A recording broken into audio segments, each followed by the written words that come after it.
I think the room should sing happy birthday to Anthony Hood.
I'm calling to order this meeting. If we could have order in the chamber, please. I'm calling to order this meeting. This is an additional meeting of the Committee of the Whole of the Council of the District of Columbia. I'm Phil Mendelson, Chair of the Council and Chair of the Committee of the Whole. Today is Tuesday, March 5th, 2024. The time is 1:43 in the afternoon. This meeting is being held in room 500, the council chambers of the John A. Wilson Building. This meeting is also being broadcast on Council Channel Cable 13, and it's also available on the council's website, I think streaming on the council's website, www.dccouncil.gov. I know that this meeting was scheduled to start at 11 o'clock. So I will, I hope Mr. Seagraves is listening to me, offer some apology for our starting late. Members have been talking about the issues that are on the agenda and identifying many areas where we have warm discussion. With that, what we have today is we have the Committee of the Whole meeting. We're marking up 5 bills. We are agendizing another 5, and then we will adjourn the Committee of the Whole and start the legislative meeting. I think with very little break, maybe 5 minutes, whatever it takes to set up, and then move through the legislative meeting. I suspect most people are here for the Secure DC bill. That is, I believe, the second bill on non-consent. So it'll be a few minutes before we get to that. No, it'll be more than a few minutes because the first bill will take a little debate. With regard to the Committee of the Whole, we have to make sure we have a quorum. Mr. Cash, would you call the roll? Chairman Mendelson. Present. Councilmember Allen. Here. Councilmember Bonds. Here. Councilmember Fruman. Here. Councilmember Gray. Councilmember Henderson. Here. Councilmember Lewis George. Here. Councilmember McDuffie. Here. Councilmember Nadeau. Here. Councilmember Parker. Here. Councilmember Pinto. Present. Councilmember Robert White. Present. Councilmember Trahan White. Present. Mr. Chairman, you have a quorum. Thank you, Mr. Cash. The first bill for markup is Bill 25-356, entitled the Floodplain Review Authority Amendment Act of 2024.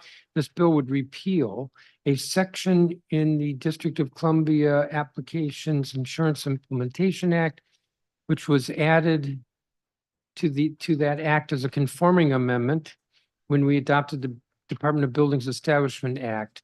Repealing this provision ensures that the critical authority delegated to the Director of the Department of Energy and Environment as part of the district's flood insurance program, that authority is maintained. The council approved this legislation as an emergency bill on June 29, 2023. This was one of the conforming amendments that was added to a new section, that was added as a new section in the act, the Department of Buildings Establishment Act. Several months after that was adopted, the executive alerted the committee that this section would have the unintended effect of stripping critical authority from the Department of Energy and Environment, thereby imperiling our status as a participating community in the National Flood Insurance Program. As a result, the council approved the Floodplain Review Authority Emergency Amendment Act of 2023 in July of 2023. As I said, this bill, what's before us, would permanently repeal Section 6B from that Applications Insurance Implementation Act. The print is the same as the bill as introduced.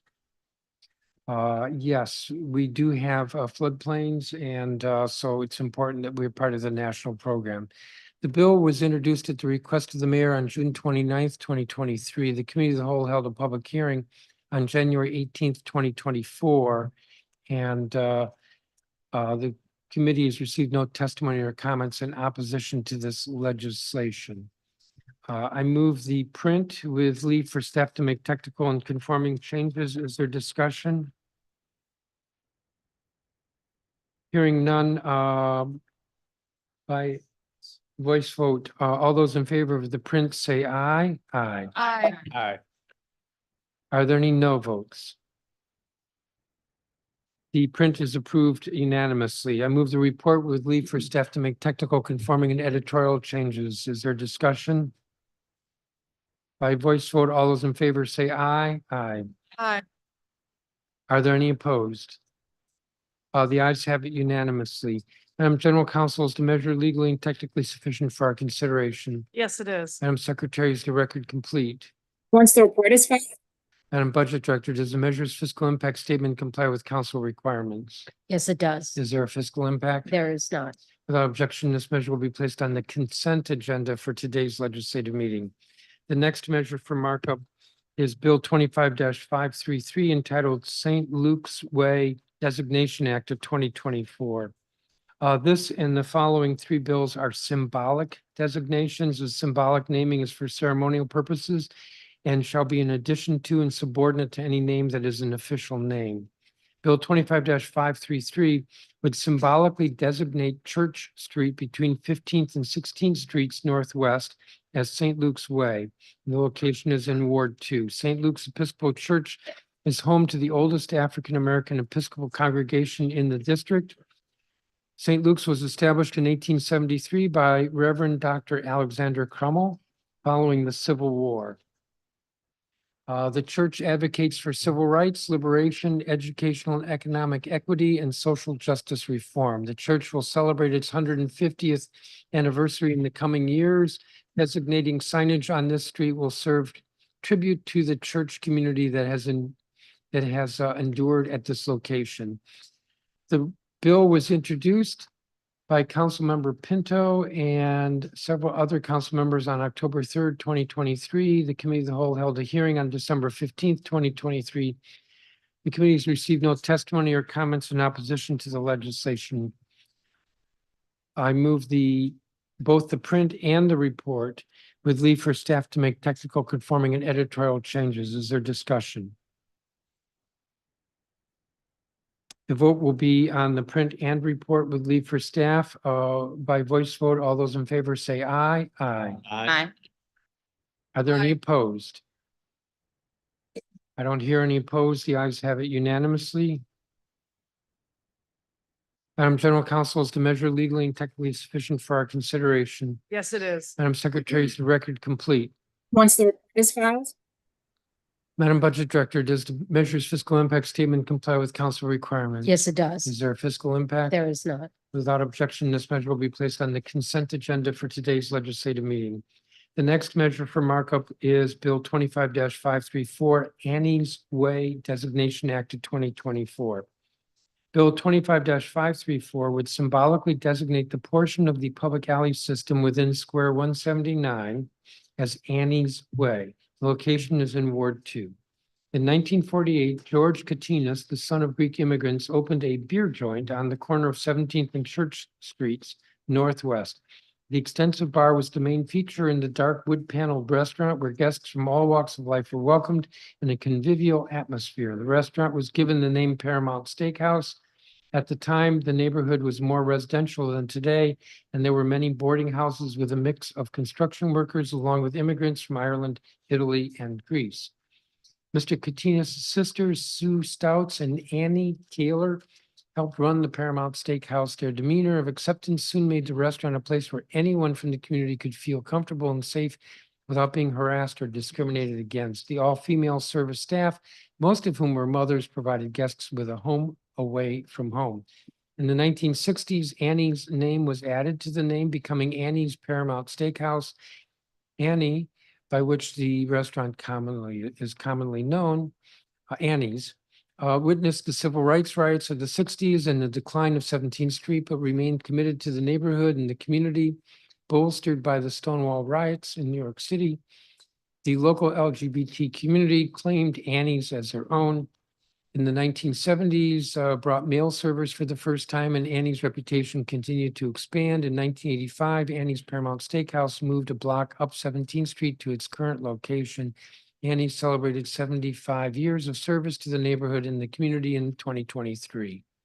In 2013, the council adopted legislation designating the portion of Church Street, the original location of Annie's, as Annie's Way. However, signage was never erected at the location, which makes me wonder why we passed that legislation. And Bill 25-534 repeals the former designation as the community in Annie's prefers to name the alley adjacent to its current location.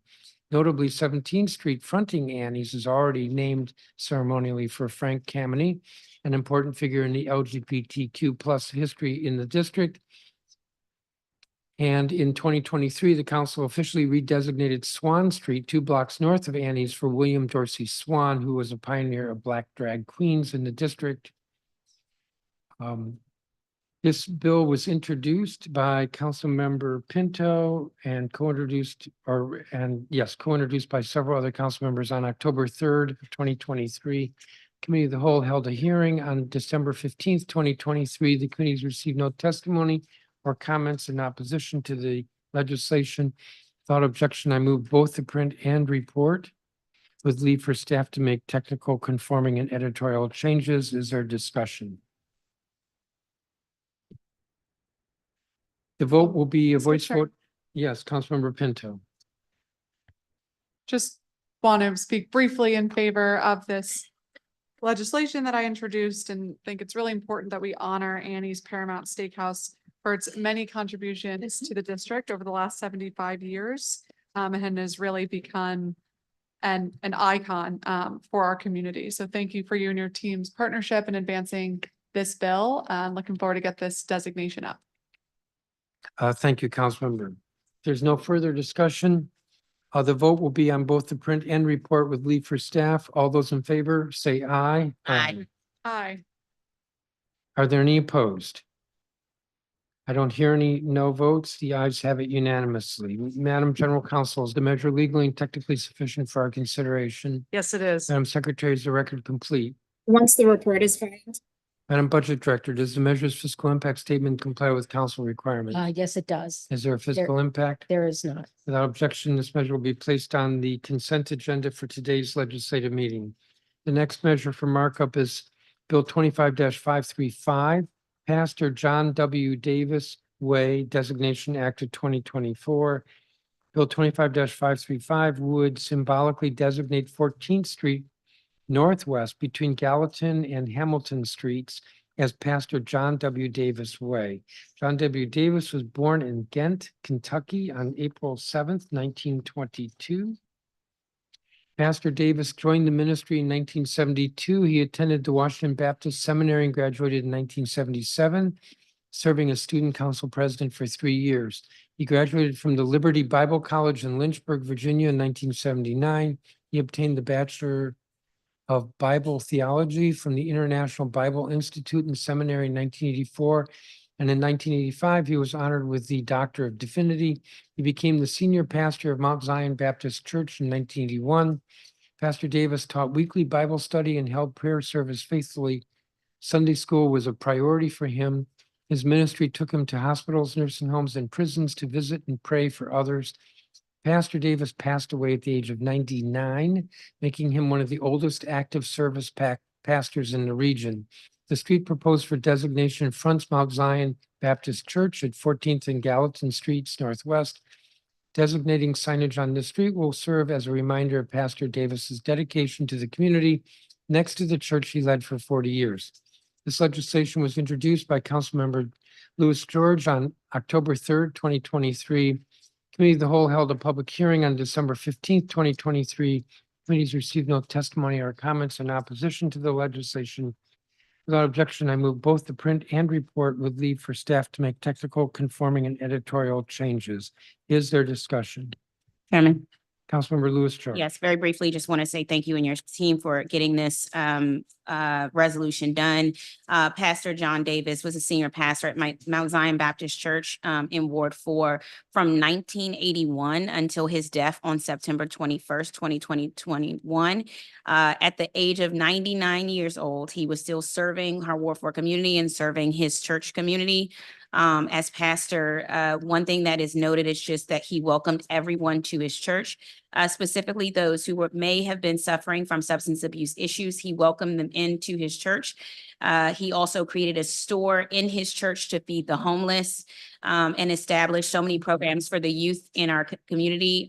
As a man of service, of community, a teacher, a mason, a father, a husband, and a veteran, our Ward 4 is honored to honor John P. Davis for his service. And this designation is just a small acknowledgement of the significant debt the district owes to the life and service of Pastor John Davis. Thank you. Thank you, Councilmember. Is there any further discussion? Hearing none, again, the vote will be on both the print report with leave for staff. All those in favor say aye. Aye. Aye. Are there any opposed? I don't hear any no votes. The ayes have it unanimously. Madam General Counsel, is the measure legally and technically sufficient for our consideration? Yes, it is. Madam Secretary, is the record complete? Once the report is filed, Madam Budget Director, does the measure's fiscal impact statement comply with council requirements? Yes, it does. Is there a fiscal impact? There is not. The objection, this measure will be placed on the consent agenda for today's legislative meeting. The next and final measure for markup in the committee of the whole is Bill 25-559, entitled the Blue and White Marching Machine Way Designation Act of 2024.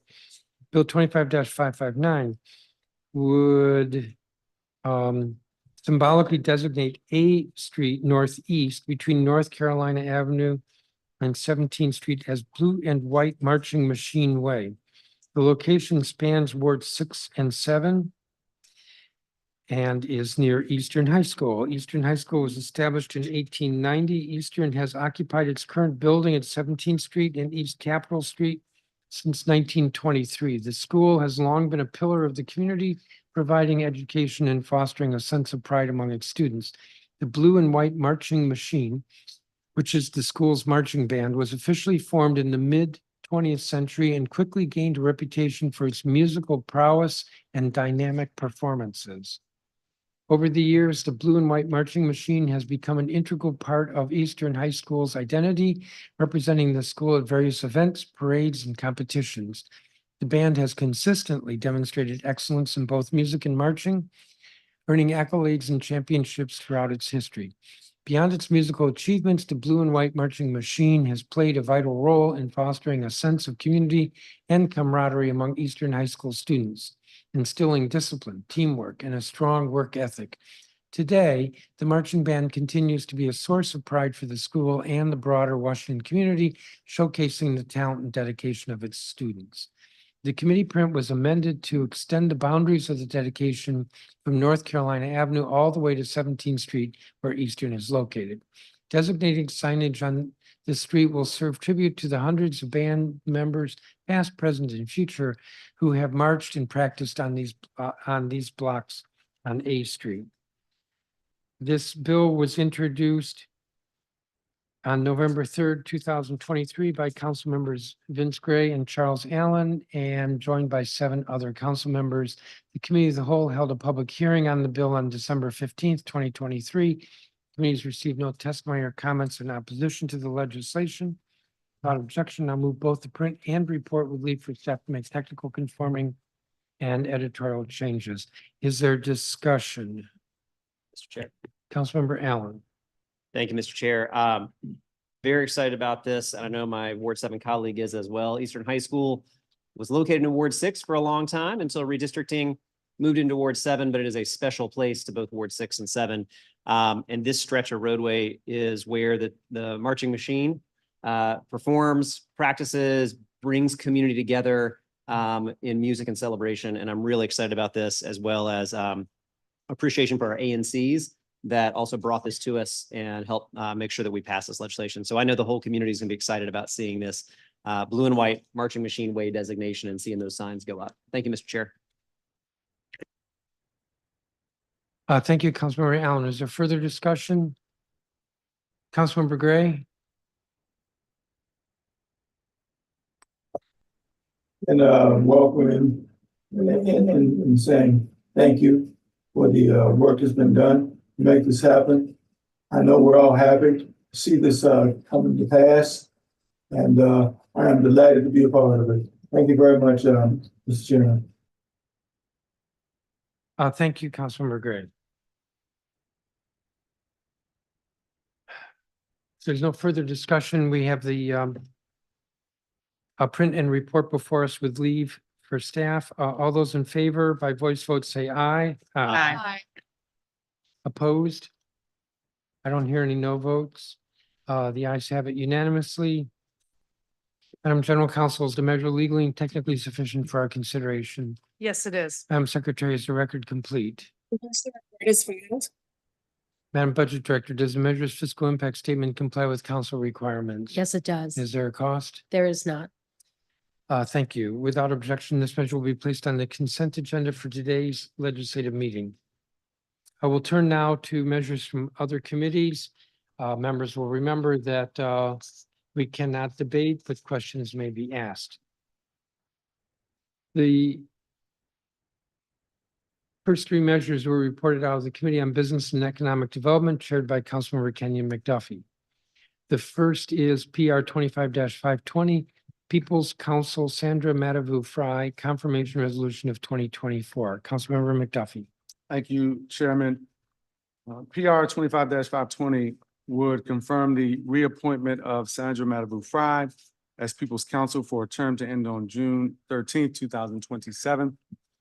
Ms. Matavu Fry's current term expired in June of 2023, and she has been serving in a holdover capacity since that time. You may recall that in December of last year, the council passed emergency legislation extending the holdover period beyond the statutory 180 days, which was due to expire in mid-December, to ensure that there was no vacancy in this position while the committee and the council took up this nomination resolution. Ms. Matavu Fry has served as People's Counsel since 2011.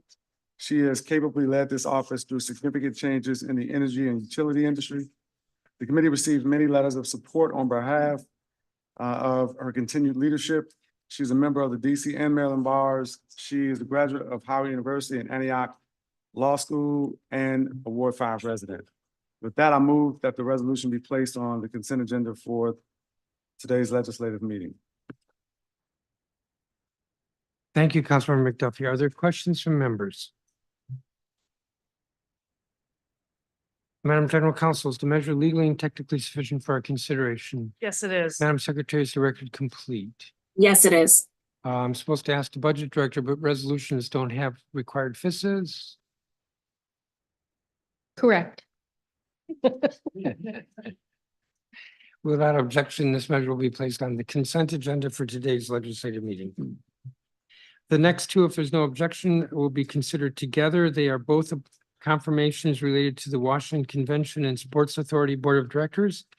PR 25-571, Brian Kenner Confirmation Resolution of 2024, and PR 25-572, Alan Bubis Confirmation Resolution of 2024. Councilmember McDuffie. Thank you, Chairman. PR 25-571, the Washington Convention and Sports Authority Board of Directors, Brian Kenner Confirmation Resolution of 2023, will confirm the reappointment of Brian Kenner as a public member with experience in economic development, the Washington Convention and Sports Authority Board of Directors for a term to end on May 16th, 2027. Mr. Kenner has both private and public sector experience in economic development in this region.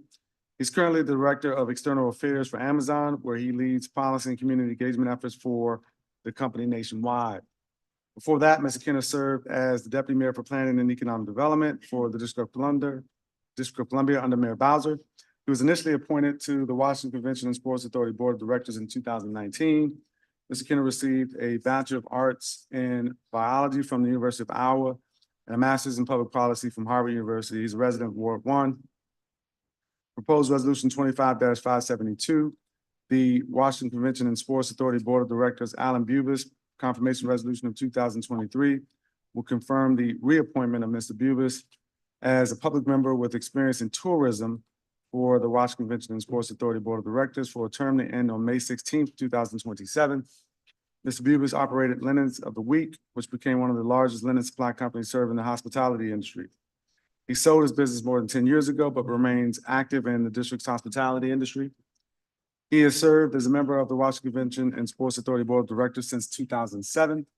He is a Washington, D.C. native and received his bachelor's degree in industrial management from Georgia Institute of Technology. He is a Ward 2 resident. With that, I would ask for support of the two resolutions and move those resolutions and ask to be placed on the consent agenda for the legislative meeting to follow.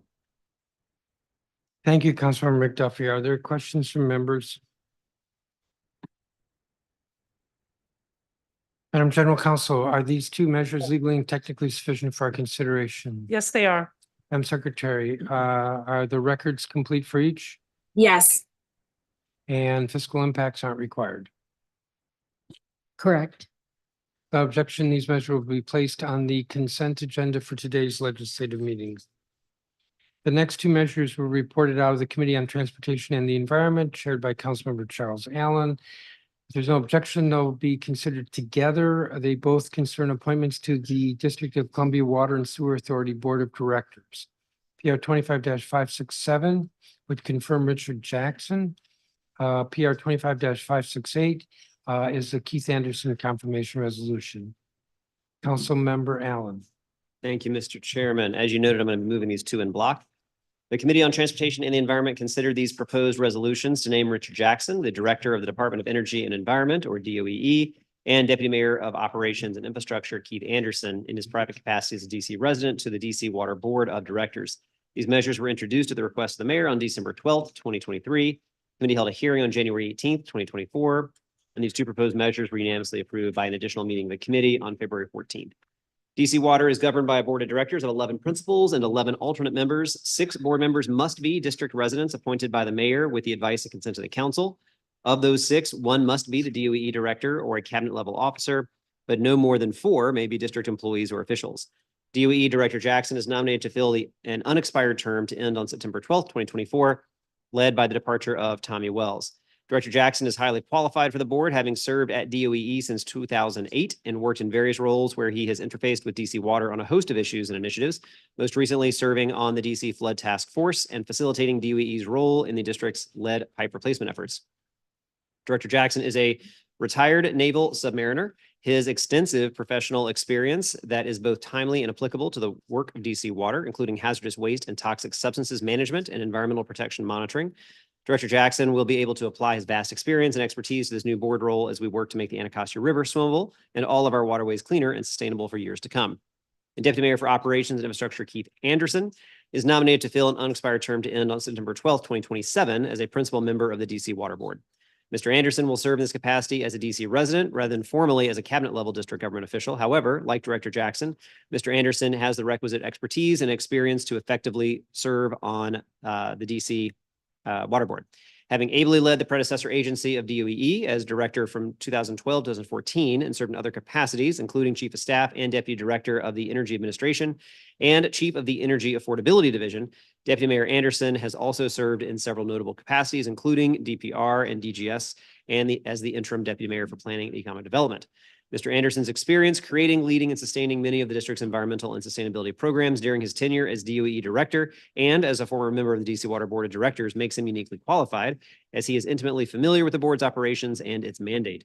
Deputy Mayor Anderson has also served on many professional boards and committees, including the Principal Staff Committee for the U.S. Environmental Protection Agency's Chesapeake Bay Program as its former chair, the DC Sustainable Energy Utility Advisory Board as former chair, and the board of directors of the National Association of State Energy Officials. So with that, Mr. Chairman, I ask these measures be placed on the consent agenda for the legislative meeting to follow. Thank you, Councilmember Allen. Are there questions from members? Councilmember Lewis George? Thank you. One, I wanted to say I've been impressed with Mr. Jackson's leadership and willingness to creatively solve problems in the last 2 months. As a member of the Committee on Transportation and Environment, I look forward to continuing to work closely with him and his team on protecting residents' health and achieving the district climate goal. I also wanted to note, I'm glad to support Mr. Anderson, who's a proud Ward 4 resident during his confirmation hearing. One thing he said that stuck out was that the district's residents deserve the highest quality drinking water, the cleanest rivers, and the most effective utility providers in the world. As a member of the Committee on Transportation and Environment, I look forward with working with him to achieve those goals. As far as the question goes, as we look forward to achieving a lead-free DC, as we know, we still have lead pipes in our city, and there's no acceptable amount of lead in our water, especially as it relates to children. Chairman Allen, I was wondering if you could speak to sort of both of these candidates' commitment to an accelerated lead-free DC and replacement of lead pipes. Thank you, Councilmember. I don't want to be in the position of speaking for them, but as I have worked with them, I have found that both of them have understood their respective roles within the DC government and then the way in which DC Water must move forward. As my committee members know, we also have legislation that we are looking to move forward later this spring that I think will bring even greater urgency to this. And I full well expect to partner with DC Water. And these 2 members as new board members will have a role and responsibility to keep that accelerating to make that lead-free replacement across the city. Awesome. Thank you. Thank you, Councilmember. Further questions from members? Madam General Counsel, are these two measures legally and technically sufficient for our consideration? Yes, they are. Madam Secretary, is the record complete? Yes. Madam Budget Director, no fiscal impact statements required because they're resolutions. Correct. No objection, these measures will be placed on the consent agenda for today's legislative meeting. That's going to conclude the business for this committee of the whole meeting. We will set up within 5 minutes. 2:18. The time is 2:13. This meeting's adjourned.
I'm not planning on pulling it. No, and Andrew says he doesn't want it pulled. Yeah. We have 8 votes on the safe harbor.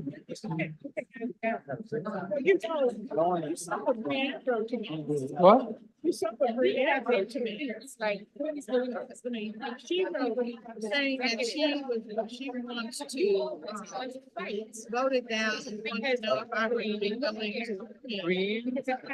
There's several people who are just opposed to the bill. We don't want, they do not want service fees.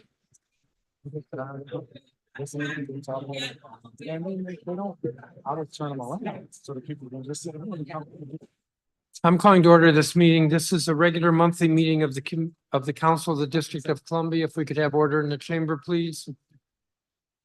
We always like the enthusiasm, but we need order in the chamber. This is the 21st legislative meeting of Council Period 25. Today is Tuesday, March 5th, 2024. The time is 2:22 in the afternoon. And we are meeting in the council chambers. I don't remember if I said that a minute ago, room 500.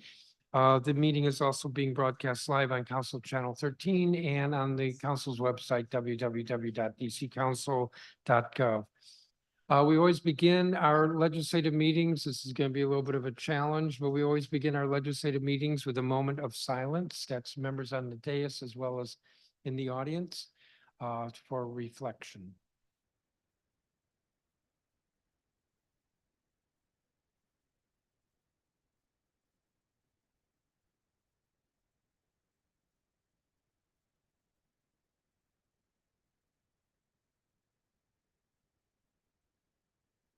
Madam Secretary, would you please call the roll?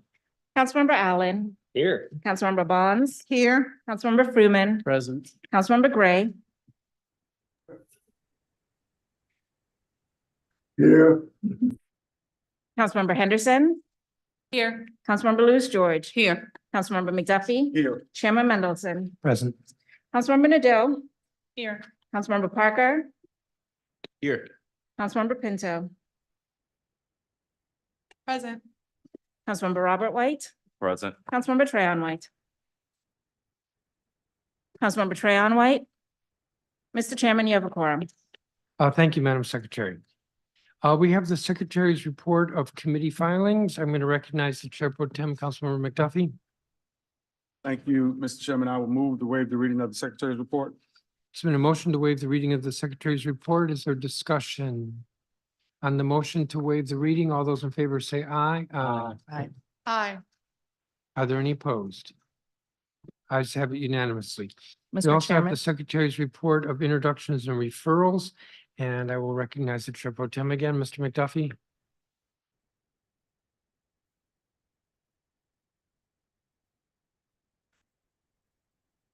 I have a question about the secretary's report. I don't know if you want to go first, though. Well, Mr. Pro Tem. Please proceed, Councilmember Nadeau. Thank you, Mr. Chairman. I have a question about the referral for B 25-737, which is the General Contractor Licensing Amendment Act of 2024. It's referred to the Committee of the Whole, but there is no indication in the bill what agency is implicated in the licensing, which means it could be the Department of Buildings or the Department of Licensing and Consumer Protections. It adds a new license category to Chapter 28 of Title 47, which is largely, though not exclusively, the purview of DLCP. As an example, the bill as introduced adds a new section after real estate licensing, which is handled by DLCP. So I ask that you would review that referral, please. Yes, we'll do that. If you want to send a memo, that would help.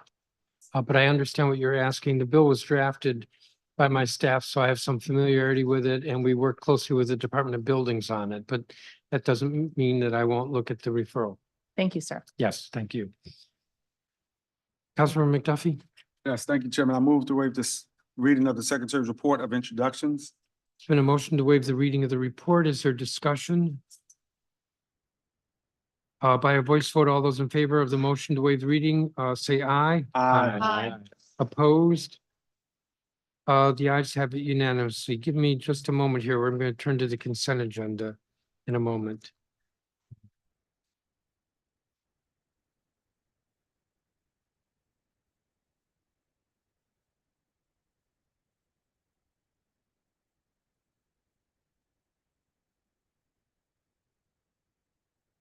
Are there any changes to the consent agenda? I'm not seeing any changes to the consent agenda.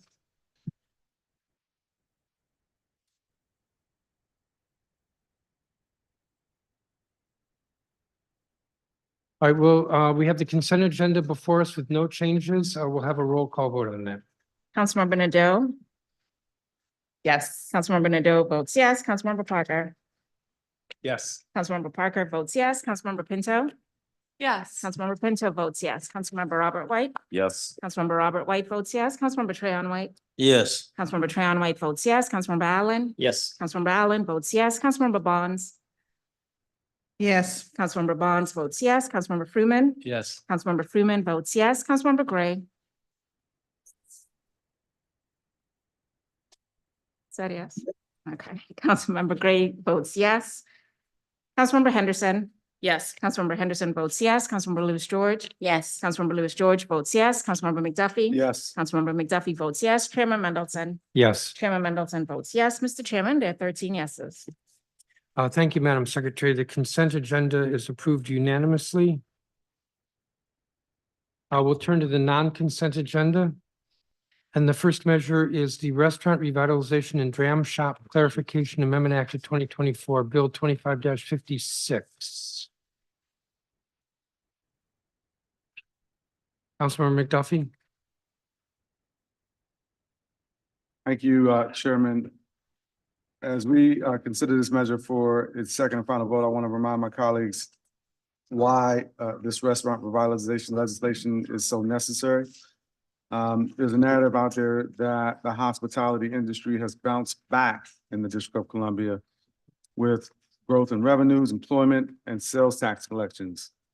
But the reality of the situation is that different sectors of the hospitality industry have had different recoveries.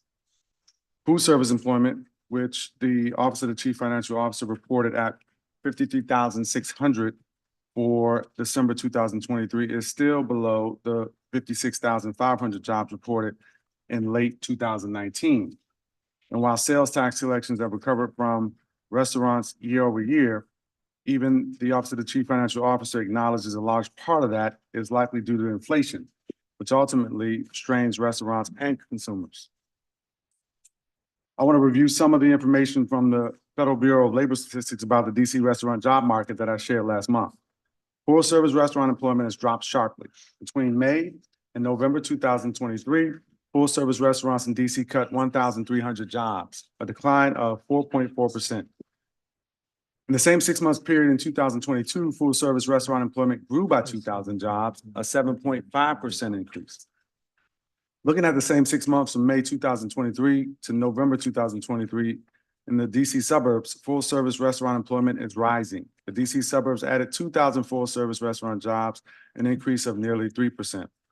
What we do has consequences, and I'm not talking about restaurant operators' profits, I'm talking about jobs. The next bill we consider creates a hospitality training program in DC jail, because we know that not only do restaurants employ more women, more people of color, more residents without a college degree than other sectors, but it also employs more returning citizens. What good will a training program be if our policies kill the very jobs that those returning citizens need upon reentry? A few more numbers for you before we move to a vote. This is taken from a survey of DC restaurants and consumers last fall. You will hear some folks say restaurants just need to increase their prices. Well, nearly all 96% of restaurants have increased prices since the outbreak of the pandemic by an average of 16%. Even after these increases, 75% of restaurants are less profitable today than before the pandemic, with the profitability down 34%.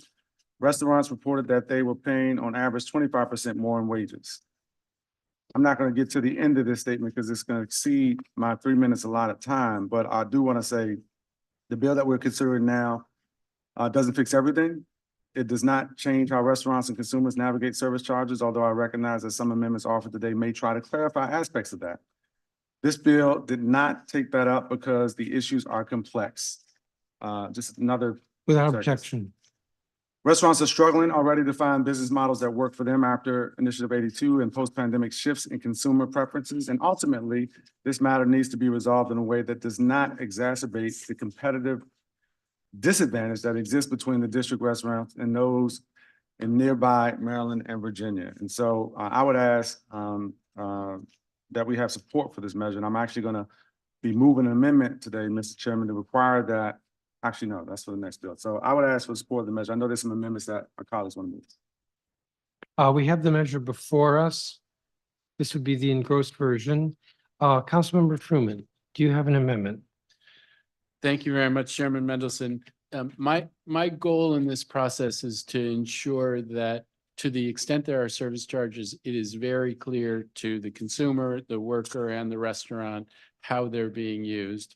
And I think a very important component of that is so that the consumer will know how much of the service charge is used to pay base costs and how much of the service charge is used for compensation over base costs, over the applicable minimum wage. I tried to map out a way to do this that I thought was fair and calibrated over time in the I-82 context. I think that I'll spare the audience the 10 minutes of description of all of the mechanics of what I'd proposed, but I'd underscore what my goal was in this. And I'm going to try to achieve that goal through the process of amendments, that the other amendments that are be put forward to the legislation, including trying to put off the day where we really consider how we structure these things to another day. But for now, I'm going to withdraw my amendment and see where the discussion takes us and how we can get to a good, fair, clear resolution on this question of service charges for all the players. Thank you. Thank you, Councilmember Fruman. There were 3 amendments that I circulated. The first amendment that I circulated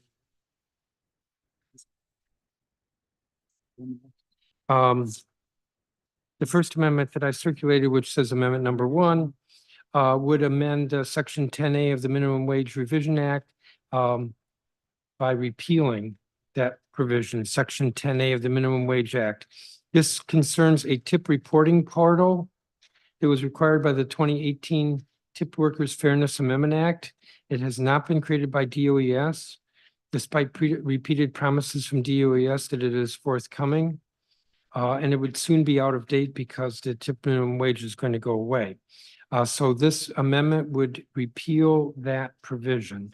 I do want to note that what I circulated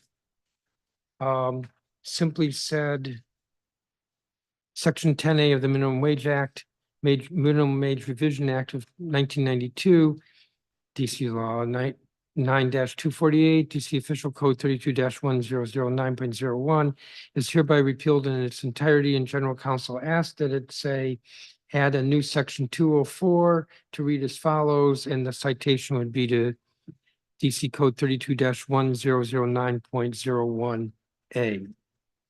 That's fairly technical, but that's part of my amendment. I move the amendment. Is there discussion? Not hearing any by voice vote. All those in favor of the amendment say aye. Aye. Aye. Are there any opposed? Not hearing any. The amendment is unanimous. Do you need this? Yeah, please. Okay. The second amendment, which is labeled amendment number 2, was recirculated a little while ago because something was added to it. So what this amendment does is it creates a safe harbor. It says that it amends the licensing code, Title 47-2908, to say that a business license under this section may impose as a percentage of sales a service fee of not more than 20%, provided that the type and amount of the service fee that may be charged is prominently disclosed to consumers by the following means. 1, directly disclosing verbally or by sign language as appropriate the fee to a consumer before the consumer places an order. 2, clearly and prominently disclosing the fee on all menus and on the business's website, if there is a website. And 3, clearly and prominently disclosing the fee on signage in the establishment reasonably visible upon entry to the establishment. The disclosure accurately describes the purposes of the fee, including by explaining with specificity how the fee will be used or distributed, including, if applicable, the proportion of the fee distributed to employees and the business uses of any service fee collected from diners exclusively for the business uses any service fee collected from diners exclusively for the purposes disclosed. What I circulated a little while ago adds a new paragraph that speaks to, because we hadn't thought of this, where there may be, for instance, a banquet, and therefore there is a contract, and typically the service fee is more than 20%. So the new language would be: a business licensed under this section may impose a service fee of more than 25% when such fee is included as a term of a written contract negotiated between the business and a consumer for services, including banquet services. And there is a conforming language at the beginning. It says, except as provided in paragraph 2, and that paragraph 2 is for the contracts. So that's the amendment that I'm moving. This revised version was circulated a little while ago. I intentionally said 25%, although what was circulated said 20%. So I move that. Is there discussion? Mr. Chairman, when is it appropriate to bring an oral amendment to that? Well, let me recognize Councilmember Nadeau first. Thank you, Chairman. Okay. Chairman, I'm speaking today as the Chair of the Committee on Public Works and Operations, which has oversight of consumer protection. This amendment is not simply a reference to the CPPA. It's a carve-out. I understand the problem this is trying to solve, but on principle, I think that a carve-out of an entire section of the economy for the consumer protection law sets a horrible precedent. This language is inconsistent with the current guidance issued by the Office of the Attorney General. Restaurant patrons should have the same rights as any other consumers, including understanding exactly what they're paying for. I absolutely sympathize with businesses that are being challenged by lawsuits, but this has long-term consequences to address what is a short-term legal gray area. As one of our colleagues said earlier, the OAG has the tools to go after restaurants for deceptive practices. But if this amendment passes, their ability to do that will be drastically reduced. Thank you, Mr. Chairman. I do not support this amendment.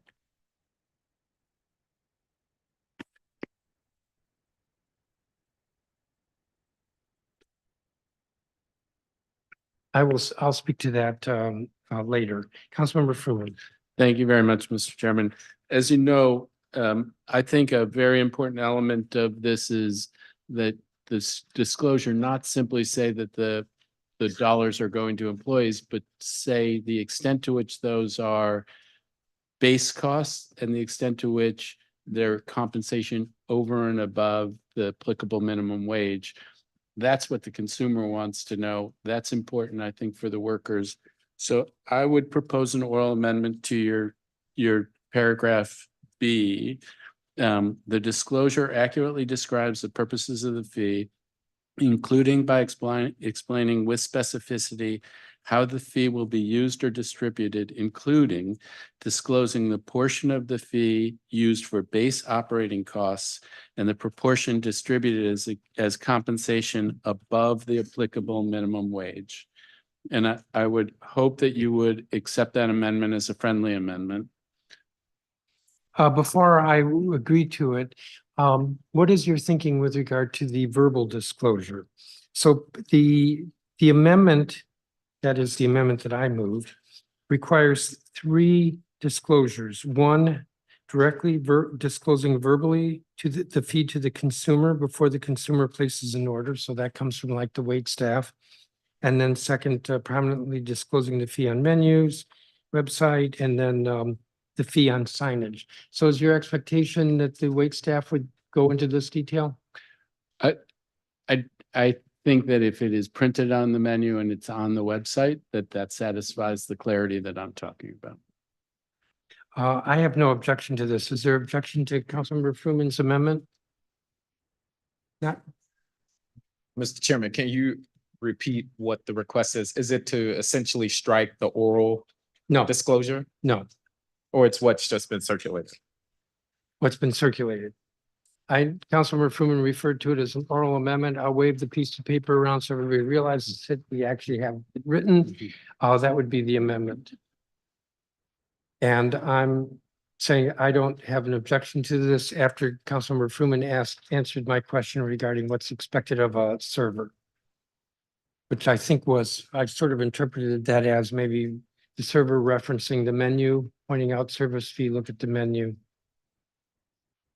Okay, I have a question. So when we say explaining with specificity how the fee will be used, are we just merely talking about base wages versus restaurant operations, or are we requesting a percentage breakdown as was being proposed before?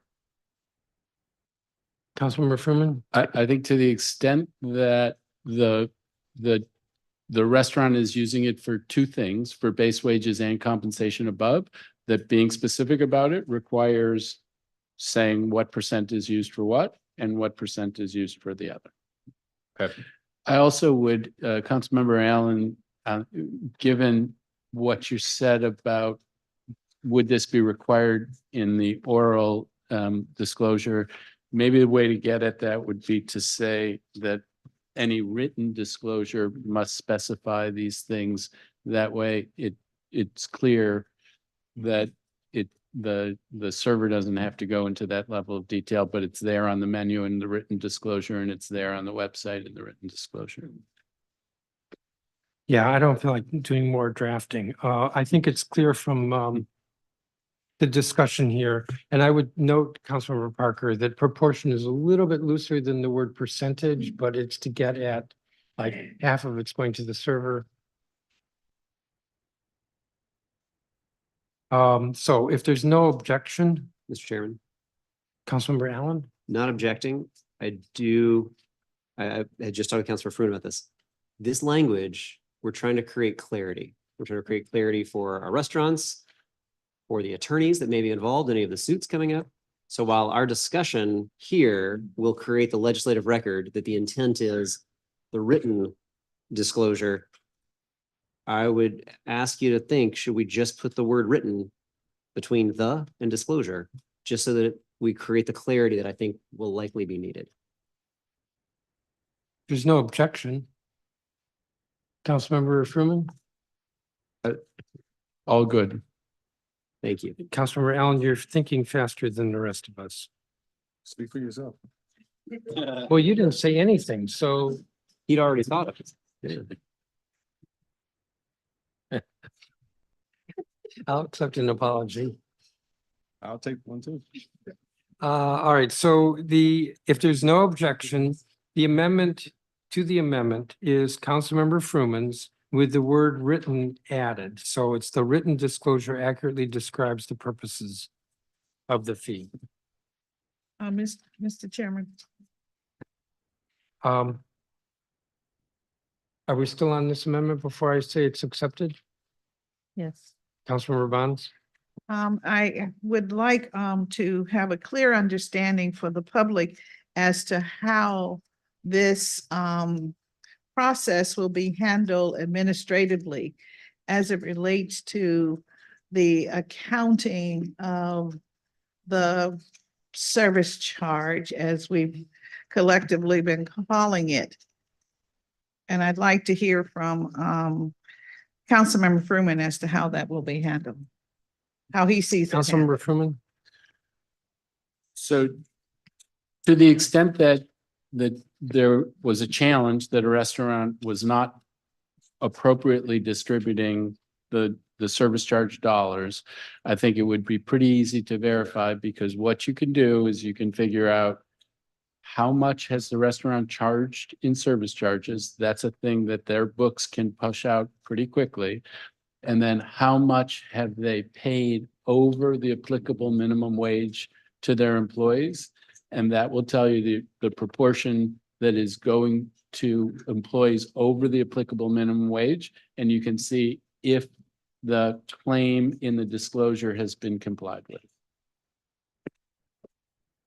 And so, the employee payout is what we are most concerned with in this amendment, as opposed to the restaurateur having the ability to use this service charge amount for any business expenses.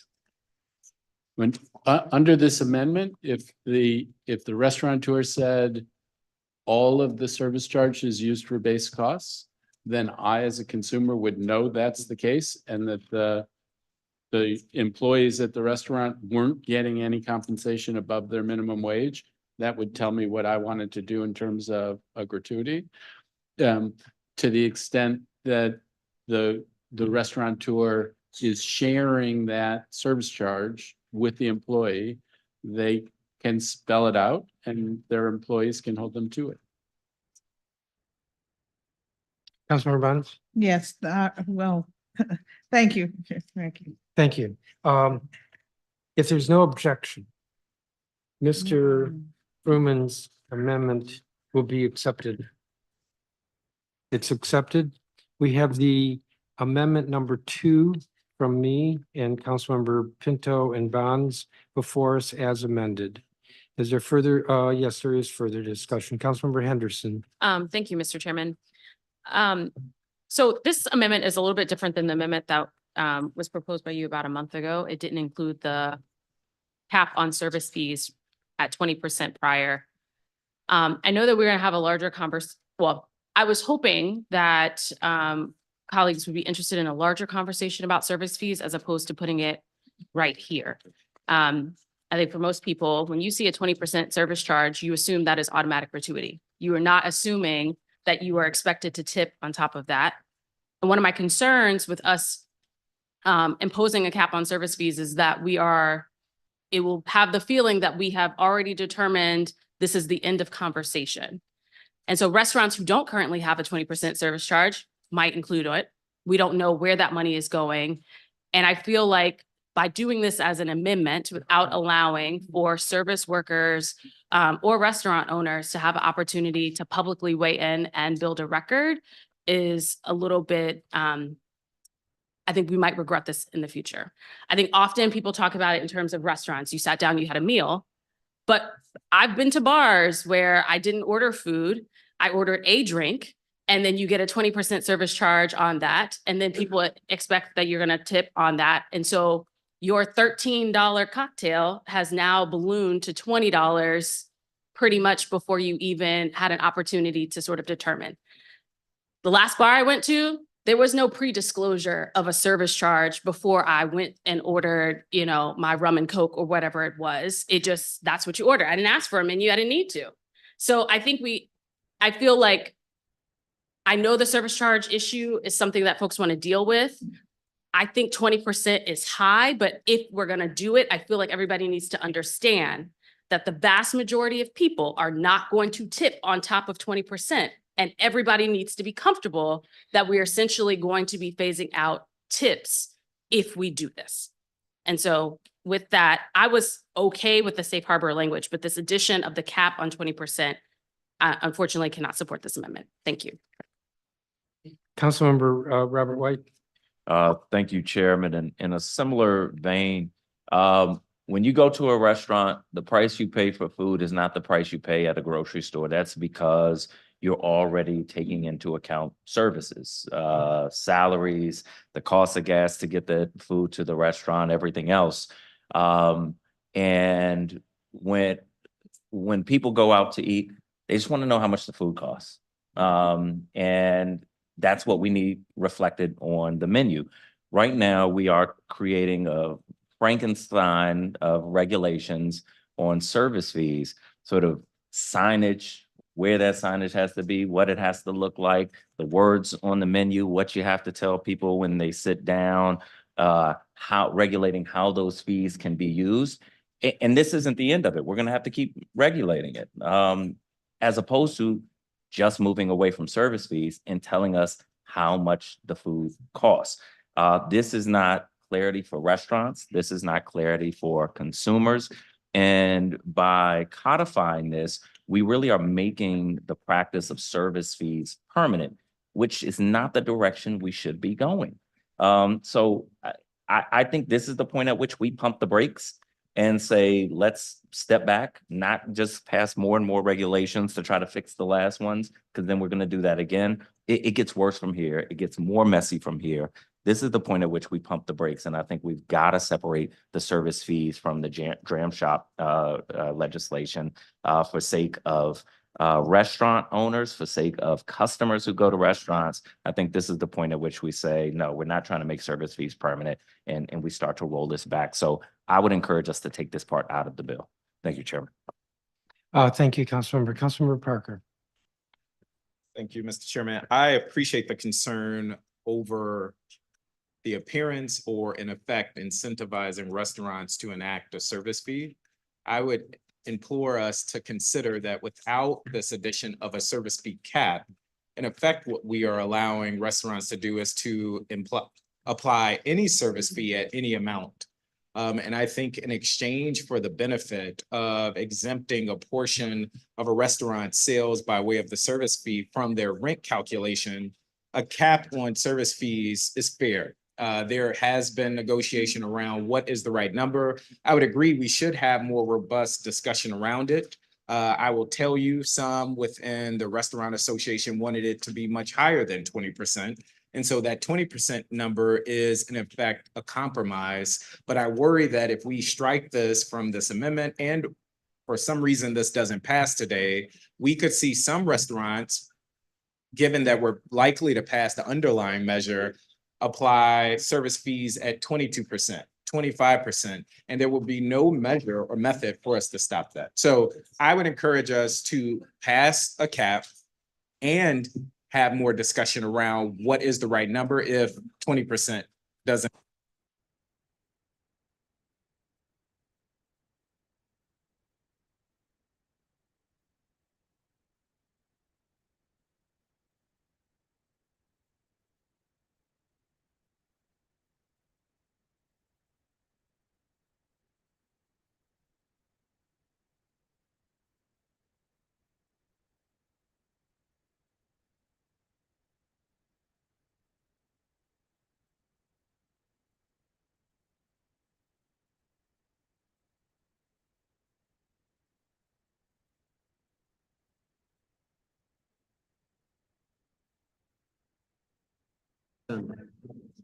All right. Systems out. Check 1, 2. Thank you. I wanted to just say this for the record as I think about Initiative 82 and just the whole conversation about tip wage workers. And I got mixed reviews when I went to restaurants from management and workers. And depending on what size restaurant I went to, some people wanted to keep their tips because they were making more money, and some people just wasn't getting equitable wages. I think that was the basis of this. I think it's taken on a whole different nature as we think about the unintended consequences of these bills. And I think that we want to, be clear with the consumers on what we are paying, because I don't even know. I would rather for the money to go to the worker than to the business. But as we know, as the price of food goes up, as restaurant owners have to pay workers equitable wages, which they by law supposed to been doing from day one, we wouldn't even be here. So I want to be supportive of this, Chairman. I just want to know, what have you been hearing from the businesses? Because it seems like they didn't agree with it, then they agree with it about this cap, and would this cap be a tool to help them stay in business to continue thriving? Because, you know, all of our businesses, especially our hotel and restaurant industry, is under attack in the district, and we want to keep them open.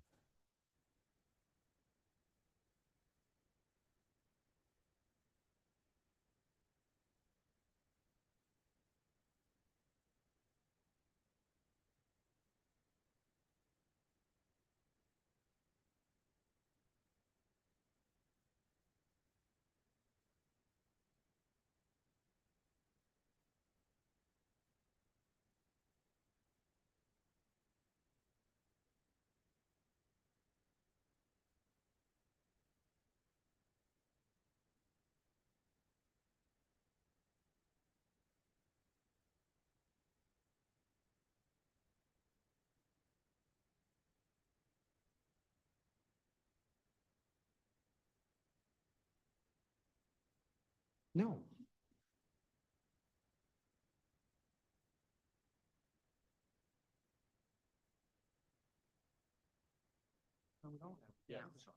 Is it possible that you guys unplugged?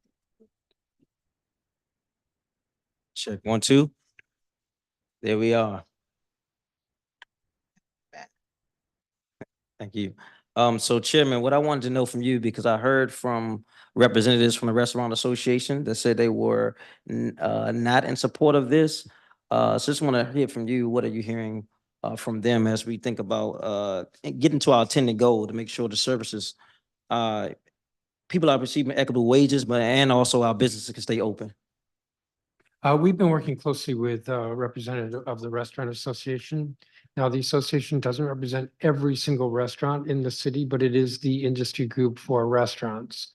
And the language here has been reviewed by them and is okay with them. I wouldn't say that they're enthusiastic about it, but the cap, the 20% cap was a number that was discussed with them, and they're okay with that. I added the amendment, the change that is part of this amendment with the banquet, where there's a written contract. I want to emphasize where there's a written contract that's negotiated. So that is 25% that was worked out with the Restaurant Association. I did want to note that I got a text and said we are good with this, Councilman White, so. All right. Thank you. I'm going to speak to this in a minute, but is there anyone else who wants to speak on this? Councilmember Allen. Thanks, Mr. Chair. I had two questions actually to make sure I understand as I'm reading through this. The first is around service fee and setting the cap at 20%. So I'm not going to name which restaurants, but in just the last week, I've gone to 2 different restaurants where at the end, as I got my bill, one had a 4.95% fee. The receipt did not say service fee. It was some type of operational fee. It wasn't my taxes, it wasn't the food, but it was just about operational fee. And another restaurant had a 5% kind of surcharge. Is the intent and is it clear that the service fee, in other words, does a restaurant have to use the words service fee and no more than 20%? Or could a restaurant put in operational charge? I think we've all seen receipts before that just say wellness fee. Is the intent that that is inclusive of all fees, or is it only something listed as service fee? The intent is that it's inclusive of all fees, but there's another way to get at that, to answer your question, and that is this amendment is a safe harbor. Restaurant complies with this, then any suit against them would be dismissed immediately. A suit for violating the Consumer Protection Practices Act. So if they really want to be careful, they would probably name it a service fee, but I would say the intent is that it includes all fees. Okay. I think it's important because this is absolutely going to be impacting litigation, that we are as clear as possible and that our legislative record is incredibly clear on this. Second question I have is around, I guess what I'll say almost from I think one of my colleagues talked about this from like a reasonableness side of this. To say that the type and amount of service fee that may be charged is prominently disclosed to consumers, the following means directly disclosing verbally or by sign language, and I might suggest, do we mean American Sign Language, as appropriate, the fee, then clearly and prominently on the menus, and then clearly and prominently on entrance. And their website, if there's a website. And their website. So I understand if I sit down at a table, I've got a menu and I have it in front of me. And I guess it's not too much that the wait staff would say after they tell me about the specials for the day. And by the way, we have a 20% service fee. I do think there's probably a distinction though for folks, and Councilor Henderson talked about this, like if you're going to a place where you're just purchasing a drink, oftentimes you're not actually even looking at a menu. Is the expectation that a bartender for every single service they do, they're going to have to say before they take your order, and we have a 20% service fee? Well, Mr. Allen, on your 8th drink, they'd probably It's don't gonna have be your to tell you first. for the 8th, but for the first, yes. That Yes. the staff would have to verbally in every order they take. Every first order, yes. Every first order from a customer, yes. And do we think that is a I don't know, that I'm questioning, is that a reasonable expectation that we think that that's something the staff's going to be able to do and how much when it's on Well, the menu? that's why it's on we the have the entrance? other disclosures as well. No, but it's all of them, right? I realize that, yes. It's not or, I got to yes. do all of them. Yeah. So just like they ask me, now, they don't usually ask me this at a bar, but they ask if I have any allergies. Yes, so they would say, and we have a service fee. They could point to the sign. The sign has to be prominently displayed. That'd be an easy way to do it, is to have at the bar, over the bar, a sign that says service fee. It'll be used in the following ways, and then the wait person says to you, when you order a beer, by the way, we do have a service charge, as explained on the signs, disclosure made. I totally understand the in writing, the signage on my menu, on my website. I'm questioning if that's a realistic expectation of every staff member for every order, be it at the table or at a bar, that they would be able to do that. I don't know if that's Well, that let me just is a say pretty that, big order. as I said to Councilmember Tran White, this legislation, this language in particular has been around, I think, since version 1 a month ago. And the Restaurant Association has been okay with it. The language here, the bulk of this language on page 1 of this amendment was actually drafted by the Attorney General or the Attorney General's office. So that's the disclosures. That's why it's the 3 kinds of disclosure. That's why we're making it clear that the written disclosure has to be a bit more detailed. That's why we're saying that there has to be signage. I think it's pretty easy for a wait staff to simply point to a sign and say, we have a service charge. That's the disclosure. And I know That we're, adds I know 30 we're seconds. over our 3 minutes, but I am concerned about the staff being able to manage the verbal interaction every single time. And in particular, I'm thinking about, like, it's one thing when I go to a restaurant, I sit at a table and I'm actually having a conversation with the staff that's helping take my order, right? I would expect, I get asked about the allergies, everything else, right?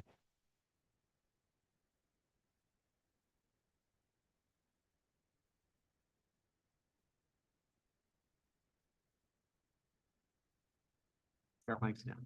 Oh. Is that because I'm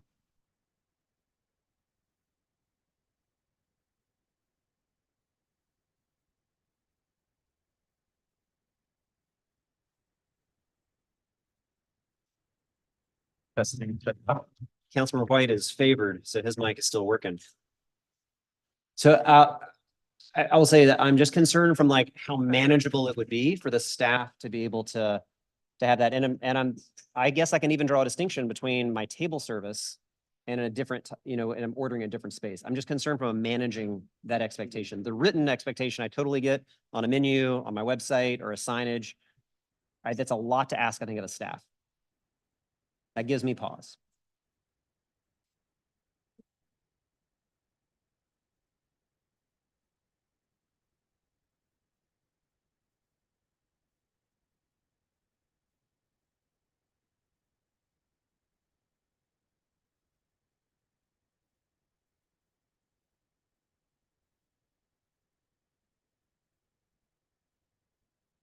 In New York City, he does. Well, we're required to Oh, yeah. record our, Yeah. I know, we're required to Okay, record our back home. meetings. So let me answer your question, and then I think what I'm gonna do is a recess while we get this technology fixed. I understand what you're saying. I frankly think that the burden on wait staff is not that great, because after a couple of customers, it just becomes routine. It's not a difficult disclosure in terms of the verbal disclosure. It's acceptable to the industry.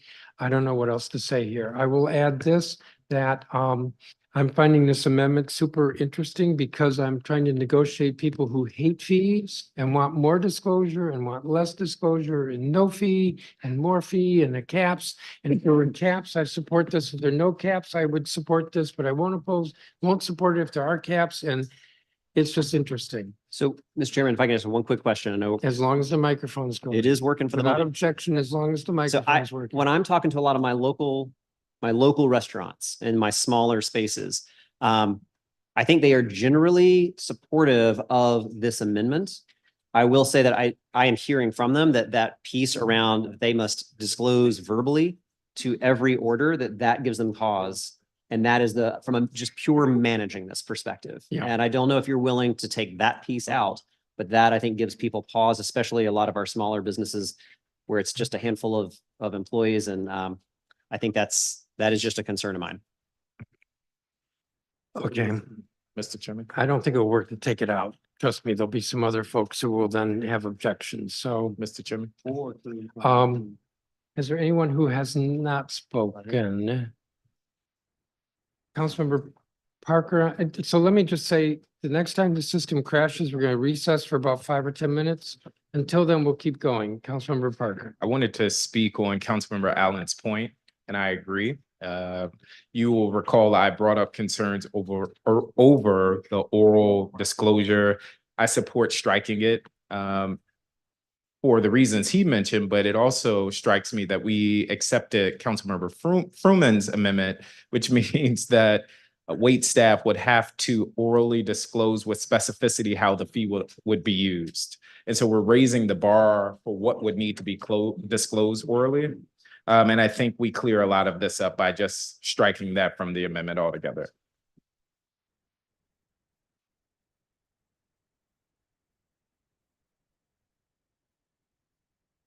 Let me recognize Councilmember Nadeau and then Councilmember Robert White. Thank you, Chairman. I just want to speak to the discussion about what OAG minute has said clock. on this. I know you had indicated you worked closely with OAG on the language that's before us today. My understanding is that they concur with that. However, they do not support any CPPA carve out. They do not agree with the intent of this amendment for OAG to intervene in private litigation or defend private companies against lawsuits, because it isn't something that they do for any industry. Thank you. The language that I said was that what I said was that the language on page 1 before my amendment on banquets and Councilmember Fruman's amendment was almost identical to what OAG drafted. I see. Councilmember Robert White. Thank you, Chairman. I just want to reiterate that all the things we're trying to regulate here around service fees, how much they can be, where they have to be disclosed, how they need to be disclosed, what they can be utilized for, really is creating a mess. And no restaurant workers are going to get more tips because of this. Some will get less because people will see a 20% service fee and they're going to say that's enough in addition to my bill. So there are so many downsides to this. I strongly recommend that we vote no on this amendment and that we strike this provision of the bill so that we can clarify this provision that is going to affect thousands of workers and tens of thousands of consumers. This is the point at which we take a better direction, Chairman. So I plan to vote no on this and we'll work with my colleagues to make sure we strike this provision. Thank you.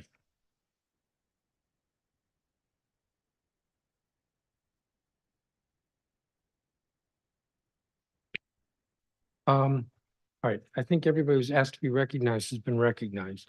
I'm going to start with this. I'm going to take my 3 minutes. If I were to move to strike or offer to strike the verbal, would there be any objection to that? Are you speaking for the members? Because if there's no objection to it, then I will move to strike the verbal, which is the B1AI. If there's no objection, then it is struck. The second thing I want to say is this. I kind of noted this a minute ago, and that is there is an underlying tension, if you will, in the discussion, because there are some members who do not want a service charge at all. And I don't know that theoretically, that's a bad position, but that's not what's before us. And I think I said this in the breakfast. If we want to go in that direction, it's a much more complicated and complex discussion because we would basically have to ban service fees. And what industries does that affect? And actually, how does that affect the restaurant industry? So without going there, we're then dealing with this amendment. This amendment is intended to be a safe harbor, nothing more. It's meant to say that if a restaurant is providing disclosure about a fee, if it wants to have a fee, if it provides disclosure, then it is immune from being accused of an unfair or deceptive trade practice. That's all it does.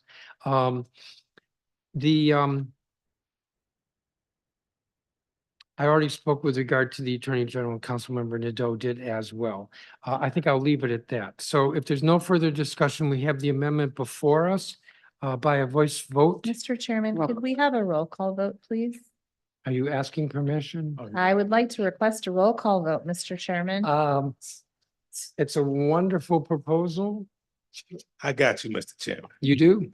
Unfortunately, yes, I do. This meeting is rough. No. Thank you.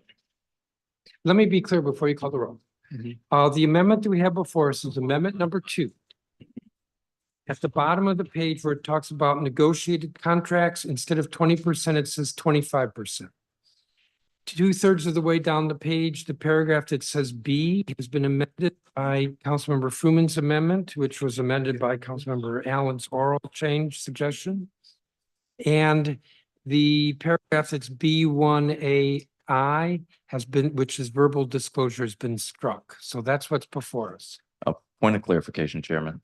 Okay. So if we pass this amendment, then we are keeping service fees. Is that right? I think that's getting into debate and not clarifying the amendment. Well, if the amendment fails, We're in then a I roll think we have a call. path to not have. No, service we're in a fees. roll call, so I don't think we can go there. Point of clarity, Chairman. The clarification has to be concerning what you're voting on. That's what we're trying to ask. Go for it. I'm not sure we're voting on your amendment Yes. or Matt's amendment. No, Matt's amendment, Councilmember Fruman's amendment So has been incorporated into the amendment number 2.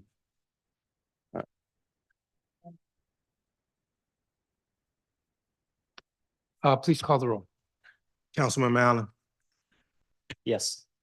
Councilmember Bonds, Yes. Councilmember Bonds votes yes. Councilmember Fruman, Yes. Councilmember Gray, No. Councilmember Gray votes no. Councilmember Henderson, No. Councilmember Henderson votes no. Councilmember Lewis George, No. Councilmember Lewis George votes no. Councilmember McDuffie, Yes. Councilman McDuffie votes yes. Chairman Mendelson, Yes. Chairman Mendelson votes yes. Councilman Nadeau, No. Councilman Nadeau votes no. Councilmember Parker, Yes. Councilmember Parker votes yes. Councilmember Pinto, Yes. Councilmember Pinto votes yes. Councilmember Robert White, No. Councilmember Robert White votes no. Councilmember Trayon White, no, Councilmember Trayon White votes no. Mr. Chairman, you have 7 yeses and six noes. The amendment is approved. The third amendment that I'm moving. Give me just a moment here.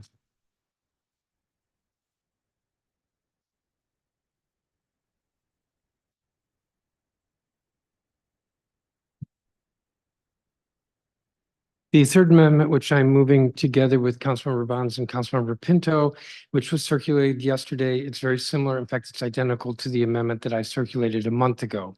What it would do is it would accelerate the implementation, full implementation of Initiative 82, which is scheduled to be implemented incrementally every year until July 1st, 2027. This amendment would change that, accelerate it so that it's fully implemented July 1st, 2025. I'm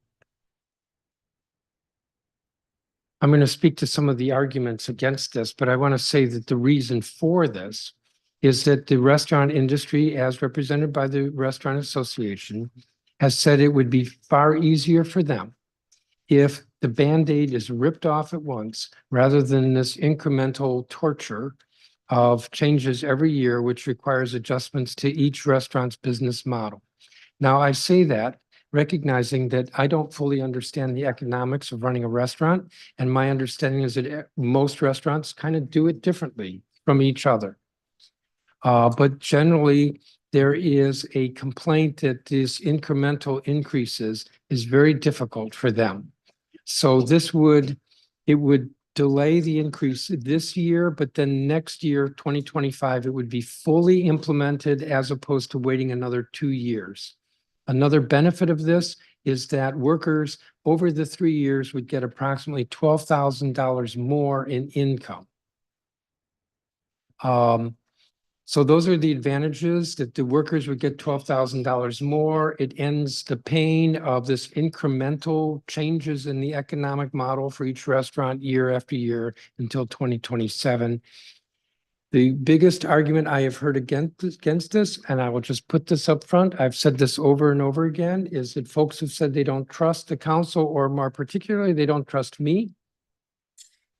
And I don't know how many times I can say, and I've said it in writing, that I will not support, I would oppose any effort to repeal the initiative.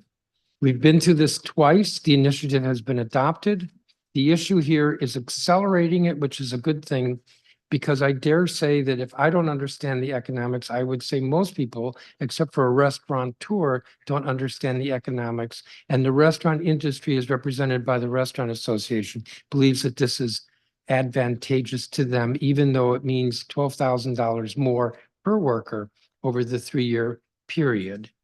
Now, I mentioned the trust issue. I don't know what else I can say there. The amendment, I believe, has the language specifically that says that, to be clear, I have no intent to restore the tip minimum wage in the future and would oppose any such mischief. That fight is over, but the industry wants that end date to happen sooner. That is in writing. The other point I would make, because I heard this discussion or raised at our breakfast, was that the legislative drafting, this was an initiative. We shouldn't amend the initiative. Well, legislative drafting by initiative is not and should not be sacrosanct. And I will cite as Exhibit A, medical marijuana, which was adopted by an initiative and rewritten by the council in 2010 or 2011 because it was not well written. And I don't think anybody is complaining that we got it wrong, other than, of course, we're trying to fix things in light of the congressional rider. Even this initiative, 82, which had its start date as January 2023, we've already amended because we did not think that that start date being like, 1 month after the initiative went through the approval process, that the initiative should start then. So initiatives, the purpose of the initiative was to eliminate the tipped wage. The initiative proposed to do that by 2027. This amendment would accelerate that to 2025. I think that we, the government, have been a bit, we've been hard on the restaurant industry. And if they want the Band-Aid ripped off and they want it ripped off in 2025, we should do that instead of continuing with a process that includes the service fees. It's just torture for everybody. But, I expect we'll have a roll call vote on this. I'm inclined to do a voice vote. And the ayes will have it. So I expect there'll be a roll call vote and members can say whether they want to help restaurants and workers get $12,000 more. Yeah. Mr. Chair. Why are you giving me that? So we'll have a vote and we'll see where people stand. Councilmember Allen. Thank you, Mr. Chairman. Why? And looking back on the amendment we just did, it's been a while since we had a good 7-6 vote. So I know that alignment throw some people off looking at that one. But on this one, Mr. Chairman, I absolutely do take you at your word that you are not seeking to revisit that down the road. And so I know you've said that, and I know you want to make that emphatic. You put it into the writing. I just want to make sure for the record, I do trust you on that. I do not support this amendment, though. We've talked about the restaurant industry. And when I talk with a lot of my smaller operators, my smaller businesses, they do not agree with this. They are hustling and working hard to be able to have this be spread out over the many years. And from an operator perspective, they believe that staging this out incrementally is tough for them already, but they believe that is a way in which they will be able to survive and keep growing their businesses. And so when I listen to my restaurant industry, I do hear a variety of voices. There are absolutely some restaurants that say, let's go with this approach, and they would rather do the 1-year delay and then bring the whole amount on. But I think that our smaller businesses are the ones that are the most vulnerable to the market pressures, and they don't want this. And so I don't support that. I also think for our workers, going a year without that increase is also something I don't hear from workers that they want. So I'm listening to the voices, I think, of the workers and of many of the small businesses and operators that don't think this is the right approach. So I am not going to support this amendment today, but I do want to make clear, because I can hear the passion in your voice, I do believe you and take you at your word, and I want to make sure that's clear, but I don't think this amendment is the right thing to do. Thank you, Mr. Chair. Thank you for that. Further discussion, Councilmember Lewis George. Thank you, Chairman. I do think we have to mention the initiative, and I do think this is completely different from the initiative we did on marijuana.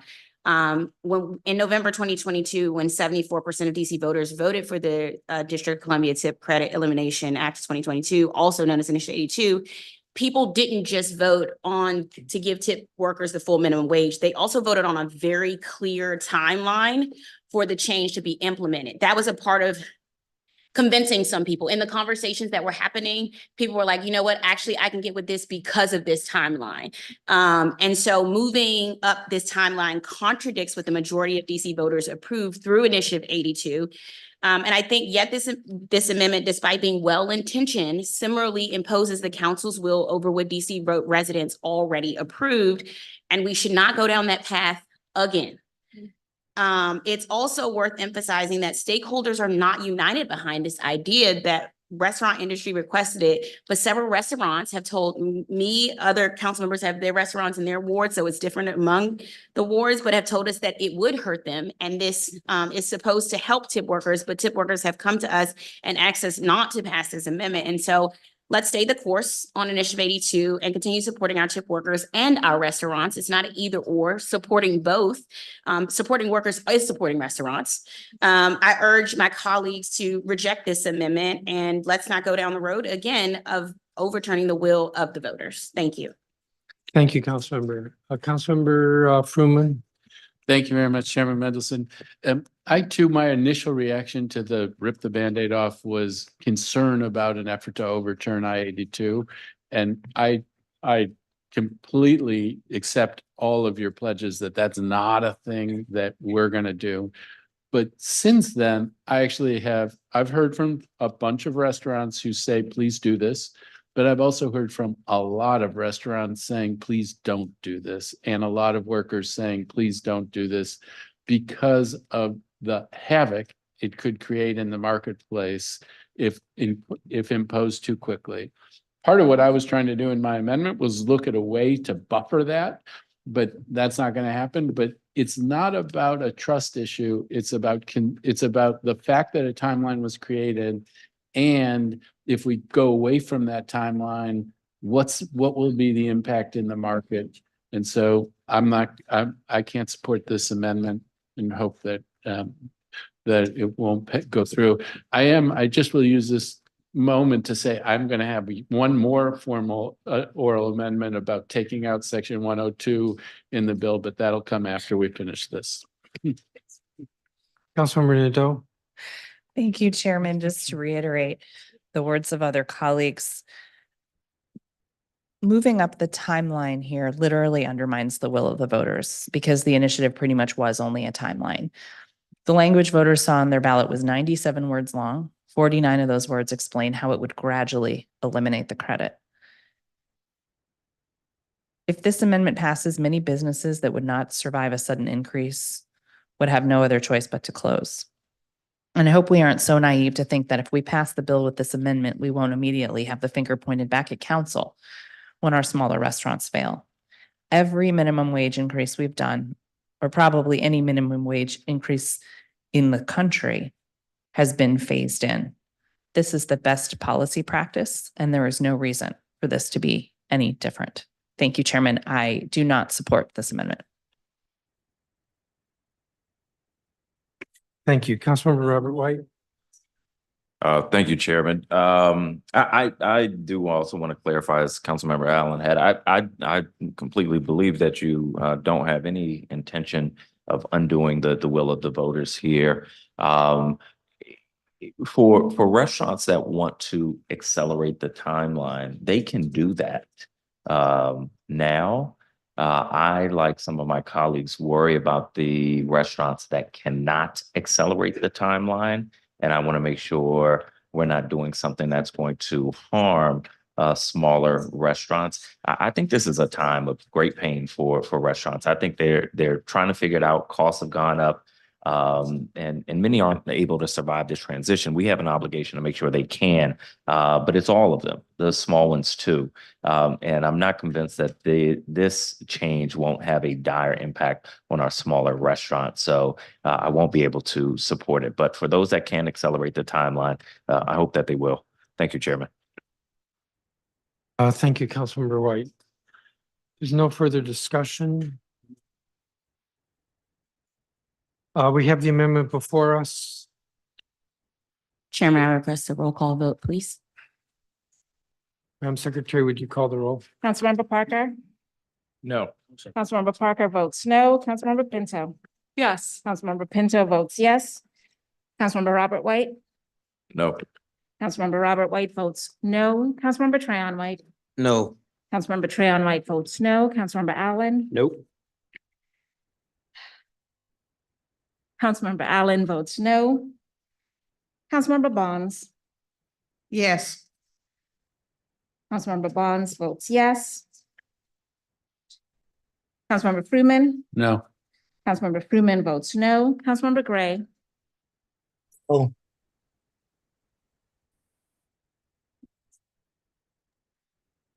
Councilmember Gray, No. Councilmember Gray votes no. Thank you.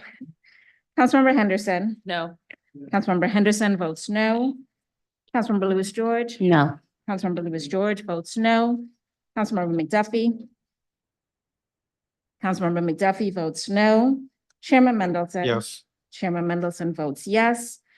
Councilmember Nadeau. No. Councilmember Nadeau votes no. Parker was no. Okay, so that's 3 no's. I'm running. Mr. Chairman, there are 2 no's. Sorry, 2 yeses. No, And it- that's not correct. Sorry, I'm running around today. Mr. Chairman, there are 3 yeses and 10 no's. The amendment fails. Councilmember Fruman, did you have an amendment? Mike. That was me. That was not the microphone's fault. My final amendment is to strike section 102 of B 2556, beginning on page 5, line 93 through line 108. And what this is about is that section of the bill has the material about the rent calculation. And the thing about that is, it's not that I don't want to help restaurants, it's I want to have rules of the road that before we do something like this. So under the way in which it sits now, a restaurant could have a 20% service fee and keep all of it for the house, none of it going to the workers. And why then should they get a change in their rent calculation? I think we should pull this out. I think we should step back. I think we should think about what kinds of rules of the road we want to have here before we give out benefits in this sort of way. So I say, take it out and we come back to this and revisit it. I know it's Councilmember White's nightmare that we keep revisiting it, but I think where we are right now, we haven't solved it, and we shouldn't include an incentive to begin imposing service charges. So I'd ask that we take this section out. Mr. Chairman. Give me just a moment, please. I reckon.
I was responding to Matt for Were you, think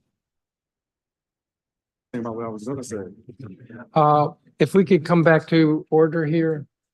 Let me say that, apparently we're having some problems with the power to the audio. And so, I'm going to propose when we're done with this bill, that we recess and that we go to 412, where apparently the power is more reliable. If,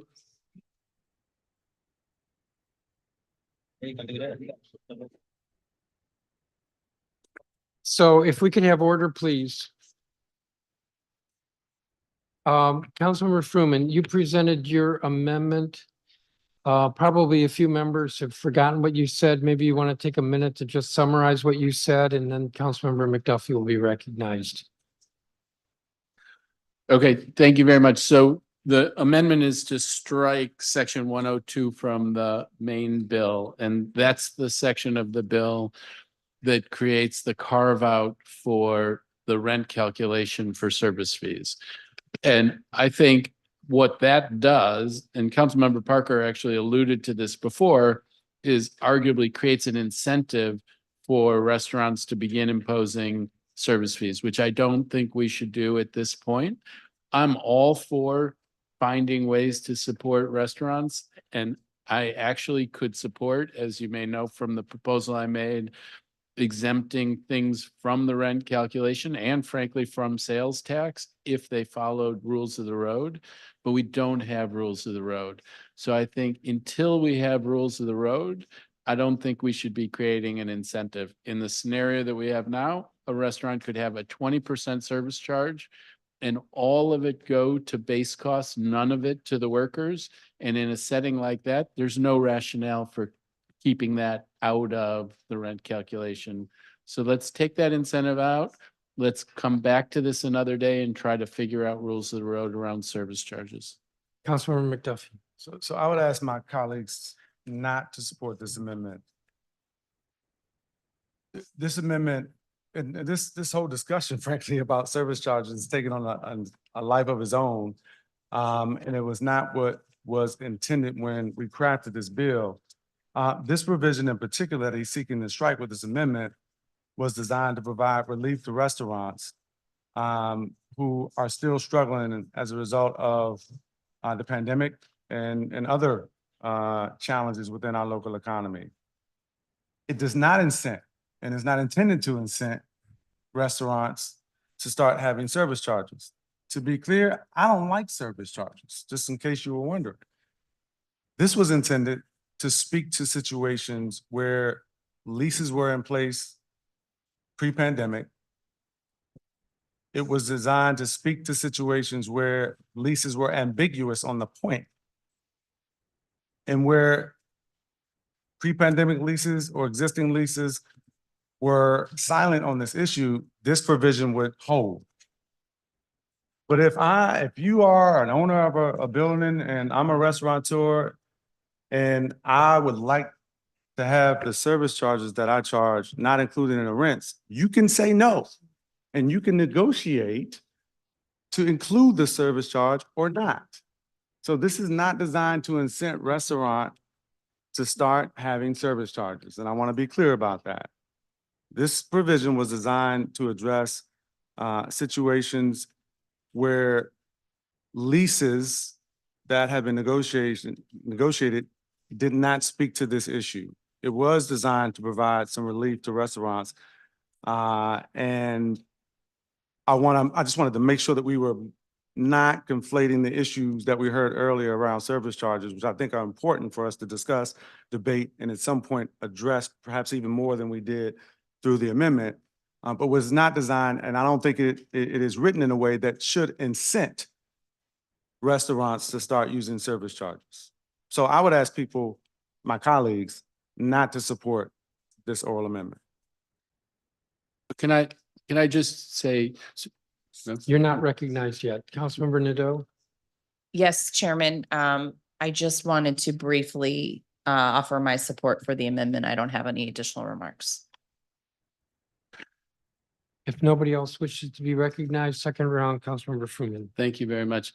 So The rationale for why service charges would be exempt from the rent calculation is that when they were tips, they weren't part of the rent calculation. But now, if none of the service charge is the equivalent of a tip, then why would we do that? Because it's just base costs. So I think if we have rules of the road about how much of it needs to be compensation above the applicable minimum wage, the rationale works. But just as a blanket service charge that might all be used for costs, I don't think it works. So I think we need to get to rules of the road. I'm not, I don't know that there needs to be an enormous amount of debate on this. We differ on it, but that's the way that I see it.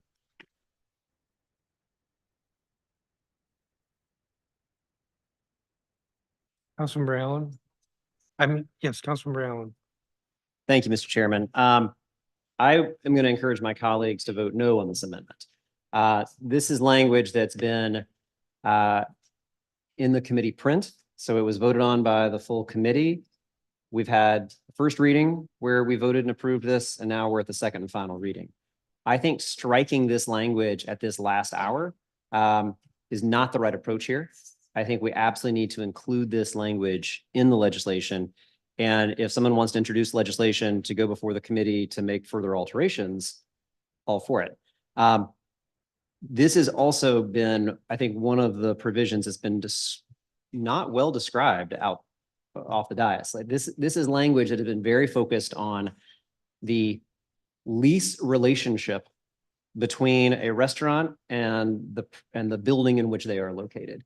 And so I think that this is necessary and it is needed. And I think the language strikes the right balance to be able to make sure that when we talk about the ways that restaurants operate in terms of what gets calculated as a part of their revenue for purposes of rent, which feels like we go down a rabbit hole once we start kind of talking through that. This is actually very narrow in its scope, but it is meaningful for the restaurants that have that relationship with their property, with the property owner of where they're located. So I would really urge my colleagues not to support this amendment, to keep the language in that the committee worked on, this council's already voted on, and if there are, and it sounds like there will be future legislation to keep working on service charges, and I think that would be an appropriate place to introduce legislation, but there's been a lot of work done by the committee and this council, and I would strongly recommend we don't strike this at the last minute. Thank you, Mr. Chair. Thank you, Councilmember. If there's no further discussion, we have the amendment before us by a voice vote. All those in favor of the amendment say aye. Aye. No. No. I think we need a we roll call. Mr. Chair. By a voice vote, all those in favor of the amendment say aye. Aye. Opposed, say No. no. I don't know. The amendment fails. We have the bill as amended before us. That seems like a Mr. very Chairman. long time ago. What's Mr. that? Chairman? Councilmember Nadeau on the bill. Yes. Excuse me. You would please allow me to, okay. Mr. Chairman, pursuant to Rule 349, I move to postpone the underlying measure of Bill 25-56 to the next regular legislative meeting on April 2nd. The motion is debatable, so if I could give some brief explanation.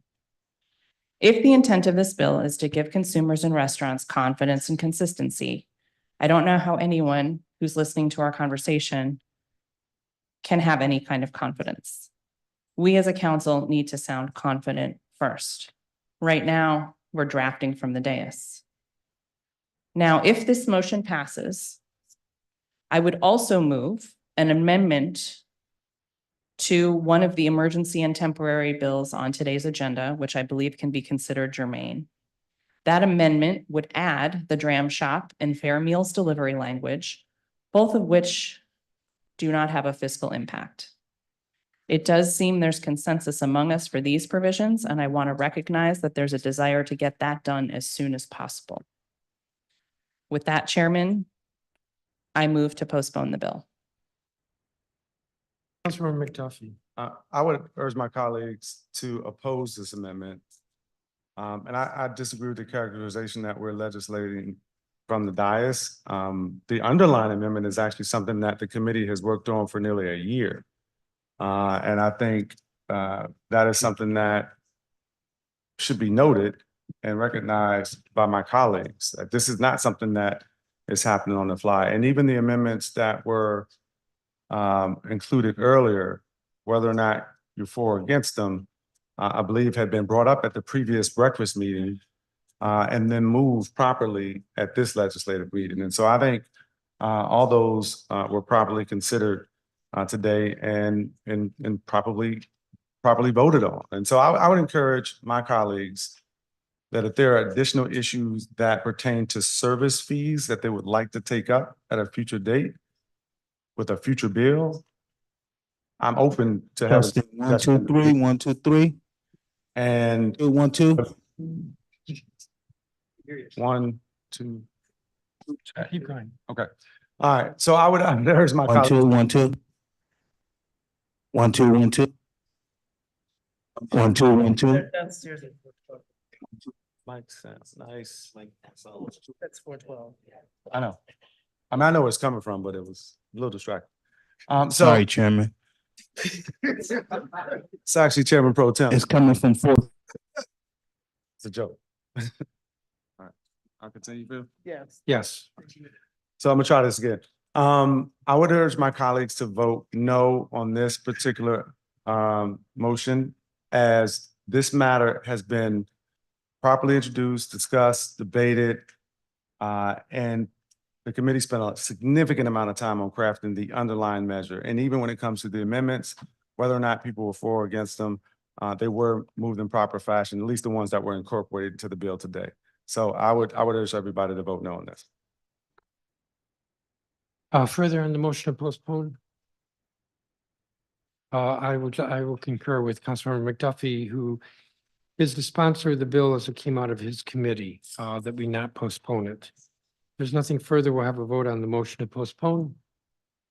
All those in favor of the motion to postpone, say aye. Opposed, say no. No. The motion fails. Mr. Chairman, Councilmember Nadeau. it was Councilmember Henderson. Oh, I'm sorry, Councilmember Henderson. I'm not looking. Thank you. I don't have an amendment. I do want to ask a question for the record to Councilmember McDuffie about the underlying bill. Just for clarification. So there's provisions in the legislation that deal with third-party delivery in terms of radius and other restrictions. I just want to, I think I know what your intent is, but I want to ask you a question for the record in terms of whether or not, Councilmember McDuffie, are you? I'm listening. Okay, great. I'm multitasking. All right, great. Whether or not the restrictions would prevent third-party delivery businesses from adjusting delivery services in times of emergency. So for instance, a blizzard, a hurricane, an insurrection, would they still have to go? Is it our intent to have flexibility there so that they don't still have to deliver to the full radius in those times of emergency? I appreciate the question. I was actually going to address this, I think, when we brought up the emergency measure, but no, the intent is to have flexibility. It is nothing is in the bill as intended restricts the delivery company from limiting availability when there is some sort of natural disaster or other emergency. Thank you. Thank you, Mr. Chairman. Thank you, Councilmember. If there's nothing further, we have the bill before us as amended. And I'm thinking, I guess we usually do roll call votes on final readings. So I'm looking at the Assistant Secretary. The roll call vote is on the Bill 25-56 as amended. Councilmember Bonds. Yes. Councilmember Bonds votes yes. Councilmember Fruman. Yes. Councilmember Fruman votes yes. Councilmember Gray. No. Councilmember Gray votes no. Councilmember Henderson. Yes. Councilmember Henderson votes yes. Councilmember Lewis George. Yes. Councilmember Lewis George votes yes. Councilmember McDuffie. Yes. Councilman McDuffie votes yes. Chairman Mendelson. Yes. Chairman Mendelson votes yes. Councilmember Nadeau. Yes. Councilmember Nadeau votes yes. Councilmember Parker. Yes. Councilmember Parker votes yes. Councilmember Pinto. Yes. Councilmember Pinto votes yes. Councilmember Robert White. Yes. Councilmember Robert White votes yes. Councilmember Trayon White. Yes. Councilmember Trayon White votes yes. Councilmember Allen. Yes. Councilmember Allen votes yes. Mr. Chairman, you have 12 yeses and 1 no. The bill is approved. We're gonna recess long enough to move to 4:12, where we hope we have a more reliable sound system. The time is 3:51 and we're recessed.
Councilmember Gray.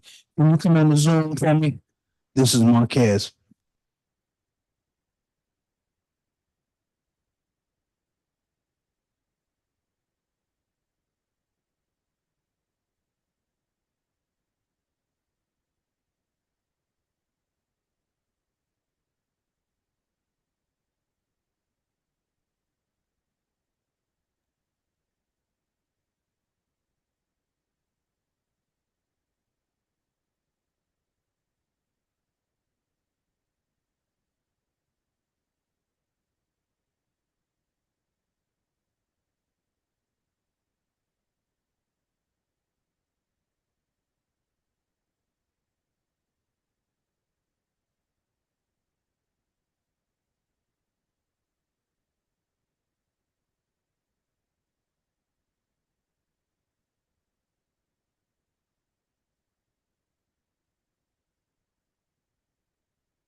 Testing, testing.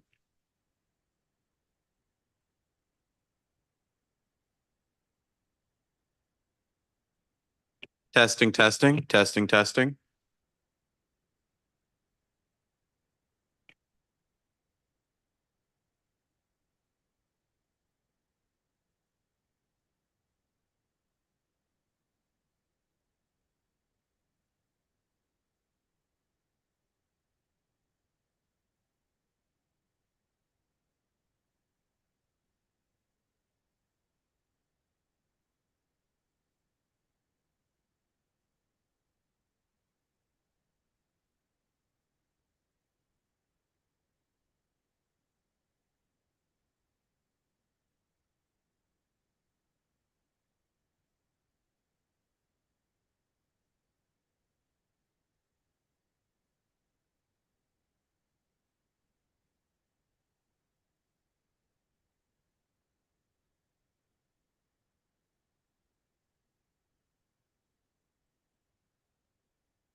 Good afternoon, everyone. Good afternoon, everyone.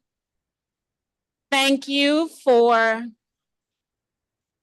your patience and your understanding. We are currently setting up room 120 for overflow. I know it is pretty warm in here. And if you'd like to go down to room 120 as an overflow room, please do. We are adding a few additional chairs, but of course, additional chairs in here means additional bodies, which means additional heat. So if you would like to go down to room 120, please do so. The monitors will be on in room 120 as well. And hopefully we are going to get started shortly.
Great. More importantly, the bread plate.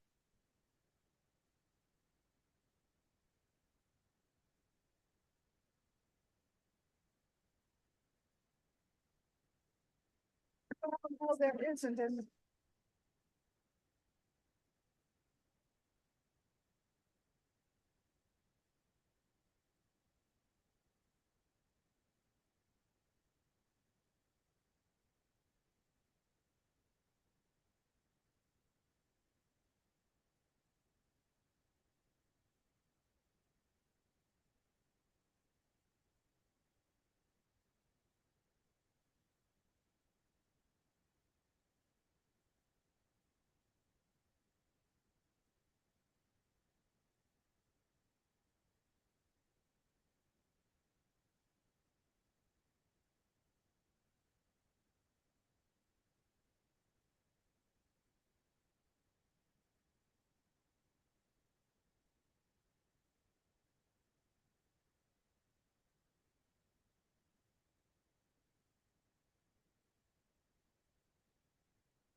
We are resuming this meeting.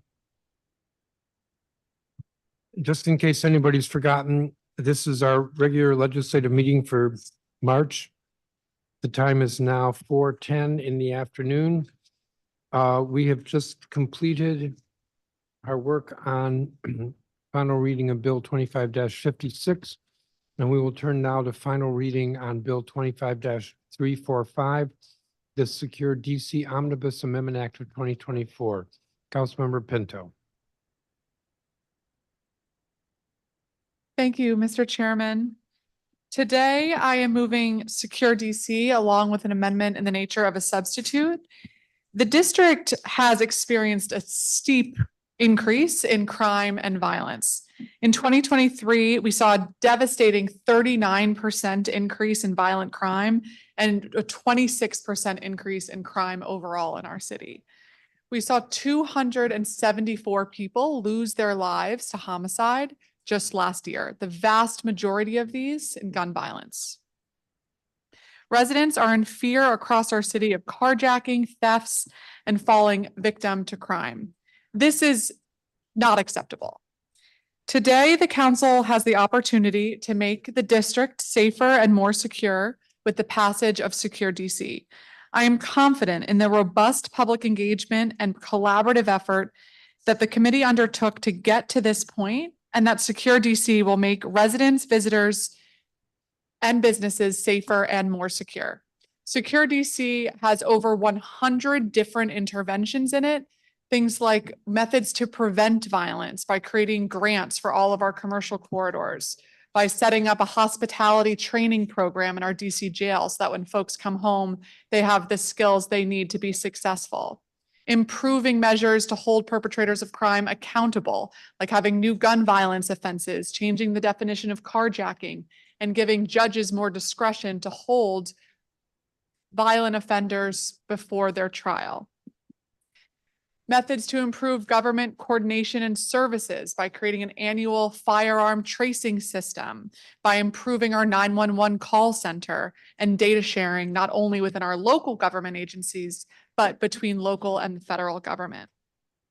This legislation was shaped and informed by thousands of residents and businesses across the city and by stakeholders and government partners during over a dozen hearings on all of the bills included in Secure DC, public safety walks in all 8 wards, community meetings and forums, and countless meetings throughout the city. I worked closely with each of my colleagues throughout this process and leading up to today to make many improvements and compromises to the bill. And I really appreciate all of your partnership and focus on these important issues. We're at a really critical moment right now in our city, and I believe that these interventions today are thoughtful, balanced, and sustainable. This work does also not end today. There is a lot more that we all need to continue staying focused on when it comes to public safety, and I look forward to continuing that work with all of you. So today I will quickly go over the amendment in the nature of a substitute, which includes minor clarifications and 3 substantive changes I'll discuss. For a few of the changes, I worked with Councilmember McDuffie to address concerns and changes that were made during the first vote. The ANS adds a requirement that one of the council's representatives on the Sentencing Commission be a person who has been a victim of a crime of violence and who has a background in victims' rights or services. This is in line with what the American Law Institute recommends for Sentencing Commission membership, and it adds some additional diversity of viewpoints and balance to the commission. Second, the ANS adds additional detail to the study on pretrial detention. I will say that I still disagree with the general principle of having these changes sunset, and I'm not convinced that it's possible to produce the high quality study that we need given the time constraints that the sunset clause creates. But I really appreciate Councilmember McDuffie working with us to respond to some of these concerns about a study and think that these are important improvements to provide some parameters on what that study will look at. And the last change I want to quickly highlight is the Criminal Justice Coordinating Council information sharing provision. This is in order to address difficulties that the CJCC has had with accessing the data it needs to conduct a study on youth homicide. That was one of the recommendations from the Gun Violence Reduction Strategic Plan. I want to again thank all of my colleagues for their engagement on this bill, and those who worked with me on changes and improvements. With that, I move the amendment in the nature of a substitute for the Secure DC Omnibus Amendment Act of 2024. Thank you, Councilmember Pinto. We have the amendment nature of a substitute before us. I'm going to go down the list of amendments, and the first amendment we're going to consider is from you, Councilmember Pinto, amendment number 1. Great. Thank you, Mr. Chairman. So today I am moving one amendment to the overall bill that I think is extremely important. Pinto Amendment number 1. This amendment adds an updated provision on DNA collection to the bill. And I wanted to separate this out so we can have a discussion with colleagues, given this amendment was a version of this provision was struck last vote. The evidence is clear that DNA collection is a critical tool to solving and preventing cases of violent crime. The accuracy of DNA also allows it to be used in cases to exonerate those who are wrongfully accused. DNA evidence is a good thing for accuracy. DNA is especially critical in solving cases of sexual assault, which often hinge on DNA evidence. Sexual assault affects everyone, but it uniquely affects women. Women are 14 times more likely than men to be victims of rape or sexual assault. There's no objection. Thank you. I think that I'm going to need a bit more time.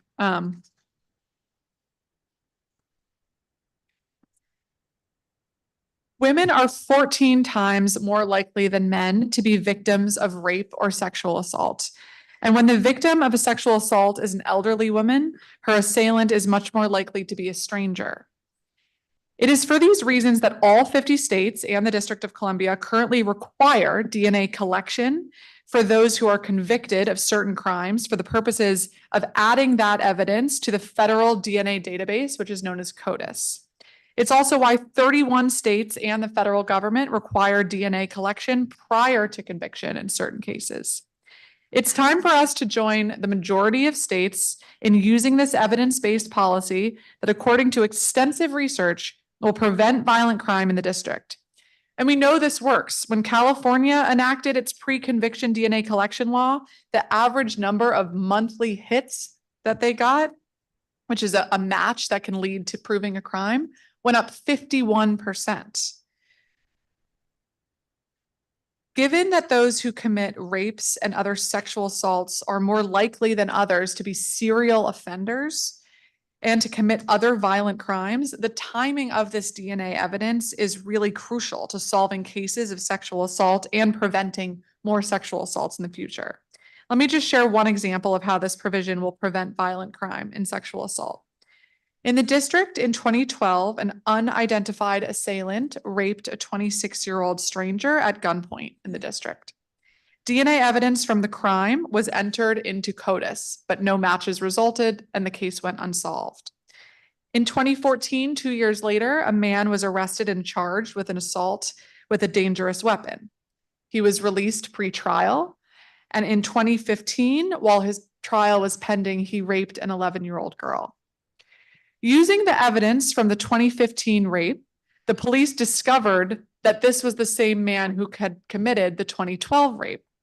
If after being charged in 2014 with this violent assault, MPD could have run this man's DNA profile through CODIS, they would have discovered that it was likely him who committed the 2012 rape, and we could have prevented the subsequent rape. I understand and I appreciate my colleagues' concerns with the prior version of DNA collection that was amended out of the bill at first reading. I was very disappointed that this provision was amended out because I think it's important, but I'm moving a compromise amendment today in response to those concerns about the overbreadth of this provision. We can do this while decreasing crime and preventing crime, increasing the closure rate, and by ensuring individual privacy. I'm almost done. Let me just explain the differences quickly. So under the updated version I'm moving today, DNA can only be collected for those charged with a dangerous crime, a crime of violence, or certain sexual abuse misdemeanors. DNA cannot be collected or added to CODIS until after a person is charged and a judge has determined there's probable cause. This amendment would not allow for the collection or analysis of someone who is just arrested. They would have to be legitimately charged with an underlying qualifying offense. And for anyone who is charged with a qualifying offense and whose charge is later dismissed, acquitted, vacated, or pardoned, the district is required to automatically expunge that person's DNA profile. This amendment includes a provision which closes a loophole to ensure that the district can do this testing post-conviction as well. With that, I believe that this moderate expansion of DNA collection with every safeguard in place and possible will allow for the protection of privacy and ensure that we can close cases and support victims. And I urge my colleagues to support this amendment today. Thank you, Councilmember Pinto. We have the amendment before us. I'll let you go over a bit in time, but I'm going to try to be stricter on time going forward. Is there discussion on the amendment? Mr. Chairman. Councilmember McDuffie. Thank you, Mr. Chairman. I'm going to try not to rehash the entire debate of first reading. But I did discuss this with my colleagues at the breakfast this morning. And as I said then, I appreciate Councilmember Pinto's efforts to improve this section of the bill. But it's really still not in a place where I'm comfortable supporting it today. According to Councilmember Pinto, this amendment would still allow approximately 6,000 individuals to have their DNA taken without ever having been convicted of a single crime. In the hopes, and I emphasize in the hopes, that this change may help solve a crime. And I'm not sure if juveniles charged with these crimes would be in the addition of the 6,000 figure or not. I want to be clear that the case that she cites is an egregious case. Any violent felony is traumatic for the victim. It's horrible for the victim's family. And frankly, I think it's horrible for the community as well. But when we talk about this provision, let's talk about what it really means for people in DC. What it means is that the expansion of DNA collection before conviction will burden almost exclusively Black residents. We all know that in DC, despite only being 47% of the population, almost 90% of arrestees are Black residents. So I want to be clear, and I think we should just call a thing a thing. Adopting this provision is authorizing the mass collection of Black people's DNA, many of whom will never be convicted of the crime for which they were arrested. And according to the Sentencing Commission, for example, for assaults with a dangerous weapon, about 2/3 of people arrested are charged, but only 35% receive a conviction of any kind, and only 6% are actually convicted of that offense or a more serious offense. To me, I view this through the lens of civil rights. And I'm not willing to vote against my conscience,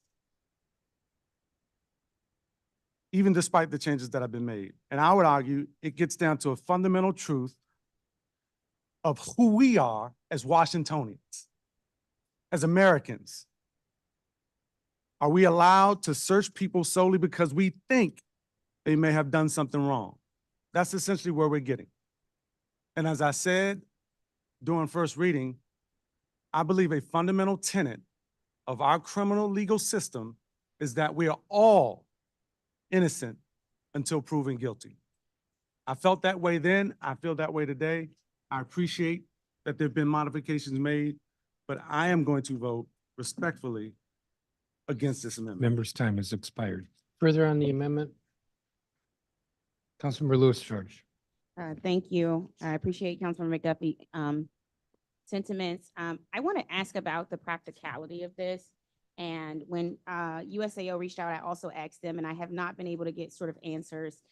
And I wonder if you were able to, so the interim director for DFS testified at the agency's performance oversight hearing last, I guess 2 weeks ago now, that it currently takes an average of 69 days to process sexual assault kits, 9 days longer than the statutorily required 60-day.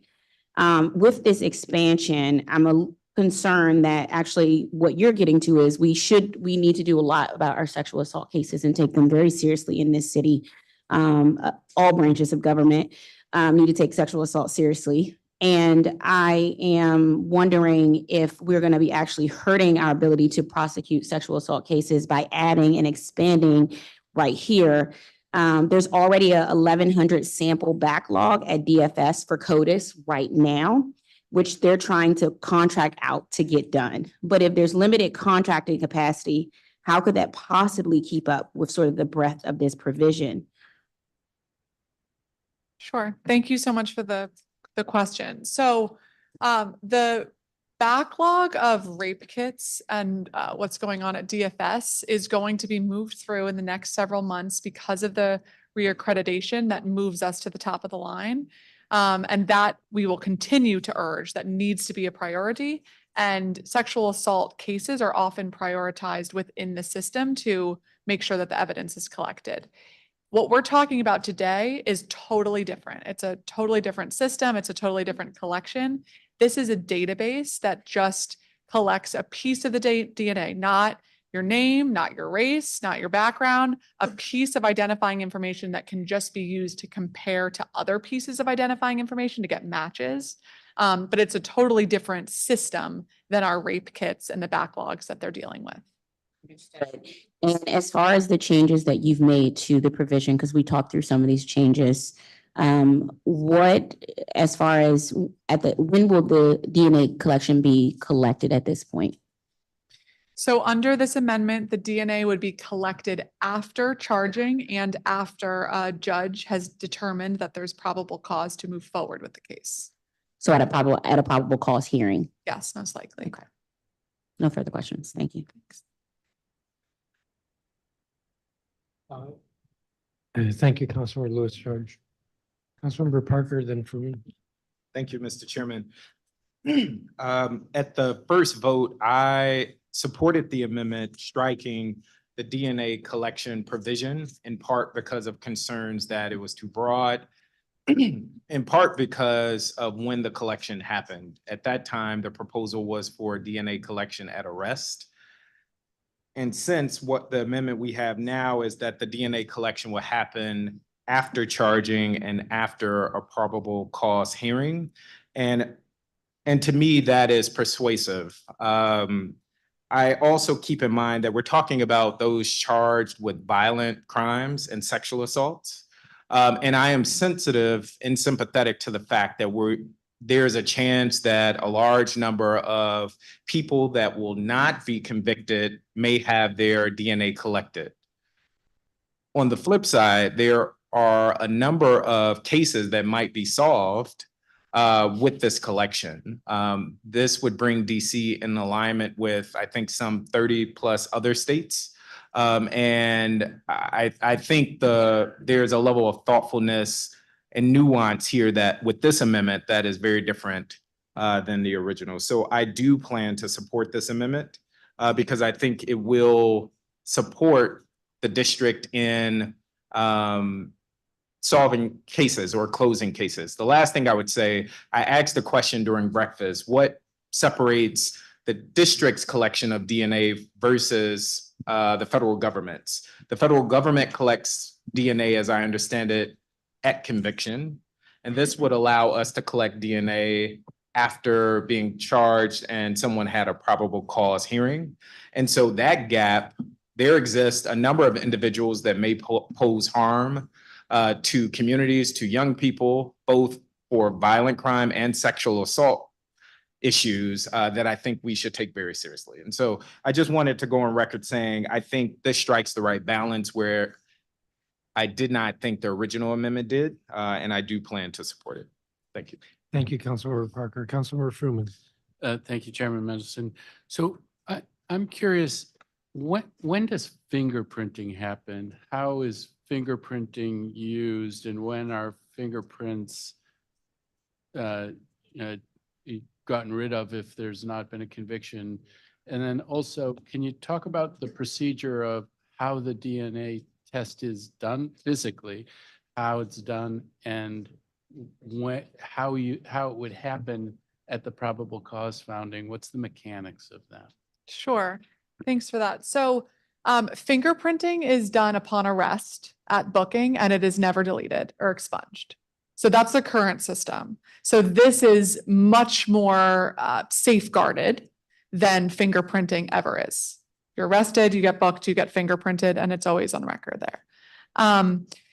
Procedurally, it's a little more complicated to do this at charging as opposed to at arrest because the person's already at the station and that's when the people are. But again, trying to strike a compromise, it will be a swab of the inner cheek, and that information is entered into the system CODIS immediately. And again, it's just a piece of the DNA that's it's like a series of numbers. It's not anything about your name or your background or your race or anything like that. It's just a series of numbers. And it will be entered right away. Similarly, if the case is acquitted or dropped or the person's pardoned, it's deleted right away, and will be the district's responsibility to expunge that information. Thank you, Councilmember. Further on the amendment, Mr. Chairman. 2 minutes, second round. Thank you, Mr. Chairman. I don't want to be the dead horse, but I really feel like this is not the right policy decision to address what the District of Columbia is facing in this moment. And when I hear people say this is like a fingerprint, it is not.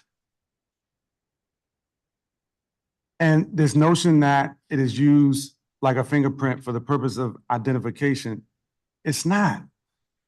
And we shouldn't kid ourselves to believe that it's going to be used for that purpose. It's going to be used to investigate people who have been arrested but have not been convicted at that point. I'm not suggesting that everybody who's arrested and then released are not guilty of the crime they've done. What I'm saying is we have a criminal legal system with process for a reason.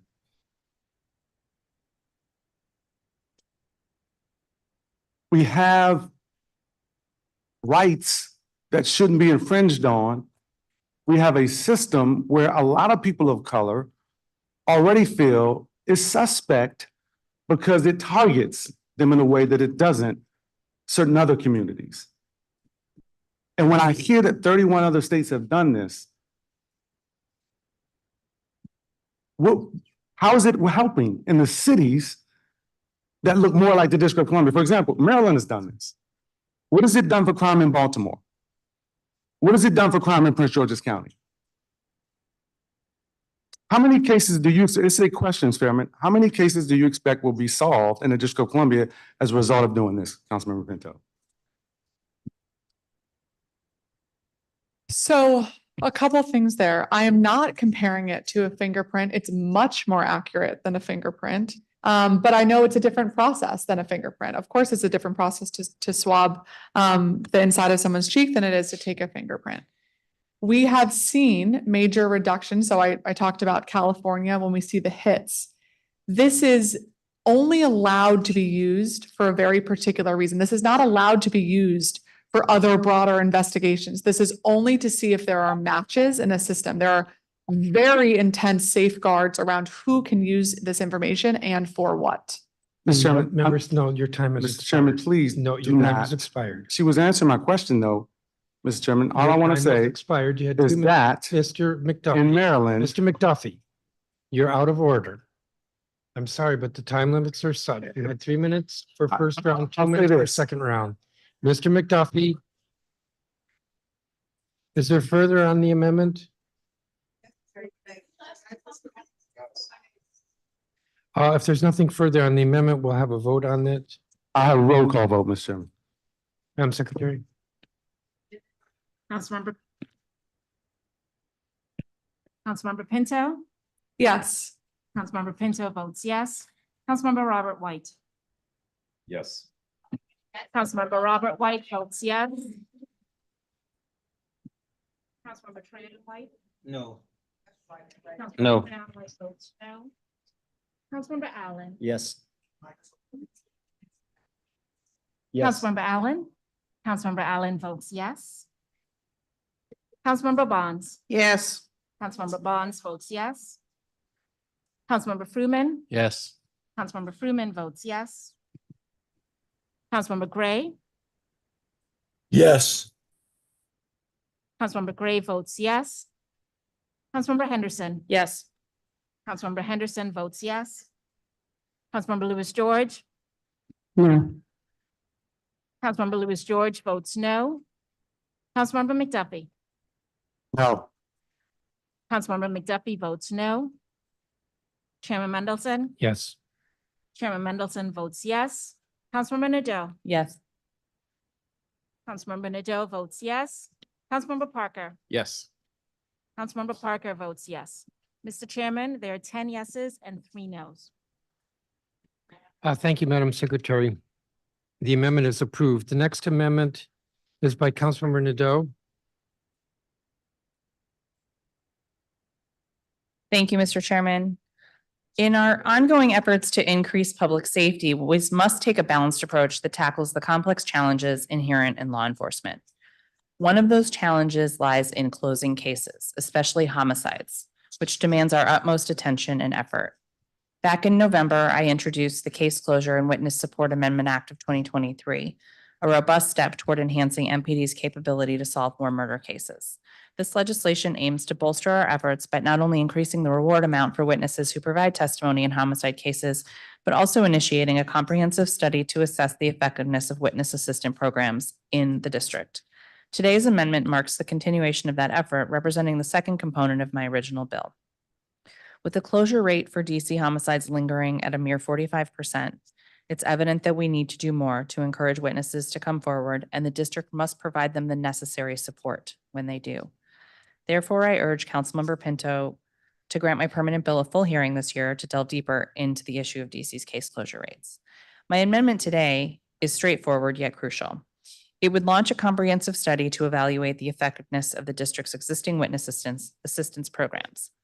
The study will delve into various facets, including an overview of current programs and operations in DC, an evaluation of witness relocation success rates for safety and security, an assessment of service overlaps or gaps, the establishment of recommended performance metrics for improved coordination between local and federal agencies, a review of national best practices, and policy recommendations for funding and program enhancements. I worked on crafting the study in coordination with the U.S. Attorney's Office, which is on board with the study, and solicited recommendations from the mayor. The study is essential, and we need it. First, while there are already witness assistance resources and victim support programs in the district, which are coordinated by the U.S. Attorney's Office, there is no existing law in the books that establishes the program or its goals and responsibilities. As a result, we currently have no way of knowing whether this critical public safety need is adequately resourced. It's like trying to build a house without a blueprint. You might have the materials, but you're missing the structure.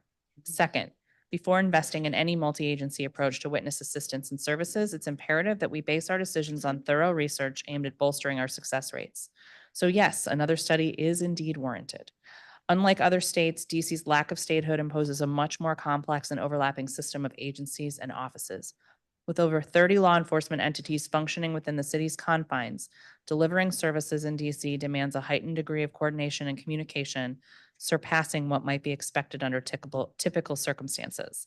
By strengthening witness cooperation and thoroughly evaluating our witness assistance programs, we're taking significant strides toward enhancing public safety and fostering trust in our justice system. So to my colleagues, I ask for your support for my amendment, and I am hopeful that it may be accepted as friendly by our committee chair. Thank you, Mr. Chairman. Thank you, Councilmember Nadeau. Councilmember Pinto. Thank you. I want to thank Councilmember Nadeau for working with us on this, and I appreciate your focus on our witness protection program. A couple of things I'll say here. One, I want to be mindful of not overburdening CJCC. CJCC is an incredibly lean, important entity that we all rely on their partnership for, especially with our local and federal unique structure. And so we need to be mindful of that. But my larger concern here is around privacy for our victims and making sure that our witness protection program is protected.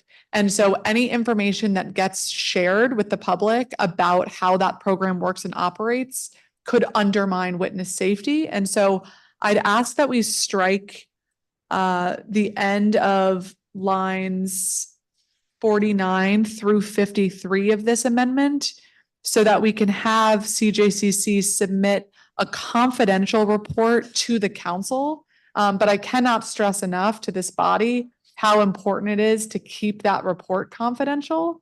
Because if somebody comes forward and they are participating in our witness protection program, they need to have absolute assurance that their identity will be protected and that information about where they are will not be found by their perpetrators. And so if we can do an oral amendment, Councilmember Nadeau, to strike everything after the word public on line 49. So we'd strike and a publicly available version, which shall exclude all the way through the word subsection. Oh, yes, sorry. Yes, so let me just read this aloud so that we're clear. So we'd be striking, so that it starts off, the CJCC shall submit to the council a confidential version of the report, which shall not be publicly available or disclosed to a member of the public, comma. Then this is the part that you would strike. And a publicly available version, which shall exclude any information that may compromise the safety of any person currently or formerly served by witness relocation and assistance programs, or that would otherwise divulge information deemed confidential by any of the entities identified in subparagraph A of this subsection. Is that correct? Correct. And what, so yes, I think that's fine. I just want to make sure, is there, if there are recommendations that we think are important to public discourse, how would we then make that available after the fact? What do you suggest? Well, I think that there is no way to protect the sanctity of the program by sharing all the details of how the program works. This is also a federal program that is run by DOJ, which creates other problems with this. But in terms of how we share it with the public, I think after the council receives this confidential report, we can have a conversation if there are changes that need to happen. Some of those may be legislative, and if there are legislative changes, that would absolutely be and go through a public process. But anything before that is premature, and I worry could undermine safety for witnesses and for victims. Okay, thank you. I do want to clarify one thing, which is that the bill is about the network of agencies that provide services like Department of Human Services. So this isn't about the federal program. Okay. So you're agreeing, Councilmember Nadeau, to striking that language beginning on line 49 with the words "and a publicly available version"? Yes, I am agreeing to that if the chair will accept it as friendly. Councilmember Pinto?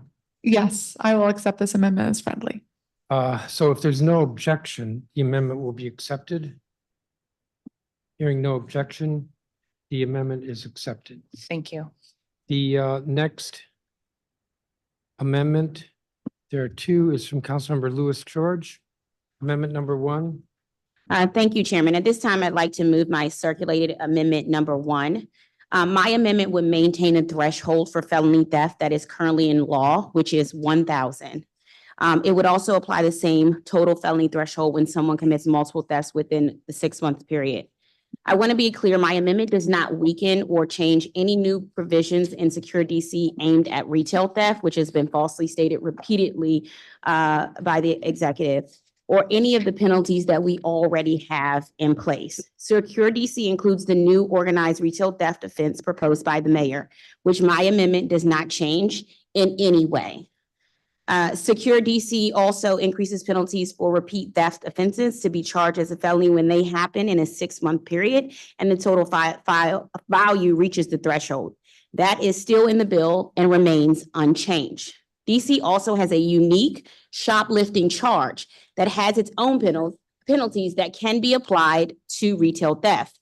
And in current law, DC also has a felony theft offense with a mandatory minimum of 1 year in prison for anyone who has been convicted of theft 3 or more times, even if all 3 offenses were misdemeanors. That is what is currently in law. The only thing that my amendment affects is DC's general theft law, which applies to all kinds of theft, not just retail theft. There are only 2 versions of theft in DC law right now. Felony theft, which is punishable up to 10 years in prison, and misdemeanor theft, which is punishable by up to 6 months in jail. Yes, that's right. Felony theft is currently punished up to 20 times more severely than misdemeanor theft. In DC, you get the same conviction on your record, whether you steal a $1,000 bicycle, a $10,000 piece of jewelry, or a $100,000 speedboat. Felony theft punishable by up to 10 years in prison. It would be even more unfair to add a $500 iPhone or jacket to that list. We should definitely hold these people accountable for these offenses, but making them face multiple years in prison is not the answer. Even when people are not sentenced severely, they still face a felony record that will hurt their ability to get jobs, housing, and advance their life after being released.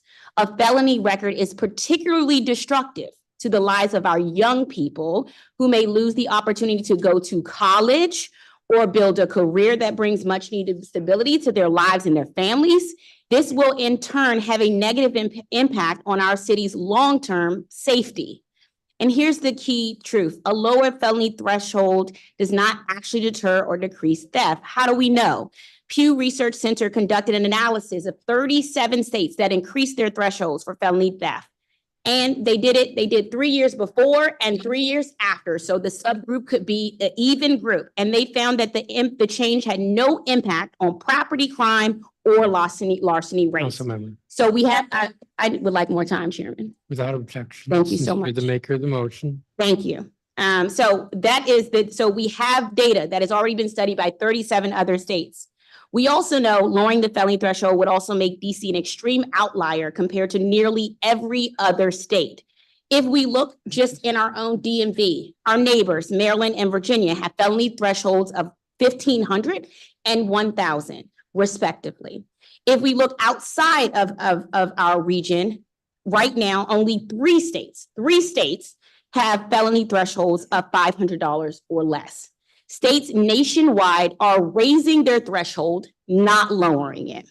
There is no doubt that the theft is a real and urgent problem in DC that is hurting both our residents and our businesses. And we need to confront theft in ways that are actually effective. I'm talking about strategic enforcement from MPD, which has already begun, cracking down on retail rings, which is also included in the bill, addressing underlying causes of theft, including poverty, SNAP, addiction, family support, truancy, and so many other things, and ensuring USAO brings charges when MPD makes arrests. Chairman, I'm wrapping up. The last part is what's not working in our system. The U.S. Attorney's offices only file charges for 54% of all theft cases. Half of all theft cases are dropped. This creates a cycle where people caught committing theft face no accountability and are incentivized to keep doing it over and over again. So our problem is not whether theft is prosecuted as a felony or a misdemeanor. Our problem is that theft is often just not prosecuted at all. That is what we need to address, not ramping up penalties in an excessive way. Some argue that we should raise penalties to entice prosecutors to bring charges more often. But that is not a responsible way to legislate criminal penalties. Any logical, practical person could agree to that. That impacts the lives of so many people. And there is no guarantee that it will actually work. Okay, Chairman, here's my final point. The punishment should fit the crime, not be based on what is appealing to prosecutors. There are hundreds of theft cases in DC in the 500 to 999 range every year. In 2022, there were more than 800 incidents reported to MPD in that range. Charging hundreds more DC residents with felonies for lower level nonviolent offenses would deeply hurt our communities and contribute to mass incarceration in the district, and it does not work. I ask my colleagues to support this amendment. Thank you. We have a 3-minute rule. You are the maker of the motion. I gave you additional time, but that's why I'm cutting you off. You were now 5.5 minutes. I Can't thought do that we for gave every additional minute. for D when they were talking about. Yeah, DMV. but not double the time. So nice try. I liked what you said. Are there discussion regarding the amendment? Councilmember Pinto. Thank you, Mr. Chairman. Thank you so much, Councilmember Lewis George, for your thoughts on this. I guess as I think about where we are right now with theft, the status quo is not acceptable. We have people ransacking our stores. We have people stealing items just off of people on the street, stealing bikes and scooters. And there is often very little, if any, consequence for engaging in this behavior.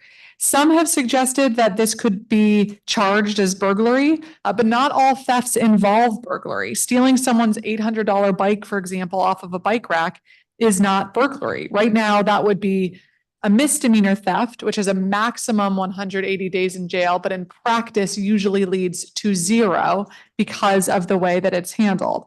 In some cases, it's difficult to prove that someone had intent to steal at the time they entered a store. And if prosecutors can't prove that intent, then they cannot get a conviction for burglary. This gives them another option. It also sends a very clear message to the community that this conduct is unacceptable. We have to make that very clear, that theft is not acceptable in the district. I also want to note that this is not about trying to put people behind bars for stealing a cell phone for 10 years. That is an outrageous example, and I agree that that's an outrageous example. But the sentencing guidelines, how they treat this offense, is a range much closer to 1 to 2 years for almost all offenders. According to public data published by the DC Sentencing Commission, the average theft 1 sentence is 13 months of confinement, even for offenders who have 2 or 3 or more prior convictions. This is what we're dealing with the current range. So I think it's again important to zoom back from what the theory should be on sentencing versus what we're actually seeing in practice in the district, which is an unacceptable rise in thefts, affecting all communities in all 8 wards, affecting our businesses, and leading to this perception that it is essentially okay because there will be no consequence if someone steals. And I think we have to send a really strong message that status quo cannot be tolerated any longer.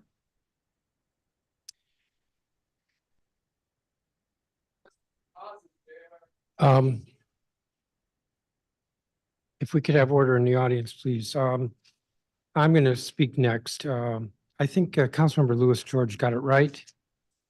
The issue with theft and the trends that we're seeing in the district, in my view, are mostly influenced by the fact that the arrest rate or police closure rate for theft is 6.1%. That's the 2022 statistics, which means that 94% of thieves are not arrested. If we want to deter or stop theft, then maybe we need to arrest more people. Not maybe, we do need to arrest more people. And then Councilmember Lewis George cited the prosecution rate of a 56%, which strikes me as high, but just going with that, that means that of the 6% who are arrested, almost half are not prosecuted. That's what would make a difference. There is, unfortunately, when it comes to crime, the tendency to demagogue, and I'm not accusing anybody here at this dais of demagoguing, but there is a tendency to demagogue and say, I have the solution to crime. We're going to make mandatory sentences. We're going to make longer sentences. We're going to make everything a felony. The research is clear. Those are not what actually reduces crime. Now, we increased the penalty to $1,000 in 2009. If we were to take the rate of inflation against that, then it would be, if we'd indexed it, and I don't recommend we index, but if we had, then it would be $1,400, not $500. So I think that this is the going from $1,000 to $500, I want to say is going backwards, but more accurately, it's not what's going to make a difference. It is the arrest rate and the prosecution rate. That's what will make a difference. So we should not be changing the threshold for felony, but leave it where it is. Councilmember Robert White. Thank you, Chairman. I think you said it well, that there's no way to get around the fact that there are already consequences for theft of any amount. Changing the threshold to increase the sentences for thefts of lesser amounts will not change the outcomes. The only thing that will change the outcomes is if prosecutions happen and arrests happen. There's nothing stopping that today. And so we have to be very careful as we are looking at real issues. Theft is a real issue. None of us want to see the stores in our neighborhood, the people in our neighborhood have their items stolen from us. The answer to that is not longer sentences. The answer to that is enforcing what we have now. So long as we have such gaps in our 911 call center, understaffing in our crime lab, and low prosecution rates, we're going to continue to have an issue with crime. None of that gets to sentences. All of that happens before sentencing. So that's where our focus has to be. And we have to be very careful as we're navigating a very real issue in our city that we fix the problems, but don't create new ones. Thank you, Chairman. Thank you, Councilmember White. Councilmember Fruman? Thank you, Chairman Mendelson. Chairwoman Pinto, I'm going to be curious. You said what the range was for misdemeanor convictions, misdemeanor theft. I'm going to be curious what the range is for the felony convictions. But before you answer that, I guess I'd observe, this is one that I've grappled with because there is a big issue of people out there. And one of the things that drove this was organized retail theft, where groups were going into stores and they were taking a lot of products and then doing it over and over again. And that really is an issue. But actually listening to the way you described it, it strikes me that would be burglary. Because if it's organized retail theft and they go in with an organized intention to steal from that store, I think that overcomes the thing that you're talking about. The jacket, we've all had folks who have had a jacket taken, but when that happens, somebody comes up and threatens the person and takes the jacket. That's robbery. So my gut is the kinds of things that are an impetus for doing this are addressable in different ways. And so that gives me pause on this. I guess I'd note also that in the mayor's original proposal, I don't think she changed it. I think she left it at 1,000. And so I have reservations about this, but I also am curious, as a matter of impact, if the range for the misdemeanor theft was, I think you said something like 13 months, what does that mean in the felony theft setting? Sure, thanks for that. So no, the ranges I was talking about are for felonies. For felony theft 1, we're seeing an average of 13 months. So for a misdemeanor, the maximum is 180 days, but most often in practice, we're seeing almost no jail time, or a much smaller than that. But the ranges that I was citing are for felony theft 1. I hear you on the example of the burglary. I'll share another example that just came to me recently where an individual's bike was stolen and he wasn't present. And it went through the regular process and he was essentially told, there's nothing that we're going to be able to do because there's no real consequence attached to this. I also do want to just note, because I know we point to USAO often as needing to charge cases. USAO charged last year around 900 theft 1 and 2 cases. And they did this in the overwhelming majority of cases where they had sufficient evidence from the police to charge. So we will continue working with USAO and the police to ensure that arrests and prosecutions move forward. But I did just want to cite that they are moving forward on most of the cases that they have evidence for. But this is just a continued gap. Thank you, Councilmember. Further on the amendment, or we're ready for a vote? I think we're ready for a vote. A voice vote? Roll call, please. Secretary? Councilmember Robert White. Yes. Councilmember Robert White votes yes. Councilmember Trayon White. Yes. Councilmember Trayon White votes yes. Councilmember Allen. Yes. Councilmember Allen votes yes. Councilmember Bonds. Yes. Councilmember Bonds votes yes. Councilmember Fruman. Yes. Councilmember Fruman votes yes. Councilmember Gray. Yes. Councilmember Gray votes yes. Councilmember Henderson. Yes. Councilmember Henderson votes yes. Councilmember Lewis George. Yes. Councilmember Lewis George votes yes. Councilmember McDuffie. Yes. Councilmember McDuffie votes yes. Chairman Mendelson. Yes. Chairman Mendelson votes yes. Councilmember Nadeau. Yes. Councilmember Nadeau votes yes. Councilmember Parker. Yes. Councilmember Parker votes yes. Councilmember Pinto. No. Councilmember Pinto votes no. Mr. Chairman, there are 12 yeses and 1 no.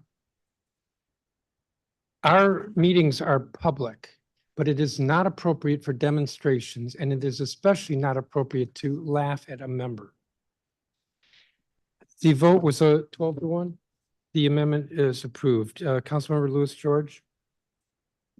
Thank you, Chairman. At this time, I would like to move my revised amendment number 2, which was recirculated at 2:15 PM today. My amendment would focus and improve the anti-mask provision in order to, 1, provide law enforcement an important tool for preventing serious crime, and 2, ensure that it's not used to wrongfully stop and harass people wearing religious headgear or exercising their First Amendment rights. There is no question that wrongdoers are using masks to target our communities and evade accountability for their actions by concealing their identities. My amendment preserves the original intention of the anti-mask provision and makes several improvements to it. First, instead of applying this provision to multiple broad, ambiguous categories of criminal and civil laws and behavior, my amendment specifically targets the crimes that we're most concerned with: robbery, theft, burglary, carjackings, threat to bodily harm, shootings, and all dangerous and violent crimes. As written, the bill applies to everything from jaywalking to civil disobedience to illegal parking and civil or criminal offense under the sun, as well as vague intimidation. We know exactly what we are trying to prevent with this provision, so let's be specific and more focused in that regard.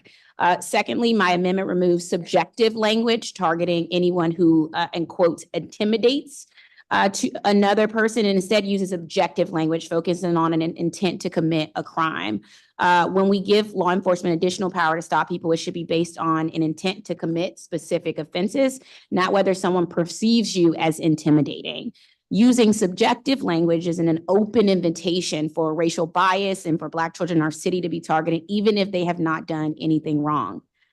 Third, my amendment safeguards our First Amendment rights to protest and prevent other unintended consequences. I'm thinking about protesters marching another massive women's march, or another Black Lives Matter protest, or an immigrant rally. Do we want to give federal law enforcement agencies an open window to crack down on protesters who wear masks? I think we can all agree the answer is no. We don't have control over how our laws are interpreted by federal law enforcement, so we actually have to be careful about what we give them power to do as a result. And finally, this amendment would be more effective at confronting crime committed by those who wear masks in 2 key ways. It would make it easier for MPD to justify reasonable suspicion to stop a person wearing a mask based on their intent to commit a crime. And it would remove the requirement that the individual being stopped be on public property, because this would actually prevent officers from stopping someone with a mask if they're in the yard of someone's private home, which we've all faced, unfortunately, in a privately owned retail store or drive-in car that is private property. I think a lot of the debate around Secure DC is framed wrongly, in my opinion, as whether we should weaken or strengthen parts of the bill. May I finish, Chairman? But this is not that. This simply makes the anti-mask provision more effective, more protective of our civil liberties, and more focused on the crimes we are trying to address. And it builds on the good work that Councilmember Pinto and Councilmember Henderson and others have already done to improve this provision. For these reasons, I ask that my amendment be accepted as friendly or supported by colleagues. Thank you, Councilmember. Councilmember Pinto. Thank you, Mr. Chairman. Thank you very much, Councilmember Lewis George, for this amendment and for working with us on it. I really appreciate your perspective in strengthening this language and making sure that it is crafted in a way that can be narrow and that can ensure that this tool to prevent crime is used carefully. And so I will be accepting this amendment as friendly. If there's no objection, the amendment will be accepted. Hearing no objection, the amendment is accepted. We will turn now to 4 amendments from Councilmember Trayon White. Number 1, Mr. White. Thank you, Chairman. This first amendment, amendment number 1, will move to strike section 14, which will remove the requirement that officers' name be withheld from the public in adverse action proceedings. I think that police officers are sworn in and not regular citizens. And we have to be careful that we don't give the public a perception that we're not trying to be transparent about what's happening with our officers. There are a number of issues in the district and across the country in which police officers have done wrong. It's not all of them, but there are some. And the public have a right to know who they are and their badge number. So it is my desire to get support on this because why are we hiding these officers? If he or she is found not to be not doing any wrongdoing, that should be advertised as well. But it's bad public policy, and we've came a long way about transparency through body worn camera footage. And it seems like to me we're dialing back. This bill in general is heavy leaning towards law enforcement, and I think that we have to create a balance by making sure that as we make DC safer, that we are transparent and open about what's happening with our officers. Councilmember White. You circulated amendments yesterday afternoon that are linked on the agenda. My understanding is you recirculated this amendment at 1:38 this afternoon. How is it different?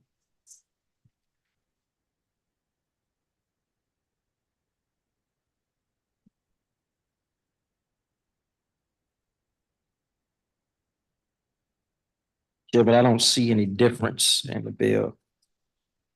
It was just recirculated. There's no difference in the bill, Chairman. My staff tells me it's not different, and you are saying you don't think it's different. Correct. Correct. Okay.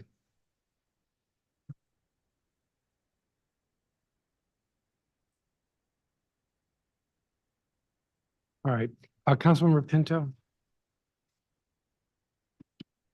So I really appreciate what Councilmember White is saying, and I believe that we have to have a transparent and accountable police department. We know that it improves community trust, and we have to have a mechanism to ensure that when officers violate the law, when they abuse their privilege of service, when they violate public trust in some way, there needs to be accountability, period. And we have a lot of accountability measures in the law, whether it's body worn cameras, whether it's public review of footage when there's serious use of force, and public databases for this, foiable offenses. We treat the police department completely different than we treat any other public agency in the city, appropriately, because police officers carry a gun and have a different set of responsibilities. But with that said, when it comes to their disciplinary matters within the department, I think that we need to consider their employment rights as well, to suggest that they should go through a adverse action hearing. Those hearings are open to the public. If there is a victim involved in that engagement, the victim is notified when and where the hearing is. But the public writ large doesn't need to have access to the officer's name until there is a sustained allegation. And I think that in a balancing of trying to do a lot that we do and we should do for police transparency and accountability, this is one way to also honor employment rights. We would never suggest for teachers, for instance, that anytime there's an allegation for a teacher that it's completely made public with their name and all their information. This is a way to be balanced about it. And unfortunately, I cannot support this amendment today.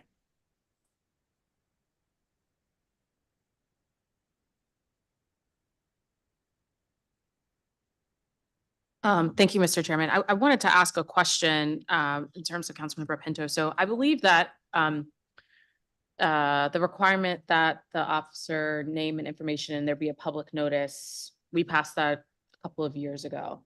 When you go on the MPD site now for adverse action hearings, up until February, they didn't publish the name and the badge number, but they have done so for the February and for the March hearings.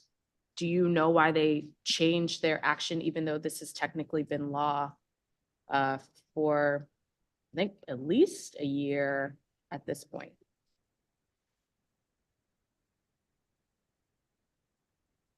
So As far as I have been told, it was an honest mistake. But they have now corrected it and have started to put the names and badge numbers online. Okay. Thank you. Councilmember Parker. I want to thank Councilmember White for moving this amendment. As I've said before, we are in this legislation maintaining accountability for residents, and we ought to do it for MPD as well.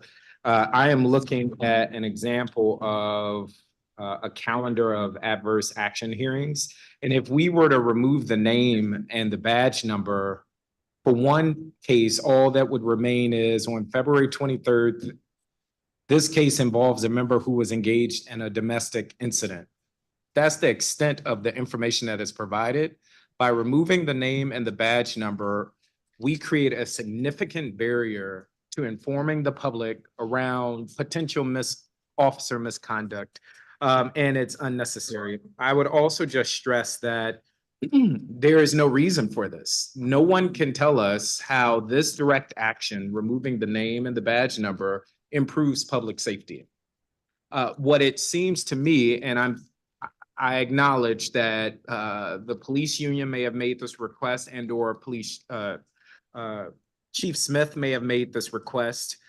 If they can give more persuasive rationale why this is important, and we should undermine transparency and the right of residents to know what is happening for our MPD force, then they should share it. But up until this point, we haven't received that. So for that reason, I do plan to support this amendment.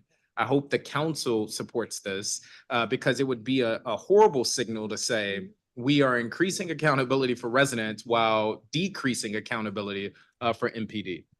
Thank you. Second round, first round, Councilmember Funes. Thank you very much. One of the things, Chairwoman Pinto, that I'm curious about is there was a conversation about there's a lot of different things that might be at these adverse action hearings. And some of them might be more routine employment things where the public's right to know does not seem as compelling, where others could be misconduct, use of force, et cetera. And I think you've said that in those settings, the name is made public in a different avenue. I wonder, I find the argument that there's a class of things that it doesn't make sense to be disclosed. That makes sense to me, but then there are other things where the public has a right to know, and I don't know whether or not we've fully covered those things by the public disclosures in other contexts. I wonder if you could speak to that. Sure. So the adverse action hearings are when the proposed discipline is termination. So the process to go to the hearing, that is public. The hearing itself is public. As I said, if there was anything that the officer did that involved a victim, the victim is notified when and where the hearing is. But that's what adverse action hearings are. We do have, the Deputy Mayor for Public Safety and Justice will share information publicly when there is serious use of force. All of the information about these cases are FOIA-able. So it's not that it's impossible to find the name and the badge number. It's that, and kind of going back to Councilor Parker's point too, it's about the totality of what we're dealing with. So when we talk about how we can improve public safety, I understand that this seems a bit attenuated, but we have a police department that is down over 500 officers. And when we talk to officers about recruitment and getting them in the door, we have different requirements and protections in DC than most other places in the country. Many of those are great things because we want an accountable, transparent police department. And in the series of 100 things, if this is one way to say, hey, we're not going to have a public shaming session for an officer before they have been proved to violated their policy and be terminated, we have to get recruitment up, and we have to, this is one way that we can support our police department and make sure that the over 3,300 police officers know that we support their employment rights, just like we do with every other public agency. Further on the amendment, Jim. second round, oh, Councilmember Bonds. Thank you, Chairman. I just wanted to clarify what I thought, Councilmember Pinto just shared with us, that the adverse action is when an officer is reviewed for termination. There's a question on the floor. Oh, Okay. I'm so sorry, Yeah, Councilmember that's all Bond. right. Could you please repeat it? I was just curious. I thought I heard you say that adverse action is when an officer is reviewed for termination. Yes, that's right. All right. And so the documents that we're speaking of, the website that we thought we had includes additional concerns. Am I correct? The document we're speaking. Well, you mean- what we're talking about, this particular provision Mhm. that you're proposing, is it about the adverse action that is up for termination, or is it other kinds of things that an officer may be accused of? So for this particular amendment, it's adverse action for officers who are up for termination. There are a number of ways that we get information from the police. There's a public database, there's FOIable offenses, there is a broadcast and sharing of video footage when there's serious use of force. The adverse action hearing process is a kind of similar to an employment dispute to determine whether an officer should be terminated. That's the offenses that we're dealing with here. All right, and so to me, that's very serious. And so this report, this manifestation of the names of individuals, our officers that are up for termination, it just seems to me, it does make sense for the public to have access to that. Now, it could be that we could look at it from the perspective of whether or not the action is action that they have taken against other members of the city, meaning us, the citizens, or it could be that it's anything that they have done. And that's what I'm trying to understand. I'm trying to understand what could and should be our preview of having access to this information. I know that probably the police union is hoping that we have no access whatsoever. But I am thinking that it does make sense for us to know when an officer is accused of crime or action against community. So that's what I'm trying to understand.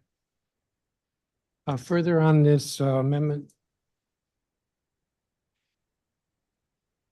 Councilmember Parker, you just look like Just you want 30 seconds. I just want to point out, 30-second clock. I know the analogy has been made comparing officers to teachers and that we should protect officers' rights. It's worth noting that officers are sworn to their role and have the power to take one's life. And so it is not far-fetched to say we should hold them to a higher standard. I do not think it's persuasive to compare officer adverse action hearings to a teacher's disciplinary action. So I just wanted to point that out. And I agree with Councilmember Bonds that this information, especially if we're considering termination, is exactly the time that we should notify the public of such hearings. Thank you. Councilmember Trayon Wade, second round.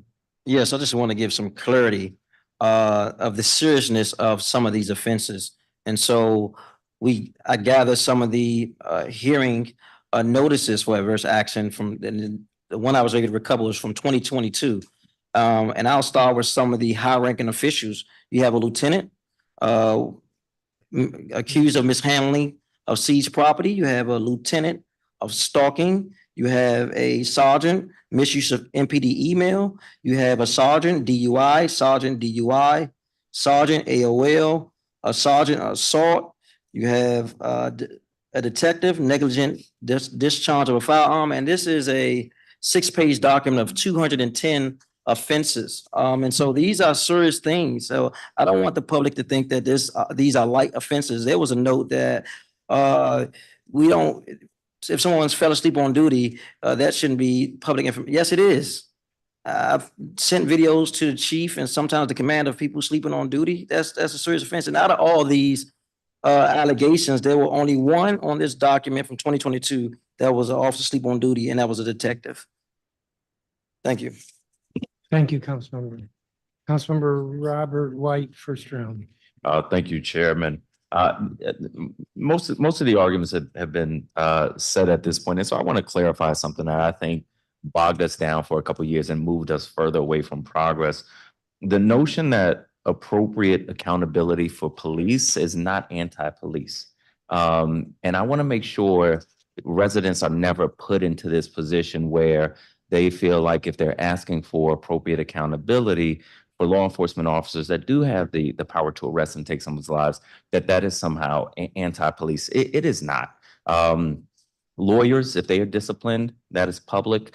If I have a BEGA issue, that is public. If I commit a civil penalty, my name will be on the docket in public. If I'm arrested and charged, my name will be public. And I think we're holding police to an appropriate standard for the roles and powers that they hold. And I also just want to be clear that this is not anti-police. This is pro-accountability. And I think police understand that as well. So I'm going to speak briefly to this, or maybe not briefly. I've been struggling with this issue or amendment.